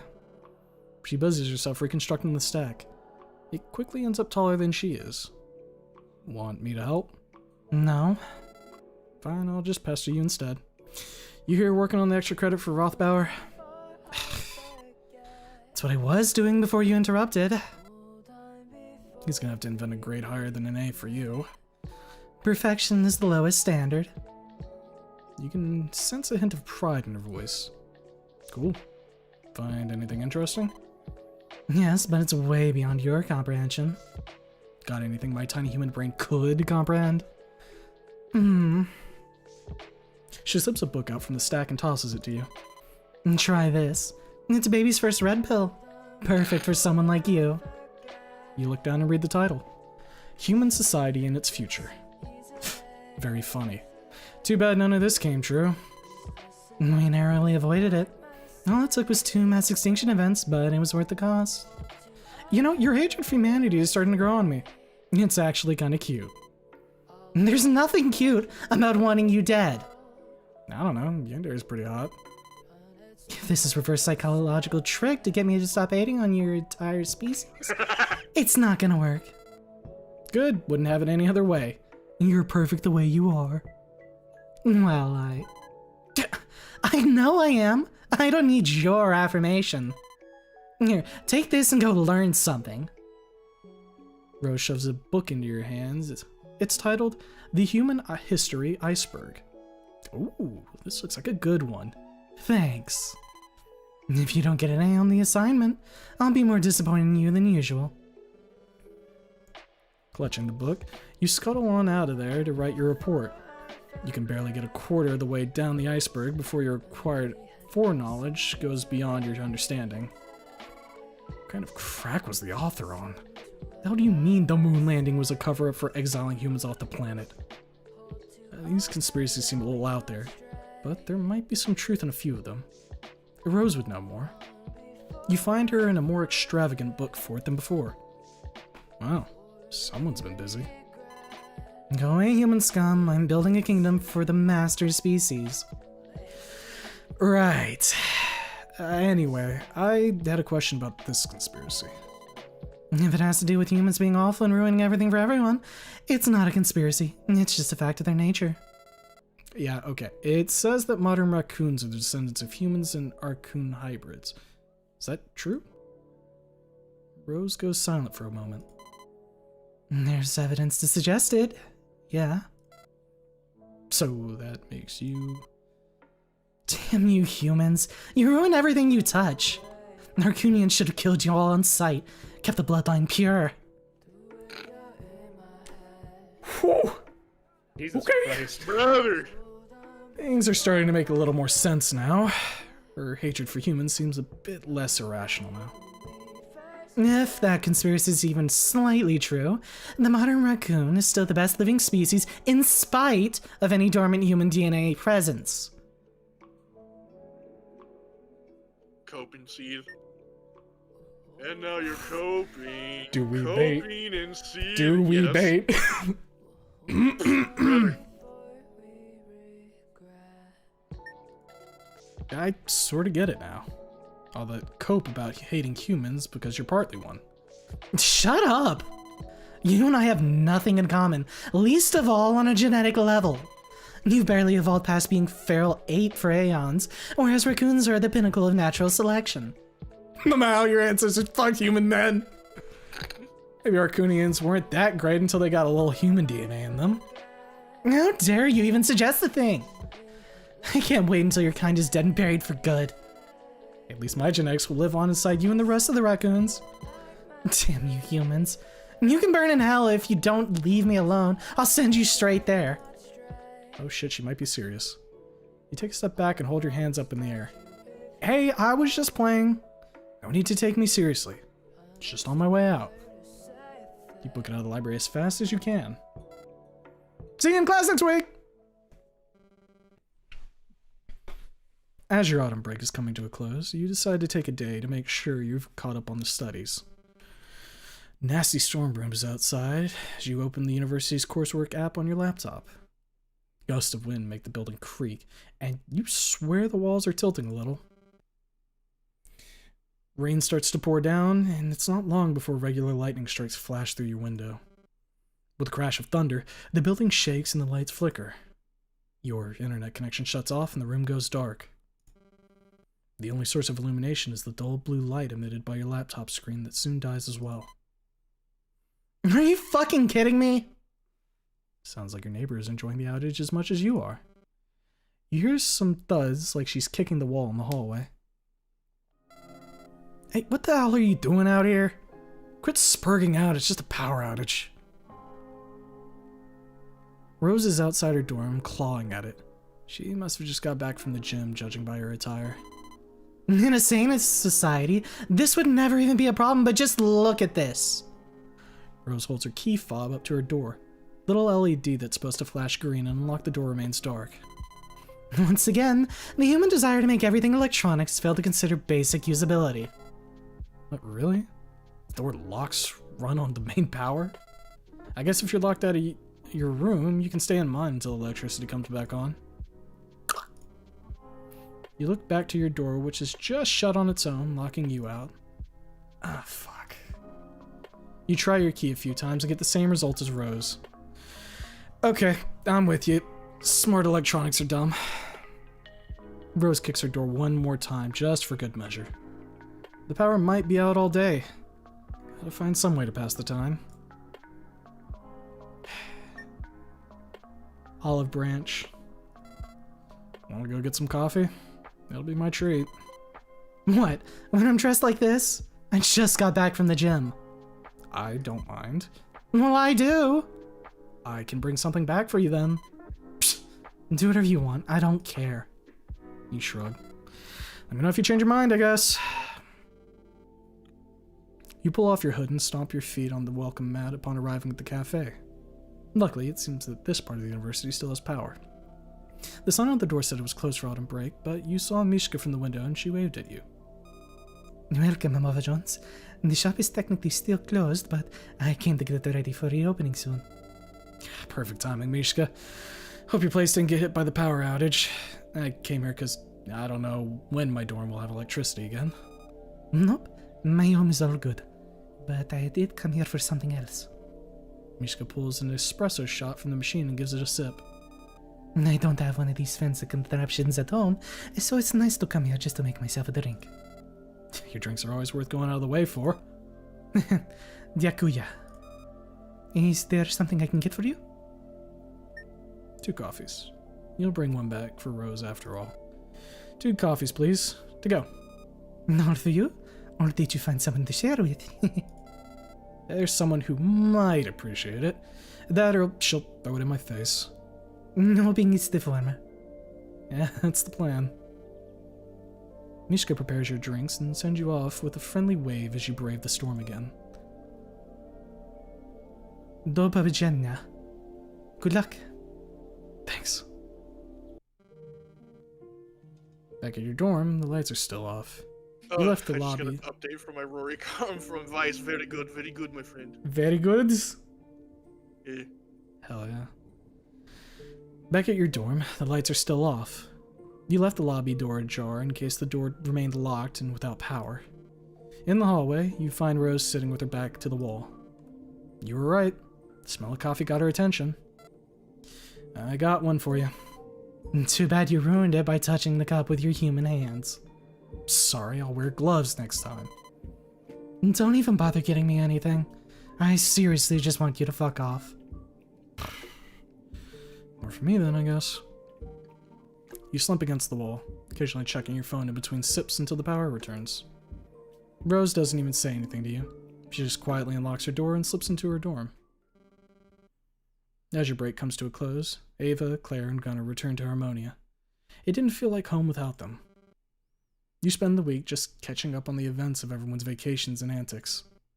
You also got your grades back from the midterms. You're doing fine in history. Could be better, though. Gunner's gonna be jealous of your stats grade. Man, you're failing French. Claire is gonna kill you.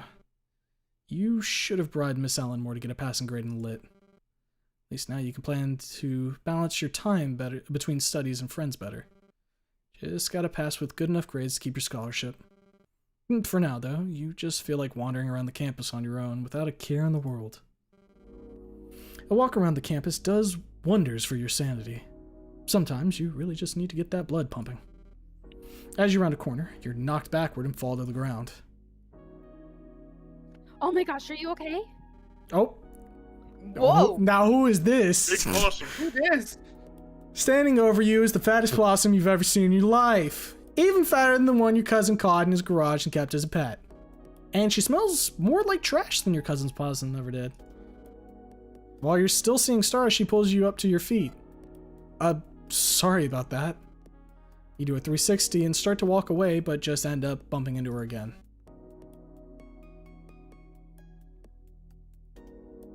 Trying to think of a different voice for her. Because I did Ava's voice because I thought it was her. I mean, with the blue text, I thought it was her too.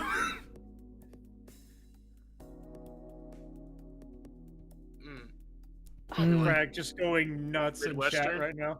Yeah, he's going. I don't even know what fucking voice to give her.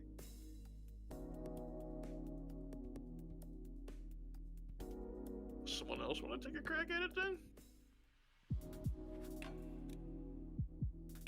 Dude, if I go for it, I'm just gonna give her like a fucking southern voice, and that's about it.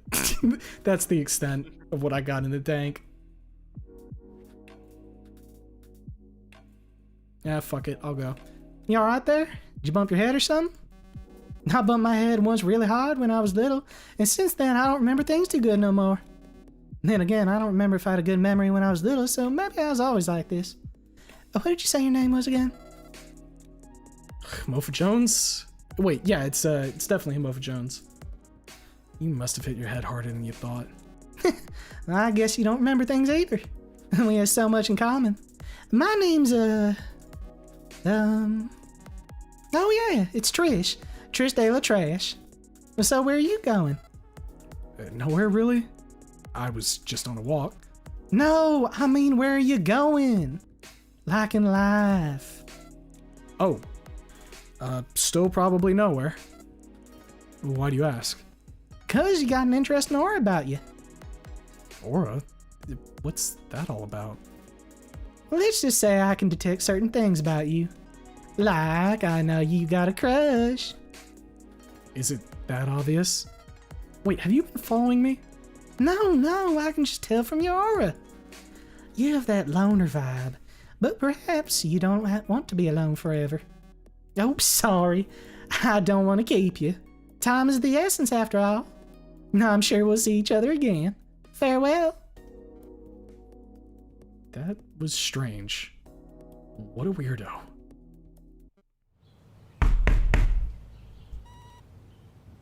Mofa Jones, wake up! We got a long day ahead of us. You jolt awake and slowly piece together where you are. Past couple of days, it felt like a dream. It's hard to remember what's real and what's not. You groan and roll out of bed. 1 second! Let me put some pants on, jeez. Take your time, Muff Jones. We'll wait. Or you could just open the door as you are right now. You throw on some clothes and open the door. Hey, why haven't you been responding to our texts? Huh? What text? You pick up your phone to check, but pressing the wake button only shows a dead battery on the screen. Whoops. I guess I forgot to charge it. It's cool. It's not like we were just about to abandon you today. Yeah, we got a busy schedule, and it wouldn't be the same without you. I'm flattered, but remind me again what we're doing? You already forgot? We're gonna get some boba tea and go out shopping and get massages at the spa and... Whoa, when did you plan this? Did you just wake up and decide we were going out all day? Oh my gosh, do you really not remember? Yeah, we had a whole conversation about this a couple days ago. Did you hit your head or something? I don't think so. Sorry, I just genuinely don't remember this convo. That's alright. We'll just have to make sure today's unforgettable then, huh? Man, I've sure been tired lately. Slept in yesterday too and missed class. What's the occasion? We just missed you so much we wanted to make up for it for a whole weekend together. Oh, you guys. Come on.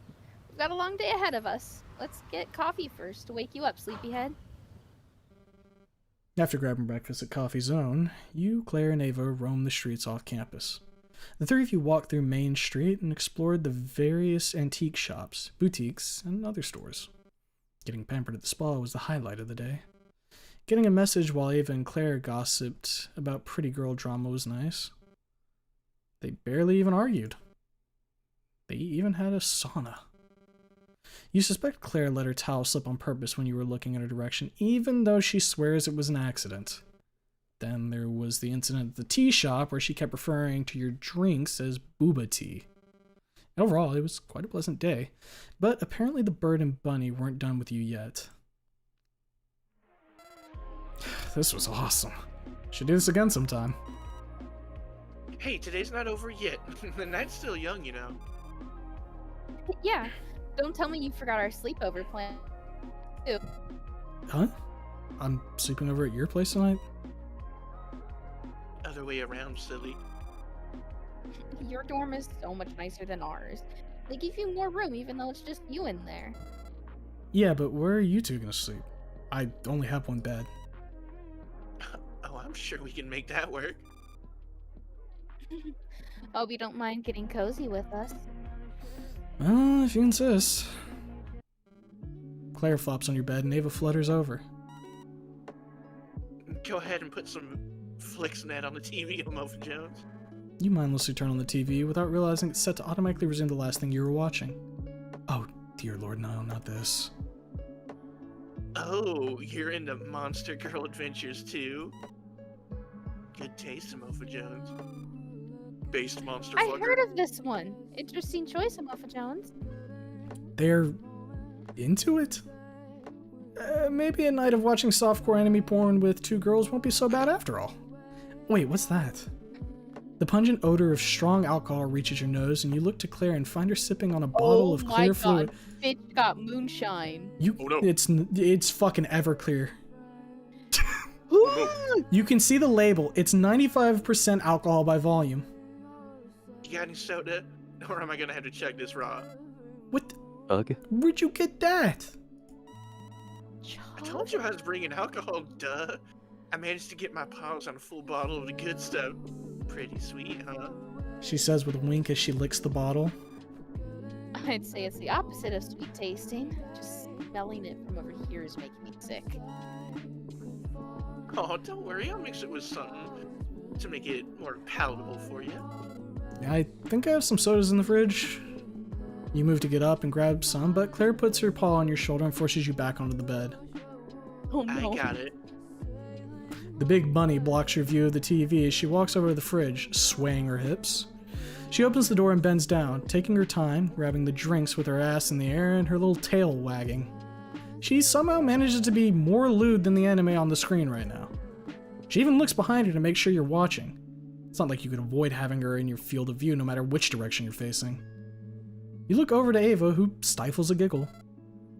Was this part of the plans we made earlier too? No, this is just how she is. Claire plops down on the bed with a pack of soda and some plastic cups you had lying around, knocking both you and Ava into the air. When you come back down, the bunny wraps her arms around you and Ava, two of you on each side of her. Trust me, once you get a little alcohol in this bird, she'll be the same way. Not true. Claire pours everyone around her drinks, mixing extra soda in with Ava's to dilute the nail polish taste and smell. I need that too, please. You're right, you can never match how sexy I am. More like how slutty you are. Claire sticks out her tongue. Try not to be so jealous. Screw this, I'm out. Ava gets up to leave. What? Where are you going? I just said I'm leaving. Why? This is dumb. Getting drunk at some boy's dorm on a weekend? That's asking for trouble. Relax, we weren't planning on having an orgy or anything. And besides, you went to that party with Gunnar over the break. Which I didn't even drink at. This stupid game is so tiring. Yeah, I know we're in college and you're supposed to act like a whore. But I'm looking for an actual romantic connection. Well, that got a bit deep real quick. Ooh-wee. Brothers and sisters. Oof. Give me just a second, I'm gonna go get more water. My throat's dry. Oof. I feel like a very big can of worms has been opened. It's been building up to this moment.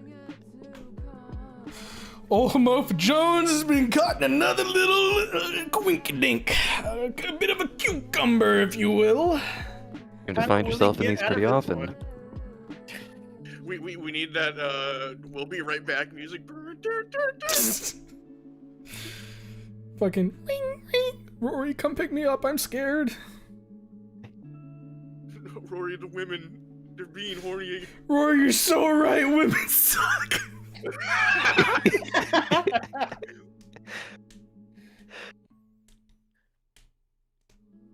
Every single woman's been trying to get in my pants, Rory, except like Mishka. I mean, fuck, even the literature teacher asked me to sleep with her, and I think she kind of meant it, but then backed down.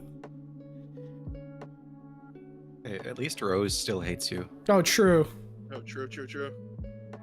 There is going, like, fucking, I have to imagine the Rose route there is some fucking massive Gotta jump degradation through that the goes with the piping. Oh, You just gotta do a little bit of brat taming, that's all. dude, that's not even brat taming. That's like a whole ass like fucking. You got to go through some character arcs before you can even get to that point. Oh. Where's the sneak out quietly option? Real. I feel like we're about to I should have, add that. We're about to have a couple fucking Let me truth just nukes here. cartwheel out my fucking window right now. We get the Kermit meme jumping off the building. It's Gunner outside. Oh my god!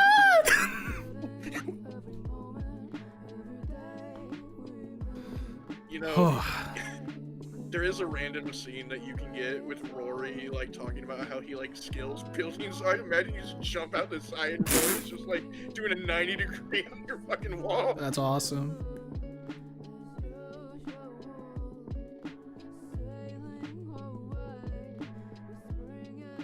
In case it isn't clear, I'm just waiting for Morwen to get back since, you know, Ava's gonna need to be talking here, so. This music There's is gonna be way a too whole lot chill. that's gonna be said. I love how fucking Claire's still smiling right now. It's like, oh, honey bun, this is about to get bad. Yeah, maybe I should have given her the sad sprite here.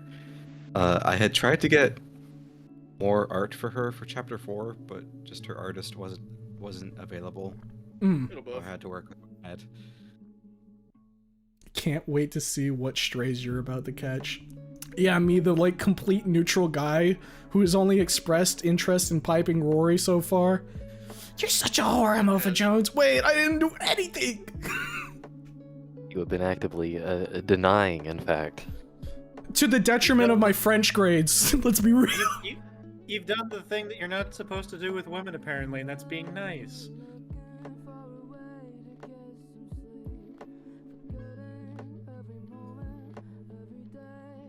I mean, let's be real though. It's been a long time coming having this conversation with Claire. Only took 4 chapters. No, yeah. He's just not that into you. The thing with Claire though is like, I feel like if you rejected her straightforwardly, she would take that as, you know, she needs to try harder. Playing hard to get, right? A challenge, if you will. She is like the female version of fucking Johnny Bravo.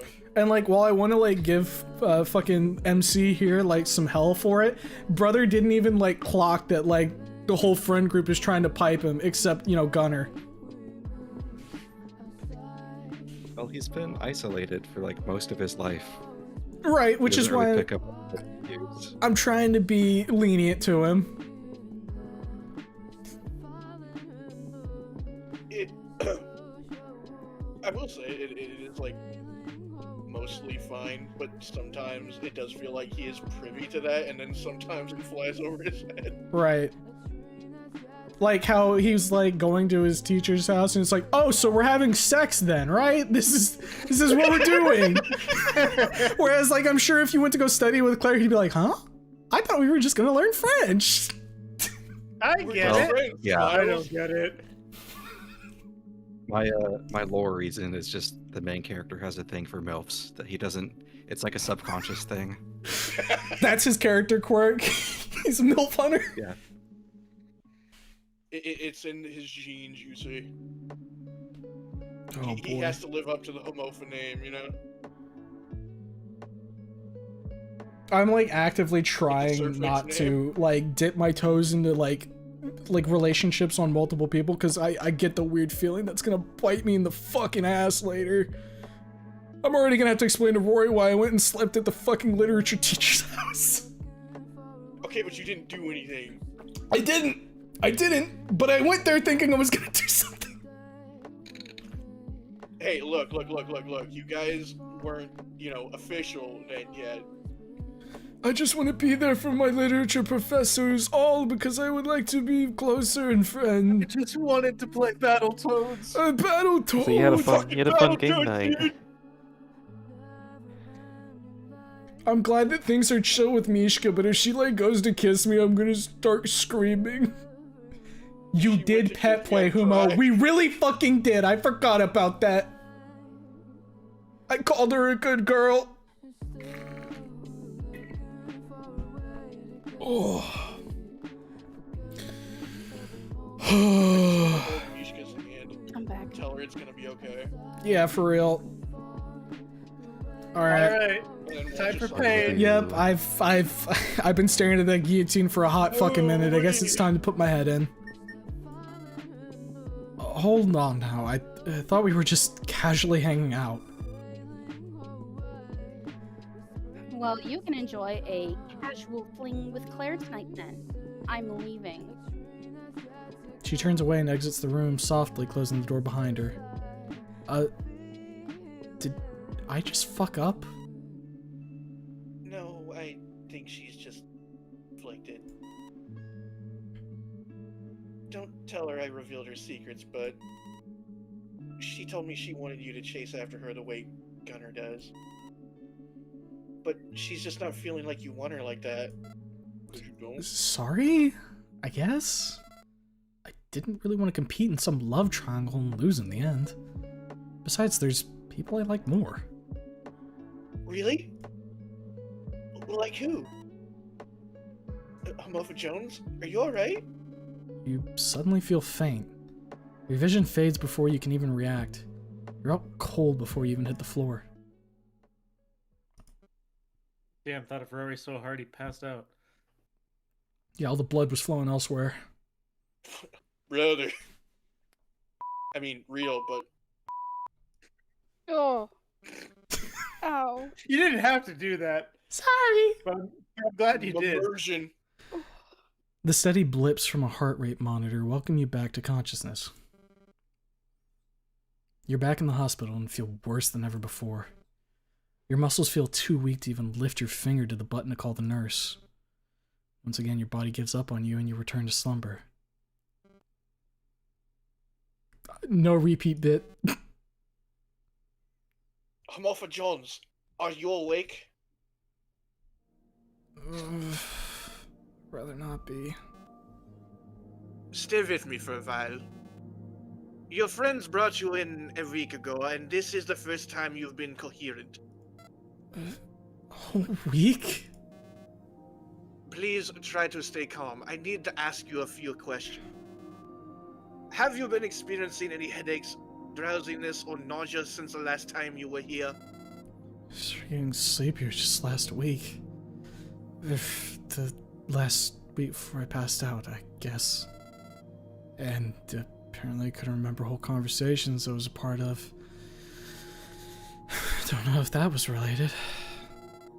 Also, I literally won't know how I got to class. Sometimes I'll just end up there like I woke up there.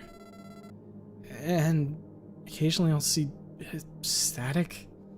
Like that feeling like when you get up too fast after lying down for a while. I see. The nurse writes that down in a notepad, then looks away and sighs. Look, there's no easy way to tell you this, but the blood test came back and we can say with confidence that you do in fact have COVID-91. You feel your heart sink to the bottom of your chest. What? You said I was fine last time I was here! I know it's hard to accept. So this means I'm gonna die soon, right? Nurse avoids eye contact, gesturing with her hands as she tries to come up with an answer for you.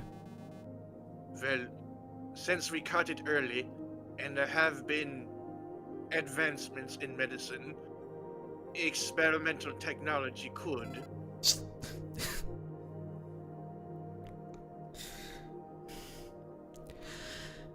How long do you think I have?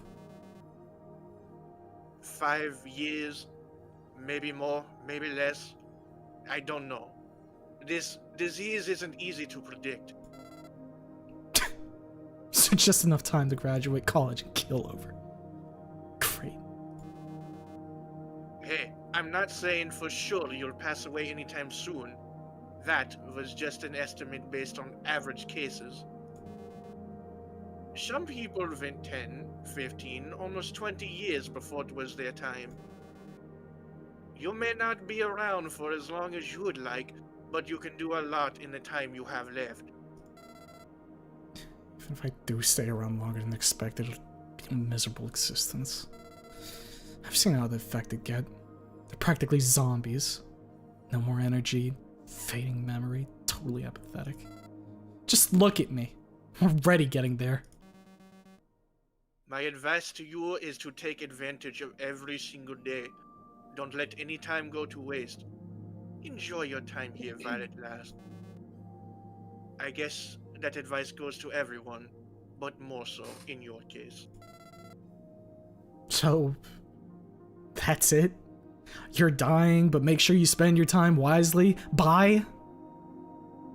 Pretty much. My boss initially wanted to put you back on one of those beds so we could run more tests on you, but I convinced him it would. You've got a life to live, a destiny to fulfill and such. No need to waste it in here. Do whatever you've always wanted to do. You look down, unsure of what to do or say. Look, I have a confession. I could see the signs from the first test we ran on you. I intentionally misled you and told you you probably didn't have the disease because I knew it would only make things worse. You've had COVID syndrome for who knows how long, but you never even knew it until now. Don't let this drag you down. Just use this knowledge to prepare. Tell your friends how much you love them before it's too late. I'm truly sorry, but that's the best advice I can give you. You want to argue, but she's got a point. And besides, you only want to get out of this place as soon as possible. Fine. If that's all you have for me, then I'll be leaving. Thanks for the heads up. We'll continue to monitor your case and provide as much support as we can. Don't hesitate to call us if you feel strange in the slightest. Here's my card. Call me whenever you feel like, even if you just want to talk or whatever. Thanks. You take her card and pull yourself out of bed, refusing her help. Just walking hurts like hell, but it's nothing compared to the turmoil racking your brain. By the time you get back to your dorm, you're panting heavily and exhausted all the energy you had left. You collapse onto your bed and close your eyes, trying to escape this reality. Who the hell's texting you at a time like this? Thanks for playing. More to come in future updates. Twitter.com/CodeAVN. Yay, we did it. There we Well, go. shit. Good job, everybody.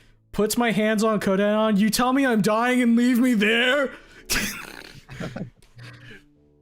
This isn't even the worst cliffhanger. Like that's how it ended in like the very early demos, like 5 years ago. Oh, fuck my my life. God. We'll haven't enhanced it past that point. But it's progressing. It's very good. Eventually we'll make it. Man. You son of a bitch, you give me my happiness! So what do you want to name it? God. I don't even get to name it. It's already existing. I just get to die by it. Well, fuck. Around me are familiar faces, worn out places. Yeah, we definitely locked in on that last bit. I can't wait to get my fun little voice acting chops in when everything gets really emotional. You were doing great. Oh yeah, no, Yeah. trust me. I get real into it once it starts getting big sad.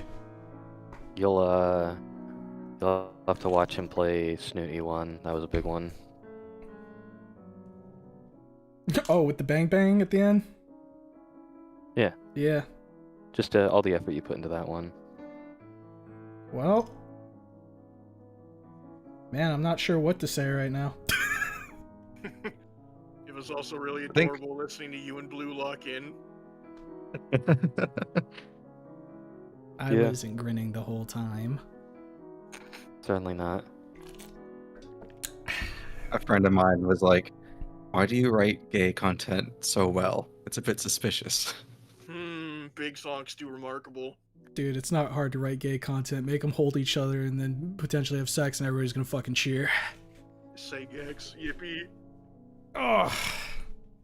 Well, you'd mentioned before that a lot of people go for Claire when they're doing like playthroughs and stuff. How was it watching the other side of the pond here, so to speak? It was definitely refreshing. Just seeing because at one point I wasn't sure what to do with Rory, Mm. and I was considering just dropping him from the game. But then I got so many people telling me that he was their favorite, which really surprised me. So I just kept on just writing him and figuring him out, and then got to a point where it's like I'm happy with how his character is developing. Mm.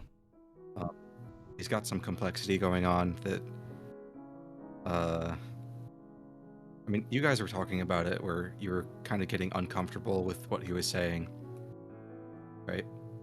Yeah. About women. And I don't know, I think I just like taking the idea of the cutesy uwu heckin' wholesome gay character and giving him flaws like that Right. that he'll get over. Right, we're looking around the room, we're like, we hate women ironically here. Right, Rory? Right, Rory? I mean, I guess it's not necessarily a bad thing for it to make the reader uncomfortable, because it's not a good thing, right? Yeah, obviously. Right. Your We're- characters can have flaws. They are allowed to be flawed people. Yeah, Claire's flaw is that she wants to fuck the shit out of me every living second of the day, despite me just saying hello. Yeah, so we're only halfway through the story. First we got the introductions, and now we're seeing dark side of the characters, and then from here on out we'll see another side Yeah. where things kind of resolve themselves. Hmm. But I think part of the reason why I like Rory's route is my favorite. I mean, yeah, I have a type Lamau, but I find that he, as of right now, probably opens up the most to you out of most of the cast, and in a very organic and intimate way.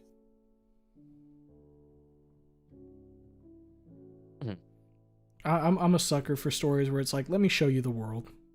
And I like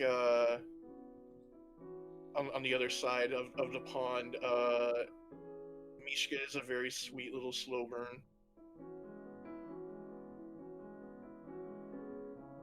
Yeah, Mishka is definitely my favorite. And I'm only upset that her story comes in later, so we haven't seen a lot of her yet. Yeah, I like that it's one of those ones that are developing, though, because you've got the core cast that you're talking to, and then you start getting some of the others as you're going as well. Obviously, the core cast I'm referring to is just the four that you spend the most time with. Rory, obviously not having classes with him, and more so just catching him in the hallways and stuff, but obviously you see Claire and Ava all the fucking time. Gunner's on the prowl as well, and usually he's carrying around Rory, so... Yeah. There are Go a ahead. few coin flip Rory hangouts too. Which I do think that whole mechanic's pretty interesting. I'm interested to see what's going to go on with Rose here, because I feel like maybe I should not have poked fun at that theory, but I don't know. I kind of needed to. Did help to chip away the wall a bit. Well, You need to hit her with a How I little have bit of it- humor.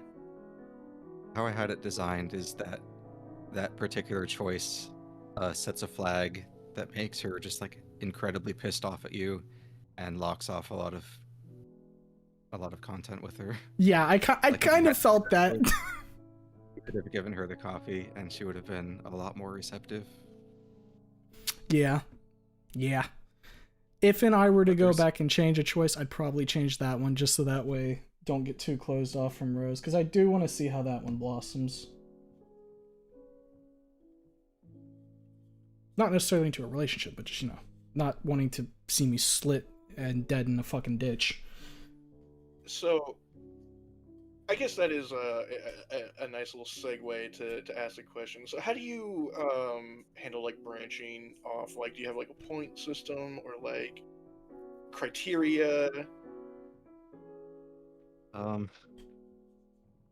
It's mostly like the big branching points is usually just like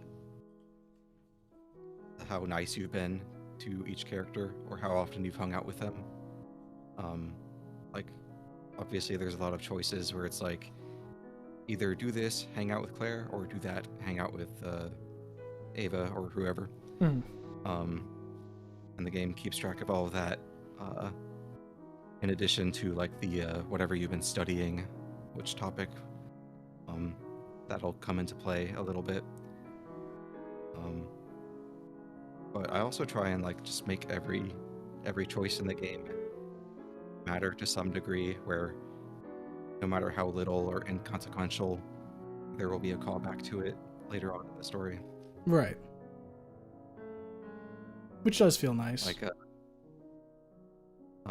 Like earlier in the story, you can like choose what hobby you're pretending that you're into, and one of them is camping.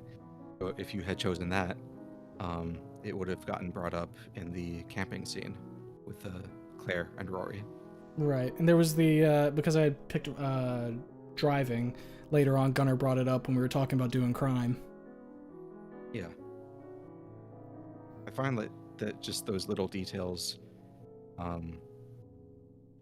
for one, they make every playthrough a bit more unique, and it makes the game feel more responsive to what you're actually doing.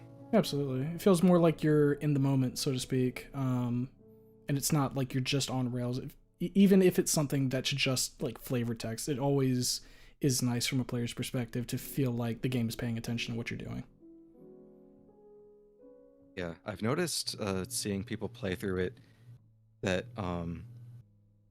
so like there's a couple of times where I just have it where you're given an option to do something or to not do it. Like doing the extra credit history assignment.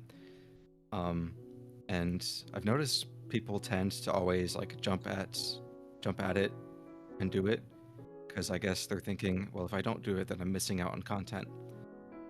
But whenever I have those choices, I have like a totally different backup scene in place, where if you don't do that scene, you get an entirely different complete scene. So you're never just like missing out on something just because you say no. Right, you don't want to punish the player, because that's something that happens in like a decent bit of games, where if you hit what feels like a fail state, you're punished for it. When in reality, if you're making a game, you don't want to punish the people playing for it, unless it's like a fucking boss fight or some shit, right? Then that's just part of the gameplay loop. But for like a story perspective, it shouldn't feel like you're missing out because you didn't do something, essentially. I will say with like the fucking extra credit thing though, it's not fair for me because I was so fucking studious when I was in school. Like if you tell me that there's like an extra credit thing and I'm like, do you want to do that? I'm like, yeah, I should do that. Yeah, I should do that. I need to pad that out. But yeah, I think the biggest whiplash I definitely had was going to fucking teacher's house and be like, yeah, I'm gonna pound down so fucking hard. So Yeah, especially after like rearing in the afterglow of what you did with Rory. Yeah. Like, wait. Just pipe my boyfriend, I'm gonna go pipe my teacher now. yeah, sometimes it gets hard just due to like the nature of the dynamic story, where it's Mhm. like, oh, I have to take into account if the player has studied with Claire, or cuddled with Rory, or went over to Ellen's house, or any combination of that. So it's definitely a challenge, and I try and write out like alternate routes for that. Mhm. Sometimes it just ends up being too much work, or it's too hard to like keep track of all of those variables. I will say though, like my intention with the Ellen scene was like the player would be going into it nervously, thinking like, does she expect me to do this? Is she Right. gonna be disappointed if I roll up and I'm not like trying to fuck her? Right. Right. And she But I had flips a it lot and of like, fun you want to with play video games? Yeah. Fuck yeah, I do. Like Cookies. Cranberry? I have a lot of fun with just like player expectations like that. You're thinking, oh, I'm going over to her house, something's gonna happen, and you just end up playing SNES games. Yeah, and I feel like that definitely comes across, like when you're going through it and everything.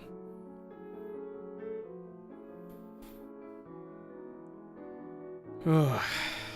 Well, this was a I think great another time. challenge has been like balancing the values in the game, where it'll be like if you have 7 Ellen points or whatever, it'll trigger this branch of the scene, or if you have less than that, it'll trigger that branch. Mhm. And it's difficult for me to find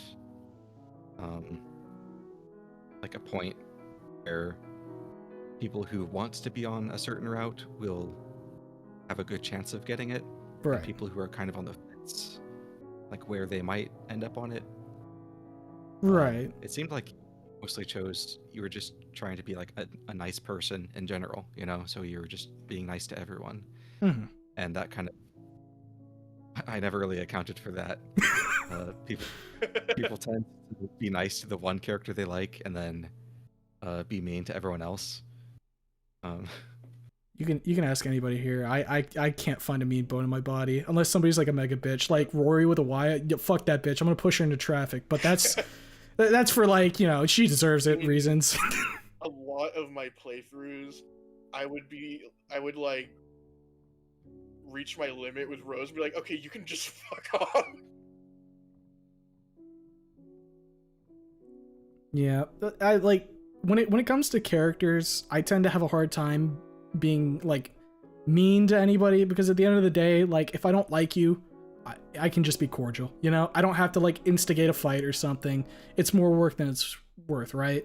And with like Rose, for example, she's a bitch, yeah, but I can kind of understand there's a lot of fucking turmoil in her head going on regarding a lot of this. Spoilers. And so I just see it as more of an opportunity to just kind of like poke a little fun every now and again and just be like, hey, you can hate me all you want. I'm not going to give you more of a reason to.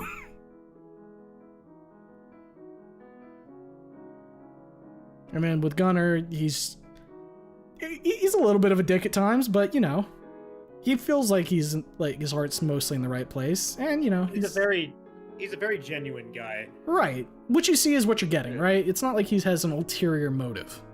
Well, there's also. Good. I was just saying Gunnar isn't evil. Right. He's just Yeah, rich. Well, it feels like he's got a little bit of upbringing that has made him behave a certain way, Right. And then with Claire, I've made my opinions on Claire abundantly clear. That bitch coming on too damn strong for me. She's asking me to like come to her fucking apartment and pipe her like right after class, and I'm like, I have other things to do. Bye bye. As she seems to be the case, many are into that. So, No, yeah, something no. for everybody. All you gotta look is at fucking like anybody in the fucking chat, like Scrag's sitting there like right now. I need to use the bun as a pillow. It's like fucking he is down with it. I think what did I say earlier? Roach was here and And he he's had a like, "Where's the sickness fat bunny, resident. bitch?"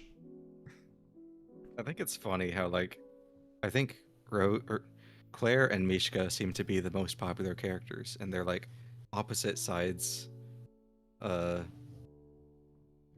I was gonna say opposite sides of the same coin, but they're not even on the same coin. They're just like completely opposite ends of the spectrum. Mhm. But people still love them both.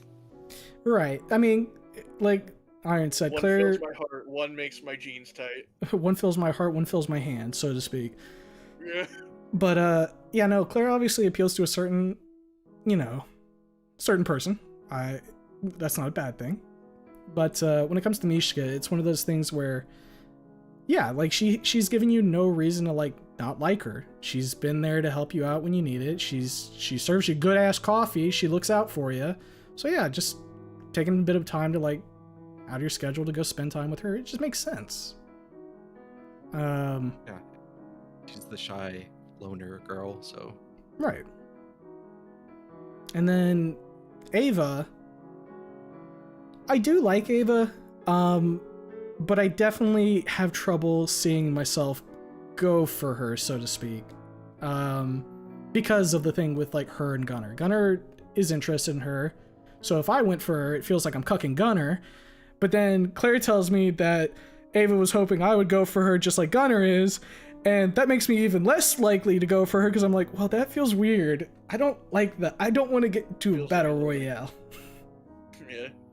Being put in a Yeah. game. Ava's route has been by far the hardest for me to write. And hers is also another one that I almost wanted to get rid of her route, but if I did so, then I would basically have to get rid of Gunnar, and I like writing Gunnar too much. Right. Yeah, I think. Like just Ava's thing is she's a pretty plain character, I would say. And a lot of her route is just like competing with Gunnar. And I think Well- that's where most of the interest comes from. So Mhm. it doesn't Well, I think really as you appeal kind to of me. said before, and maybe this is just me thinking too much into it at the campfire, she talked about how she never really was the one who got attention, and now in the first time she is starting to, and it's probably addicting. So she's kind of hoping that, I mean, especially if you go down her route, I got 2 guys chasing after me, and that's, it feels nice. Right. And there's even a scene that's kind of difficult to get to, but there is a scene in chapter 4, I believe, where you kind of flip the situation on its head, where you call out, or I think Claire calls it out, where she's like, okay, if the main character can have like five different crushes, theoretically you can do that in the game. But if the main character could be going after like 5 different guys, then girls, whatever, then it's kind of the same thing with Ava having 2 love interests Right. to some degree. So like a sort of So it's not situation where it's pointing out hypocrisy, or Yeah, kind of, and it's just like making a point that it's not totally unfair for someone to like be attracted to more than one person. I'm not Right. trying to say that there's Especially going when you're not in all like around. the stages of being like, we're an item now. Exactly. Like I wanted to avoid poly relationships because it doesn't really feel right for this kind of game or this kind of audience. So I've made it a point where it's like, up to this point, nobody has firmly established being in a relationship. You're all just like sussing out your feelings and stuff. Yeah, well, yeah, everybody's still figuring things out. But pretty soon you'll end up committing to a route and a relationship, which I'm really excited to get to that point. Scratches my Yeah. chin. Gee, I wonder who I'm gonna go for. great minds think alike, Humo. Truly. So don't worry, me and Iron will give you all the feedback on Rory for sure. Yeah, and apparently I'm doing more CGs for it. Yeah. I think. Yippee! Thank Like you you've for been being my kidnapped by art star. Kev. You're very welcome. It was very fun to make. But I mean, we've been going for just shy of 5 hours now. I think that's a pretty good place to leave off on. We got through all that's there for one route. Well, quote unquote one route. Obviously, we touched upon a bunch of different things, but yeah, and we had a little bit of like a decompress at the end to like talk about things. I'm sure that come next year, whenever I get fucking Creator Spotlight back up and kicking, hitting it with the fucking chest paddles, you might get hit up, CODA, on to have you on for it to just kind of like talk shop for a little while. Yippee! Before we go, Okay. where can people find Great. you? Where can people support you? Okay, yeah, I'm on Twitter. I think it's just twitter.com/CODAVN. Then the game is on itch.io. Free. Just search it up, you'll find it. Please also consider donating to the Patreon. I just use all the money from Patreon to pay for art. So the more Patreon money I get, the more art gets in the game. Also, anybody who's just like interested in drawing fan art and such, I love getting fan art. A lot of fans have just drawn stuff and it's ended up in the game. So if you're interested in that, we can definitely work that out. But yeah, I'm very happy to have like people who enjoy the game. Like having even just one fan. If I just had one fan, that's already amazing. But as it stands now, I have like 5,000 downloads the game so far, which is Well, you definitely have a cast of insane fans to here. think of. So I'm very grateful for that.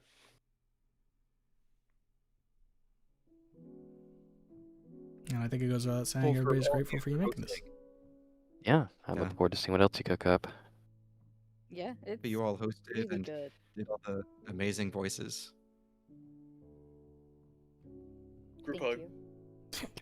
Okay, Snuggle puddle. here comes Okay. Claire wobbling over. Alright, everybody who's still in chat, lurking otherwise, hope you had a good time watching. Hope you have a good rest of your day, night, evening, whatever time it is for you. Go check out the game, give it a play yourself, see some of the other stuff, and we'll catch you whenever we do the next stream. Won't be live likely all this week, because, well, actually, probably won't be live until after Christmas. But, yeah, until I see you guys again, take care.